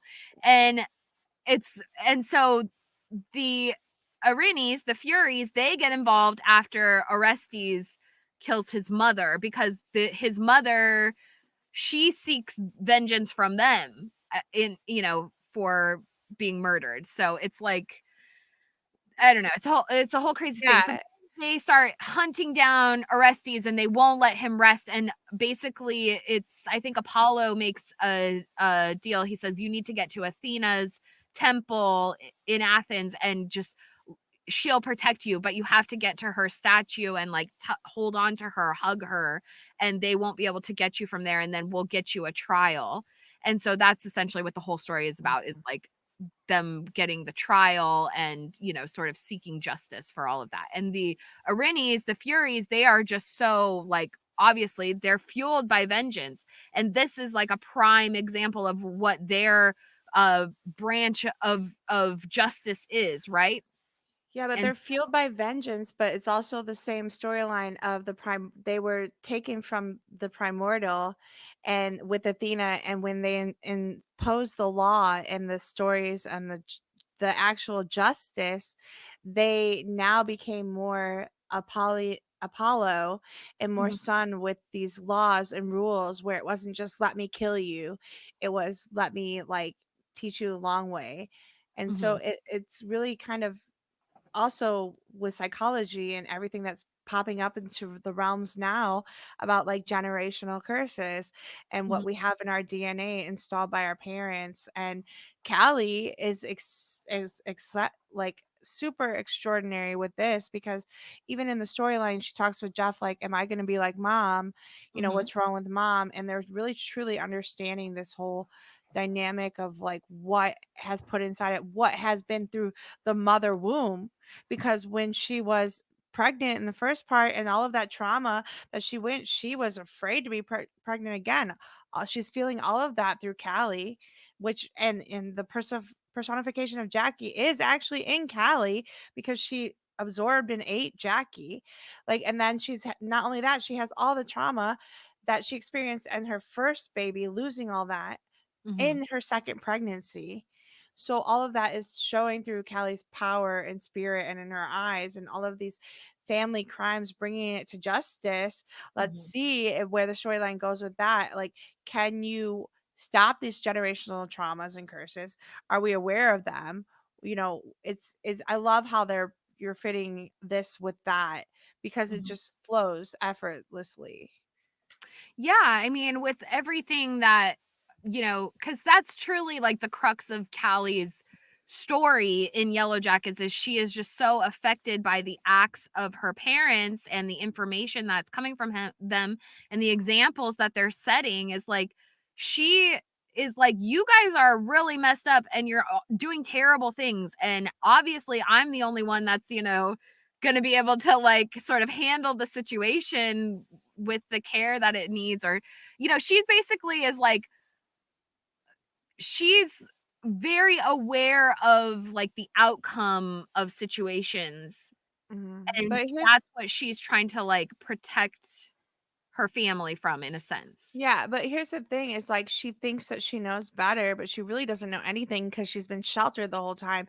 And I think like in psychology wise, we Shauna's a man child, like Jeff is too, she is too, like, they're children who grew up, or they were sheltered. They either had to grow up too fast because of the trauma, or they were sheltered, and they're not able to do the real like thought processing in life and able to adapt that way that they need to. So once she's going to get power, I think she's going to be completely overwhelmed by the Mhm. power, and it's going to take advantage of her and go back round circle, snake eating its tail, where she is the one who is back to primordial because she doesn't know how to control this power. And she's going to think that, oh, well, I can manipulate, and I saw my mom do it. Like just how we saw with Yeah. Shauna lying And she's like, Mom, did I do good? I lied. I got in their face. And then that's when Shauna has the reality, like, oh shit, like she's lying to the cops. She's doing all this stuff because I lied, and she thinks that that's the right way to be. Monkey see, So monkey do. this is why I think that Jeff Zeus is going to sacrifice his daughter Persephone back to the underworld. And I think we're going to go back again with this storyline. That's really interesting. That's an interesting way of looking at it. Yeah, it's Wait, can I shout out really quick to Steffi's? Like, she's one of my best friends. Love her. Thank you for coming here. Like, Hey, it's good to Stephanie. see you. Yeah, long time no Stephanie. see. So, Thank Stephanie you and for I being have here. some awesome cosplay stuff together, and she's in a couple. She's a star in a couple of my videos with lip bringers and parodies. So I'm making a few parodies for this show. I would love for you to be in it too, Steph. Yeah, do it up, girls. Okay, sorry. Yeah, it's something, with what I had something in my mind I wanted to say about Callie. We were And talking going about back to like Persephone. the primordial chaos, considering the Erinyes come from a more even primordial source than any of the other great divinities we're dealing with in this story, we can even consider like that being part of like this sort of wild, angry, vengeful state that Callie has, or that role has for her, because it does kind of go back to that unhinged wild nature, and so we can kind of connect that to that primordial idea, or the primordial chaos. Yeah. I think it's gonna be Shauna that kills her, y'all. That's what I think. kind of wonder. I mean, I've always speculated that it's Pit Girl. That's Callie. Yeah. Yeah, I think so too. Entirely possible. But I mean, I love the idea that it being a continuous family cycle, because, again, going back to how we talked about the exchange with Shauna, excuse me, Shauna and the baby, and how her baby was sort of, okay. So if we consider these characters who are like sort of destined to die or destined to be sacrifices, like Dionysus, like Persephone, so, and then even like Shauna's baby, okay?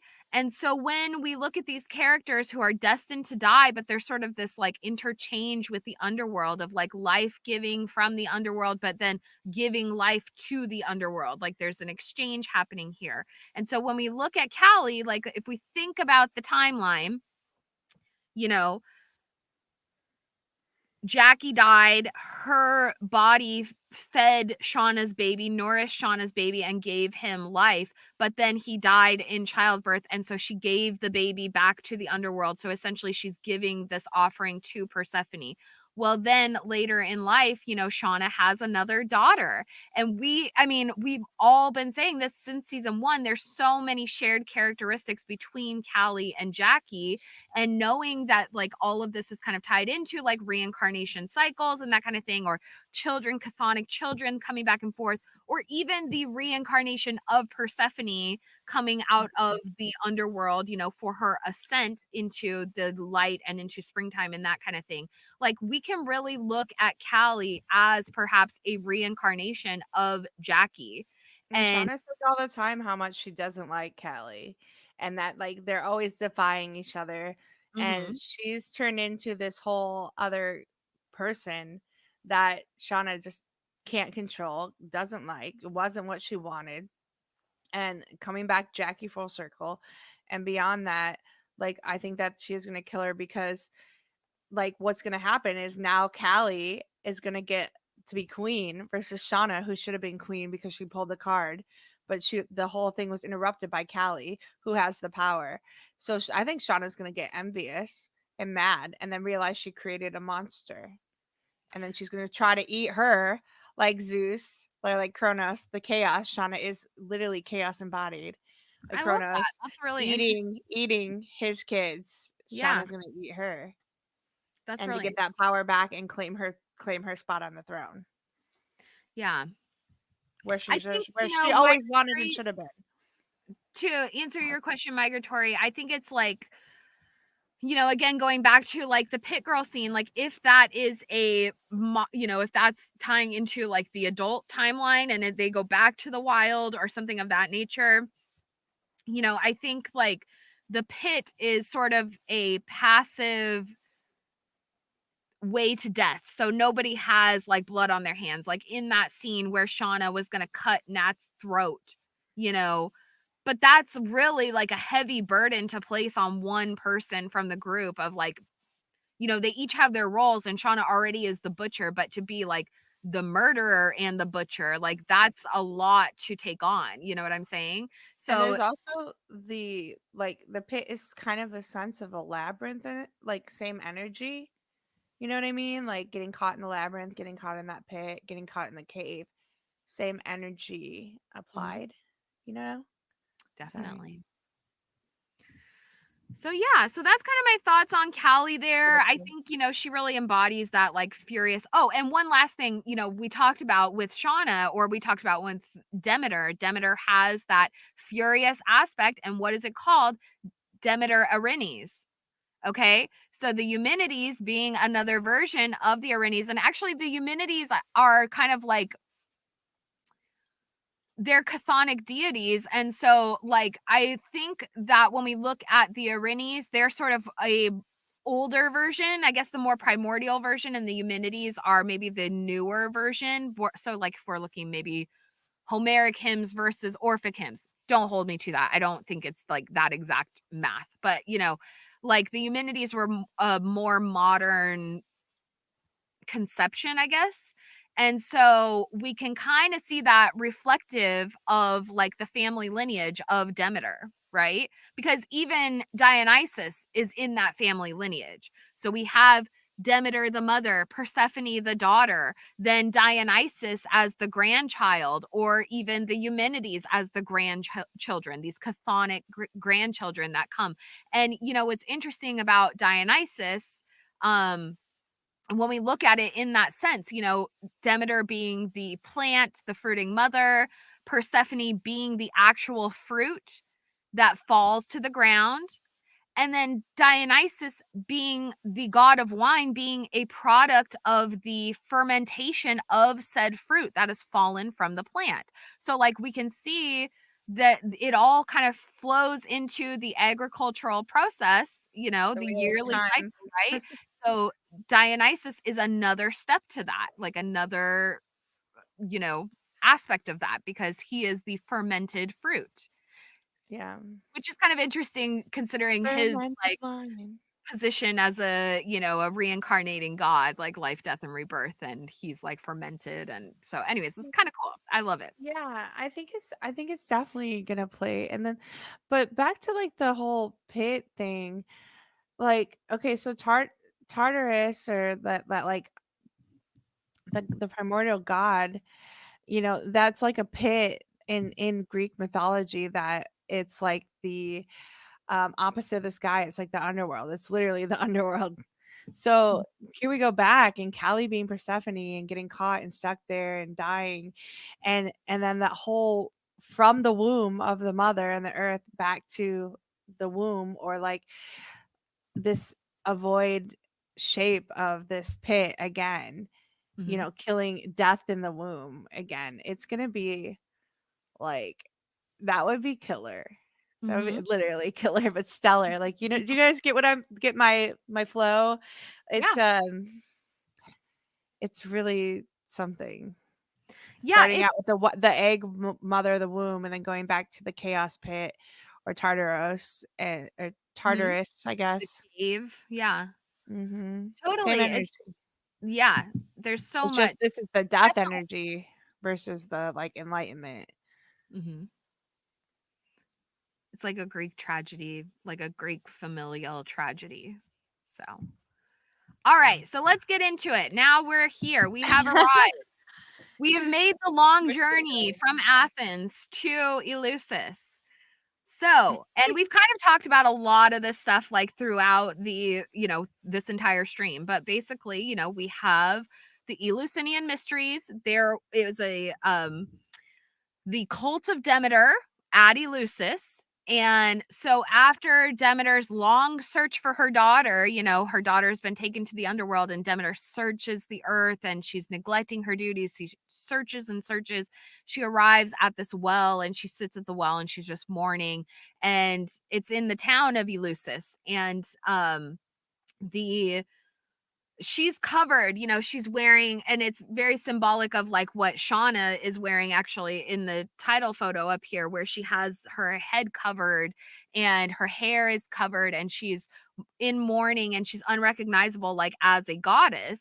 But the daughters of the king see her there at the well and they're like, oh, you look like a really like fancy lady. Like, why are you sitting here crying? And let us take care of you. So they take her back to their I don't want to say a castle because I don't think they had castles. I just think they had like a nice home that their king lived in. And they clean her up and they say, can we get you anything? And she actually asks for a drink, which is what the Kaikion drink is based upon, but it is like a barley and mint drink. So I'm wearing my mint for Demeter. And so she drinks that, and the lady of the house, the queen, she comes in and they're talking, and Demeter doesn't reveal who she is, but basically the queen is like, I can tell that you're like, somebody significant. Will you stay here and will you like be basically the nanny to my child? And so she stays and she takes care of this child, and she decides that in exchange for their kindness that she is going to make the child immortal, like make him a god. And part of that is placing him in the fire every single night to burn away sort of his like humanity or his, that kind of thing. It's sort of, again, like a reincarnating like essence. But one night the mother catches Demeter placing the child in the fire and she freaks out and she's like, no, don't do that to my child. And then kind of what happens to the child is a little bit of a mystery. Like, I think in some stories, Demeter just like leaves him to burn up in there, but others like they remove him from the fire, but basically take away his like gift of immortality. And Demeter, it reveals herself as a goddess in that moment. And she's like, how dare you, defy me and my choices. I was going to make your child immortal. I was going to make him a god. And you came in here and like question my methods. And so now you're not getting that gift. But so then she said, so as you need to build me a temple here at Eleusis for my mysteries, and I'll teach you guys my mystery religion. But you have to build this temple for me and maintain it and that kind of thing. So they build her the temple there. She teaches her mysteries to a couple people, including their other son, who I think his name is Telemachus. That might not be that might be from another story. Something with the T. Anyway, so she teaches him the mysteries, and he goes around and he actually shares the gift of agriculture with other cultures. So again, knowing that like the agricultural cycle is a huge aspect of the Eleusinian mysteries. We've talked about this with Demeter being the plant. She is the mother plant. The child is the fruit that falls from the plant to the earth. Hades being the earth, Persephone is the fruit. Hades is the earth, the underworld, and the fruit falls to that. And so then the plant has to, basically go through the winter months until spring arrives again, and life is renewed, right? And so the agricultural cycle is almost a commentary on the reincarnation cycle itself, or even the search itself, the ascent, the search, or the descent, the search, and the ascent. So that's that. Any questions? No. So the Eleusinian mysteries were like a huge, gathering of people. It happened twice a year. There was the greater mysteries and the lesser mysteries. The greater mysteries were for anyone to attend. The lesser mysteries were female initiates only.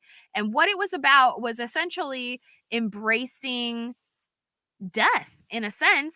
You're embracing that underworld experience. And by doing so, you gain insight through these mysteries that will help you in the afterlife and will also gain you favoritism in the afterlife from the Queen of the Dead, which is Persephone. And we talked about this earlier in the stream. So if you guys weren't watching from the beginning, Persephone or Jackie is the Queen of the Dead. She's not just only the springtime maiden. She is the Queen of the Dead. And that's how the Greeks saw her. They, as we see like the Grim Reaper, like, oh, we die, the Grim Reaper's coming for us kind of thing. No, what they saw was Persephone. She was the face of death. So she was also the face of fresh blooming life, but she was the face of death. And so by embracing death and accepting it, and I will admit to this, what happened in the mysteries was a secret, and you were sworn to secrecy. You were not allowed to reveal what the mysteries taught. So there's actually very, very little evidence of what the actual mystery was, because there is actually evidence of a couple of people who exposed the mysteries, and those people were punished by death. So, there's severe punishment for exposing the things that you learn in this, because it is a mystery cult and an initiation process. And you aren't even revealed all of the mysteries at your first attendance. You have to come back, and it's like JV or varsity, as Mandy put it, which I loved. So you will learn more in the second your second time going there. You're allowed to gain another level. Now, what is really unique about the Eleusinian mysteries and about the temple that it was set up at is they were, when you think about like a Greek temple, they're usually open, like open air, like there's pillars, and then, you walk in, there's maybe like a big altar or statue of the god there. But at Eleusis, it was very enclosed. Okay. And it was also deliberately a little bit confusing, because when you would walk into the temple, there were tons and tons and tons of pillars everywhere. And so that was sort of, I think, with the intention of making it a little bit confusing, making it a little bit jarring for people who were there experiencing the mysteries. They really went for that dramatic effect. But it was dark in there. They kept it dark in there. They would close the doors so that there wasn't outside light coming in. And that was all part of the mystery experience, because it's a mother-daughter mystery cult. And so, these secrets were revealed in the dark. They were revealed by the fire and by, they're drinking this kykeon, which is a psychedelic drink. And so they also fasted beforehand. So they're fasting for days.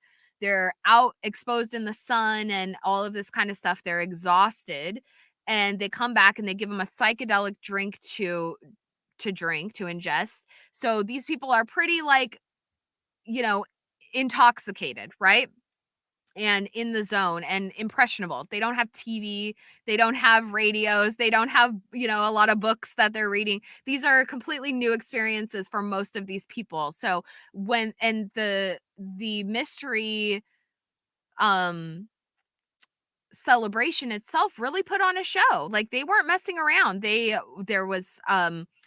There was a big stage, essentially, with a gigantic fire pit set up there. They were sacrificing pigs as representatives of like humans. Like, these were like, sacrificial humans, stand in essentially by using the pigs. And every initiate was required to bring a pig to the mystery for sacrifice. And something really interesting I read was that they would sacrifice these pigs into the pit, or they'd like throw them into the pit. And again, going back to the Hades and Persephone myth, when Hades abducts Persephone, he emerges from the underworld on his chariot that is led by black horses, but also a group of pigs. So the pigs going into the underworld, into the pit, is very symbolic of the mysteries of what a lot of this is all about. So they would cast away the pigs into these pits, and the pit is obviously representative of the underworld.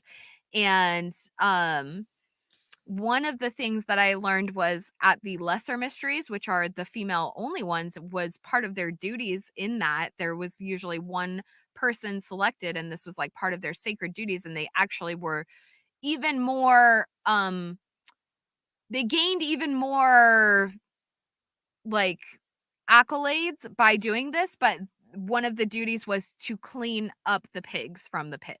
So somebody would have to go down into the pit, remove all the old, like dead, rotting pigs, and then they would, get rid of them and that kind of thing. But that was part of the lesser mysteries. So pretty interesting there.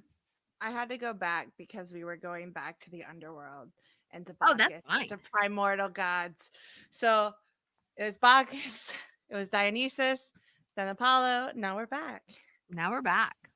And we're gonna try and wrap this up soon because honestly, my voice is getting tired. We're down to the last couple. I'm exhausted.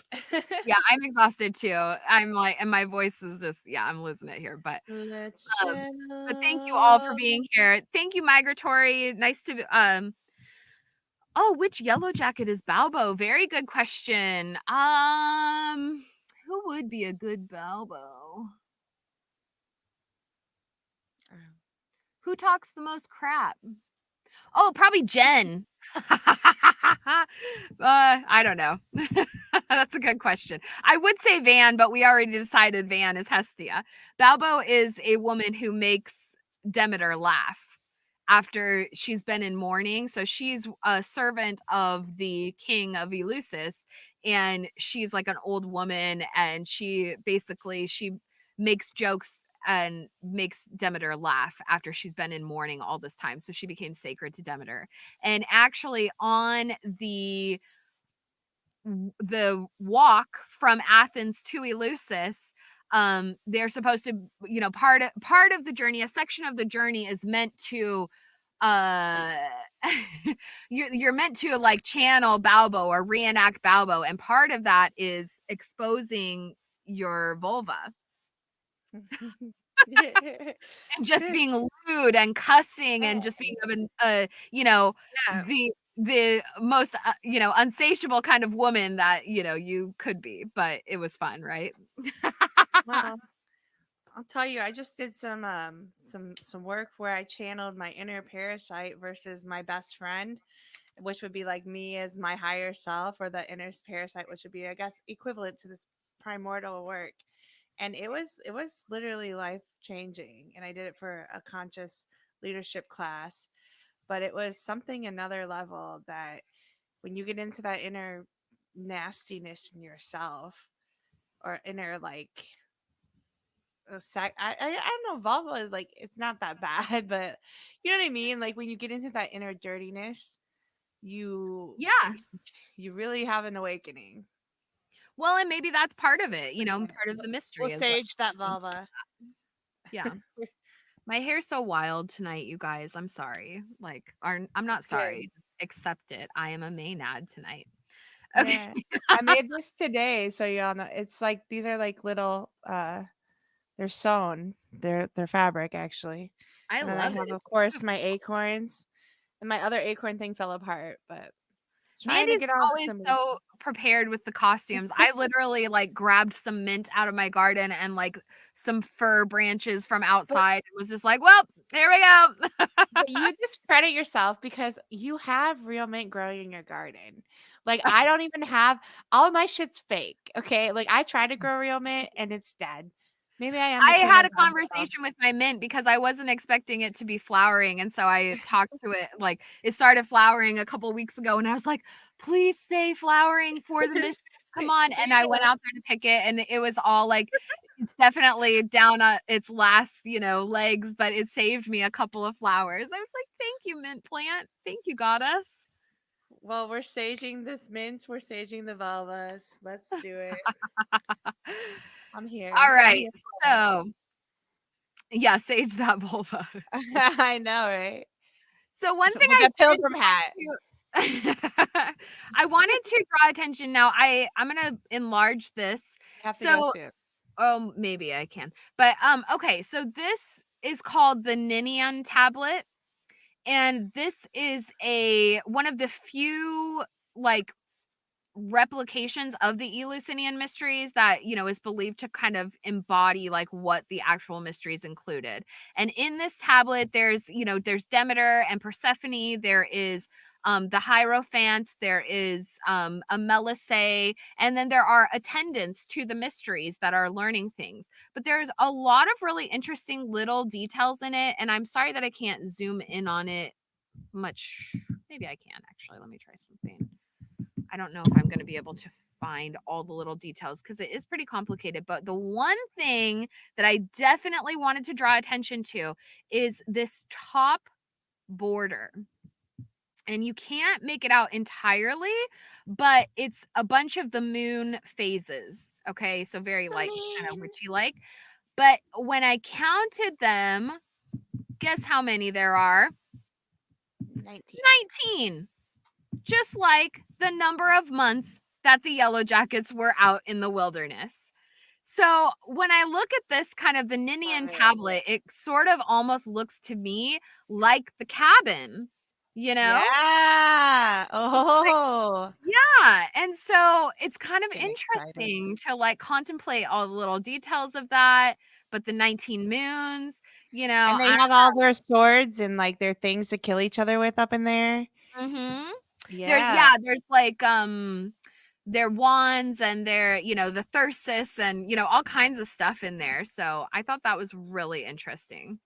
I love it. And I read somewhere else the other day, and I don't know if this is true, but that when the plane crashed, that there's, even though they didn't like, there's still like some, extras or whatever, extra survivors and stuff that they haven't really like elaborated on their story. But I read somewhere that there were 19 survivors after the crash. I don't know if that's true or not, but again, tying into the 19, but whatever. I prefer the Ninian tablet. I mean, I think there would be 19 people on the plane. That's about right for one team. Well, there's the JV teams there too. Some of them, not all of them. Some of them. There's like a lot of extras. As I was rewatching season 1, I was like, who the heck is this person? Who is that person? So there are some extras loitering around. I don't know if they kind of left them out of season 2, but anyways, okay. And then the very last thing I want to discuss, just because it's a little bit fun, was the Kykeon drink that they were drinking at Eleusis. So to induce the visions, and we know that the Melissae were drinking like a fermented honey beverage or some kind of, psychedelic honey, which that can be made from certain rhododendron plants. Do I know my psychedelics? Yes, I rather enjoy the subject. So, so there are some speculations on what could have been the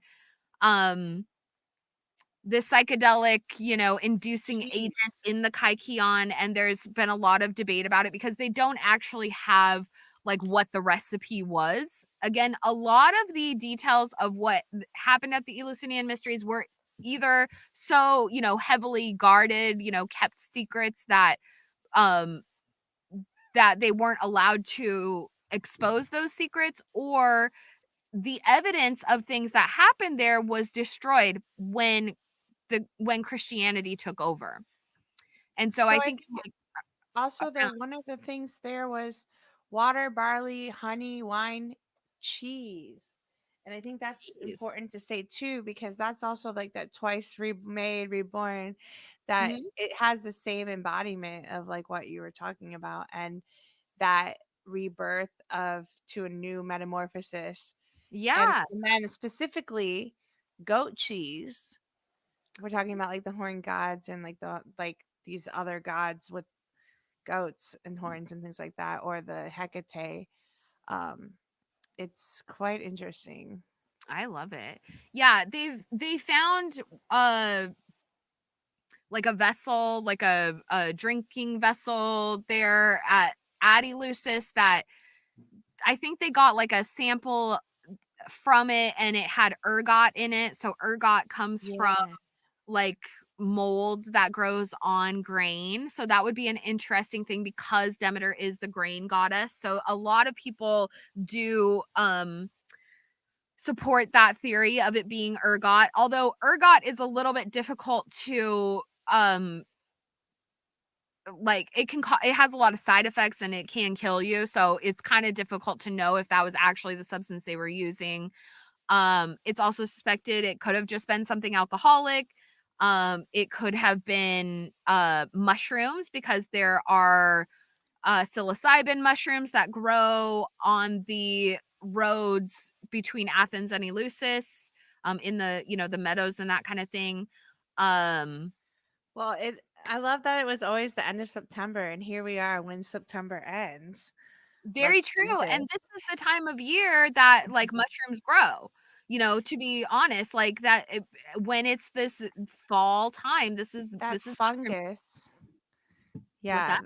the Yeah, fungus on the barley could have been, a very big deal. yeah. So yeah, so it's interesting to kind of speculate. There was even one, I don't know if the notes are still in here. Hold on, let me go down and check. Well, one of them, there's like a, But it's a parasitic fungus. and there's something That's that's like an interesting, ingredient parasitic at that's least. in LSD that is derived maybe from, I don't freaking know. Anyways, there was a lot of different things that they were talking about. It could potentially be. Personally, I like to think it's the mushrooms. I think that makes the most sense. Like, um, ergot, again, going back to that being a little bit difficult to like control. Although that is an interesting aspect because it grows on grain and Demeter is the grain goddess. So, there's kind of, I don't know. It's open for speculation, but hey, we can try them all and see what works best. So, okay. So that's that with the mysteries there. And then I did want to spend a little time talking about the pit. And we did kind of talk about this, but basically it all ties back to, a catabasis or to a descent into the underworld. And, with the pit representing so many things in this story, we have Pit Girl, we have Crystal falling from the cliff, we have Javi falling into the water. There's a lot of the falling symbolism, which is very similar to like the whole story of the descent into the underworld. Because if we're considering Hades, being an earth god and the underworld is like in his domain, it's under the world, like it's interesting. It's interesting to contemplate all of that, the falling symbolism, falling to the earth. And with the underworld, that is the place where all souls go. It's not like heaven and hell. No, there's the underworld, and there are different spaces in the underworld, and again, going through the mysteries will gain you favoritism or gain you a better place in the underworld after you die. And that's kind of part of the mysteries themselves, is to kind of gain that better place in the afterlife. I think we're gonna see some more of this since we saw Mary Magdalene influences. We're gonna see more of that now next season when we're getting into the mix of the Babylonian influences and this the Greek timeline that we're following, as season 1 was primordial. Now we're into like the third realm. Now we're going to see a lot more of that mix of the two, and we will get more of that underworld, heaven, hell, kind of fallen angels perspectives as well, because there's we were Aaron and I were doing the sevens, and we still have this thing rolling. There's just so many sevens, but one of them happens to be like the the seven sins, and then the seven virtues, and then there's like these fallen angels too, which or demons that a lot of these girls will actually line up with, that I found, and vice versa with like these the angel Gabriel archetypes as well. So it's going to be interesting to see this transform, as did human history. Yeah, we talked about this, Mandy and I did, where we're seeing this evolution of the story, you know, going from season 1 to, you know, evolving. Like season 1 is more of that primordial chaos. Season 2, we're developing into more of like your Orphic hymns. But Mandy and I had even discussed, because there is some like Christian influence to the story as well. Like with Shauna has a lot of the Catholic symbolism, you know, when she sort of embodies Mother Mary in a sense, and especially when she has her baby. But also going back to season 1, like Jackie pointed out, oh, remember when you were Catholic for a while, you know, like, and so Shauna has experimented with different faiths. But what's interesting, um yeah, that we kind of discussed was perhaps in season 3 they're going to evolve to a more Christianized space. And that even does, yeah, it goes along historically, like we were just saying with the mysteries, you know, they were sort of suppressed when Christianity took over, as were like most pagan religions. But this is kind of part of that, like you know, they're not gonna, Christians are, the last thing Christians want are empowered women who are going to these mystery cults and celebrating, and especially like a Dionysian cult where these women are encouraged to drink and cut loose, and, you know, or if they're, you know, if they're embodying Balbo, where they're showing their vulvas or saying lewd things and that kind of thing. That's kind of the behavior that they were steering women away from as humanity sort of evolved and progressed. And Well, so even us, even mythology with the patriarchal, laws coming into effect as they became more Apollonian, mhm. and they started to have laws, they started to give things away to the patriarch. I wonder what's gonna happen though if Laura Lee, because we saw her coming back from the dead and she's in like that trapped space. Yeah, Maybe she's coming back. it's interesting how, you know, they're haunted in that way. Yeah, it's something, especially Well, Laura Lee, because she has like a, you know, she was so fueled by her faith, her Christian faith. And so it is kind of interesting that now she's trapped in a limbo space, or like a, you know, she can't, her soul can't be at rest. And they well, don't and even have maybe her remains necessarily to put her to rest, you know, as yeah. proper, like a proper burial or what have you, because she exploded in the sky. Well, I So hope that they bring back or they bring Florence and the Machine, I Am King, because that would go perfect with what we're talking about right now with this whole Christianity thing where she's like, I am the mother, I am the bride, I am king. see, I'm hoping for No Doubt Tragic Kingdom, Oh, because I for feel like sure. that's like so on point. Welcome to the Tragic Kingdom. There was Anyways, that one I liked, where it was like there was a stay at home, oh, what, something girl. Do you know what I'm talking about? Where she was a wife at home and she's like, I'm gonna look it up. who's is it? No Doubt?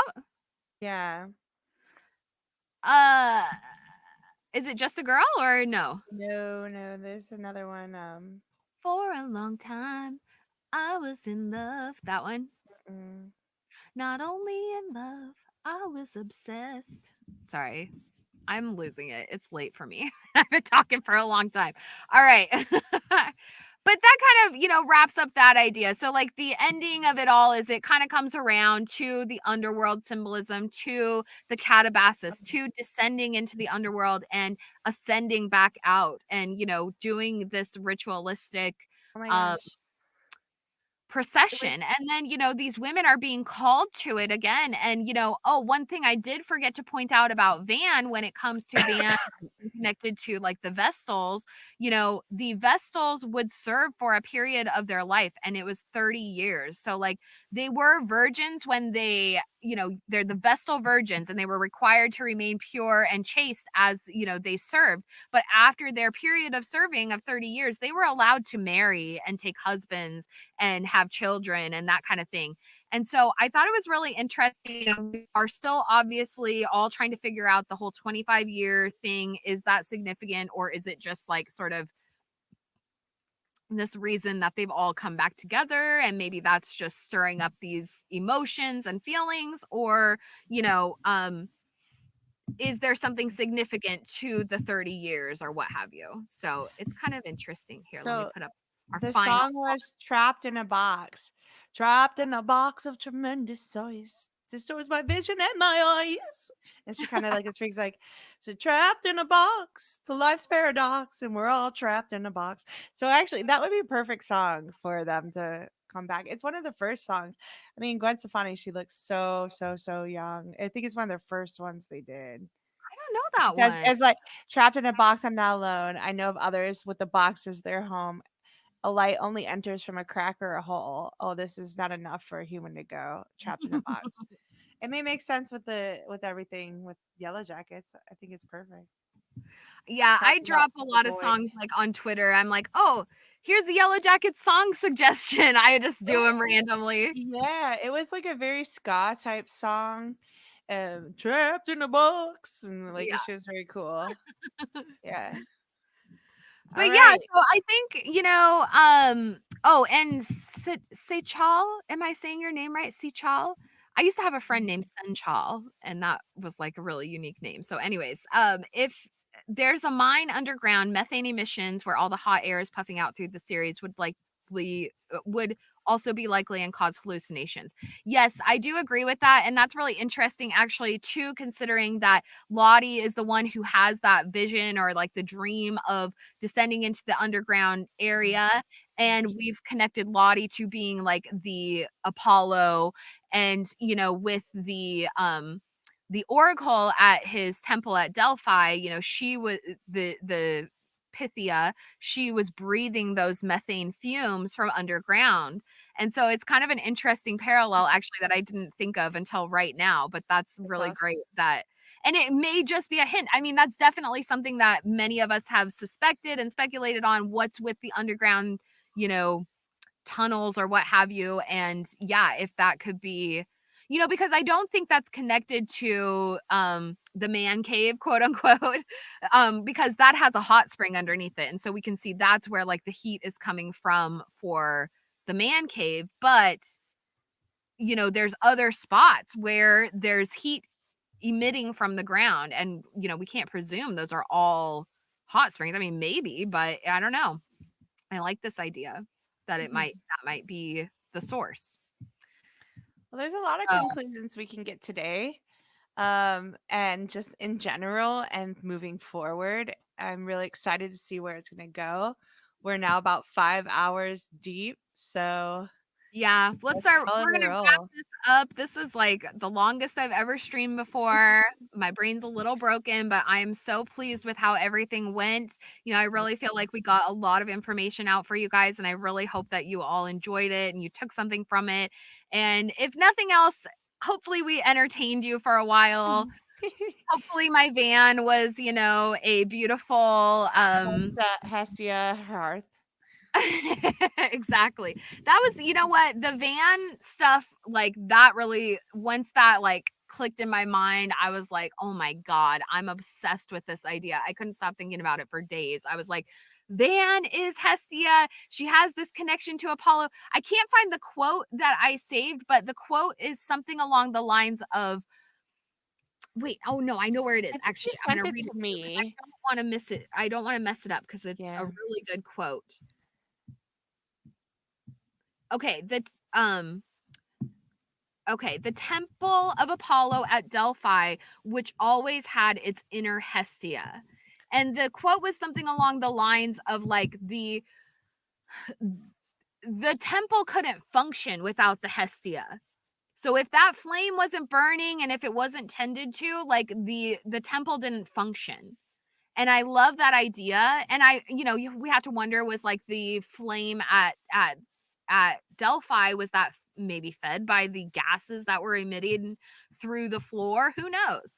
But I think it's really interesting considering the relationship between Van and Lottie, because especially at the end of season 2, we know that Van is sick, and Lottie even, points it out. She's like, Van, you used to be so full of life, and now like, what's wrong with you? And she doesn't even know what's wrong with her. But the thing is she knows there's something there, and she can't function. Lottie can't function without Van. So the fact that they've been separated and neither one of them are doing like impeccably is, it says something. And I think that once they are together, because I really feel like Van, when we see her in that moment, like when the ambulance is there and they're going to take Lottie away at the end of season 2, and she's like, no, you'll see, we made this offering to the wilderness and he's pleased with us, you guys will see.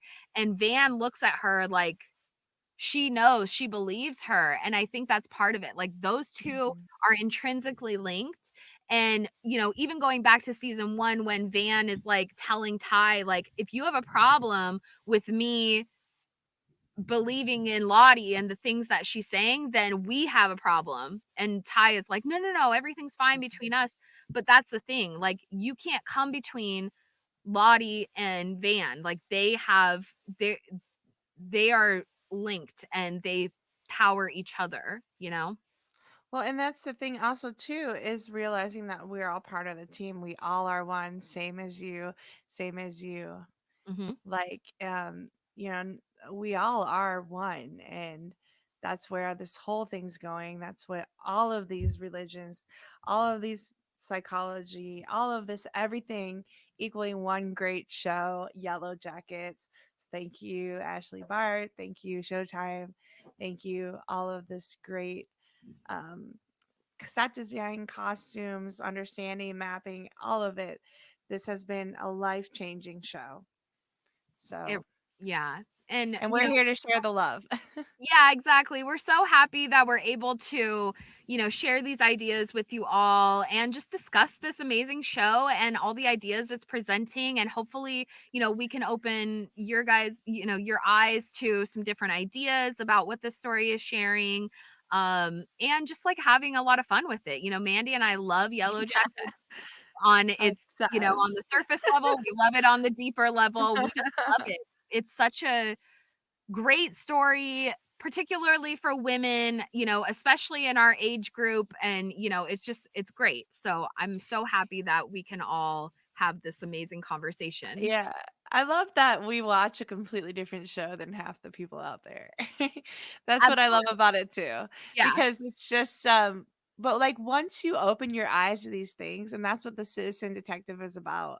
You go back and every time I rewatch it, it's a completely different show, and I'm noticing new things and new underlying themes towards whatever it is topic we're discussing. And we have plenty other topics, like we have Carl Jung, we have psychology, we have more mythology, we have the ancient Egyptian gods, we have the twice born gods, we have the psychopops, we have Christianity coming up too, like we have pagan stuff too we haven't even talked about.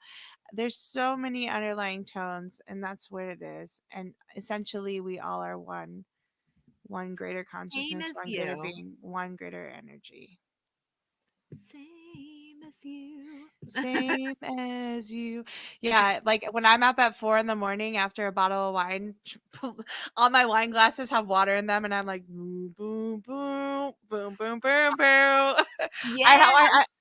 I had that ready to play, but my son drank half the glasses, and I was like, yeah, no, I'm not refilling this right now. You're like, I'm not measuring that out again. Yeah, it was No, like that's that. funny. Yeah, my daughter, she loves it also. Oh, here's my husband calling me. He's like, are you ever gonna be done? All right.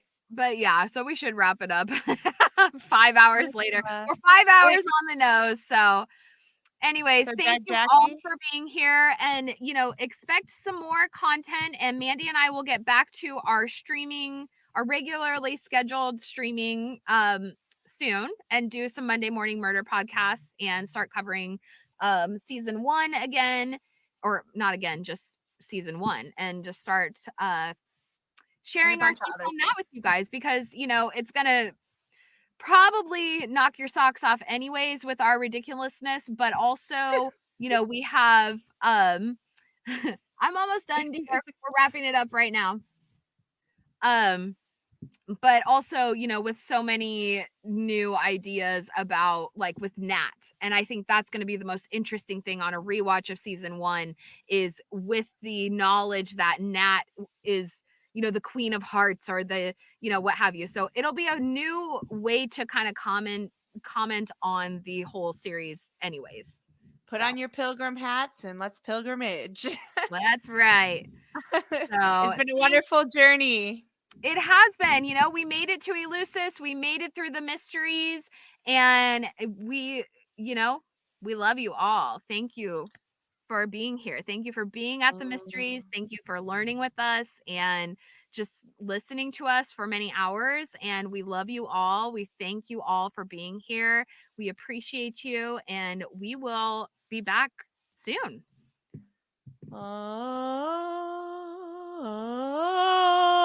Check you out.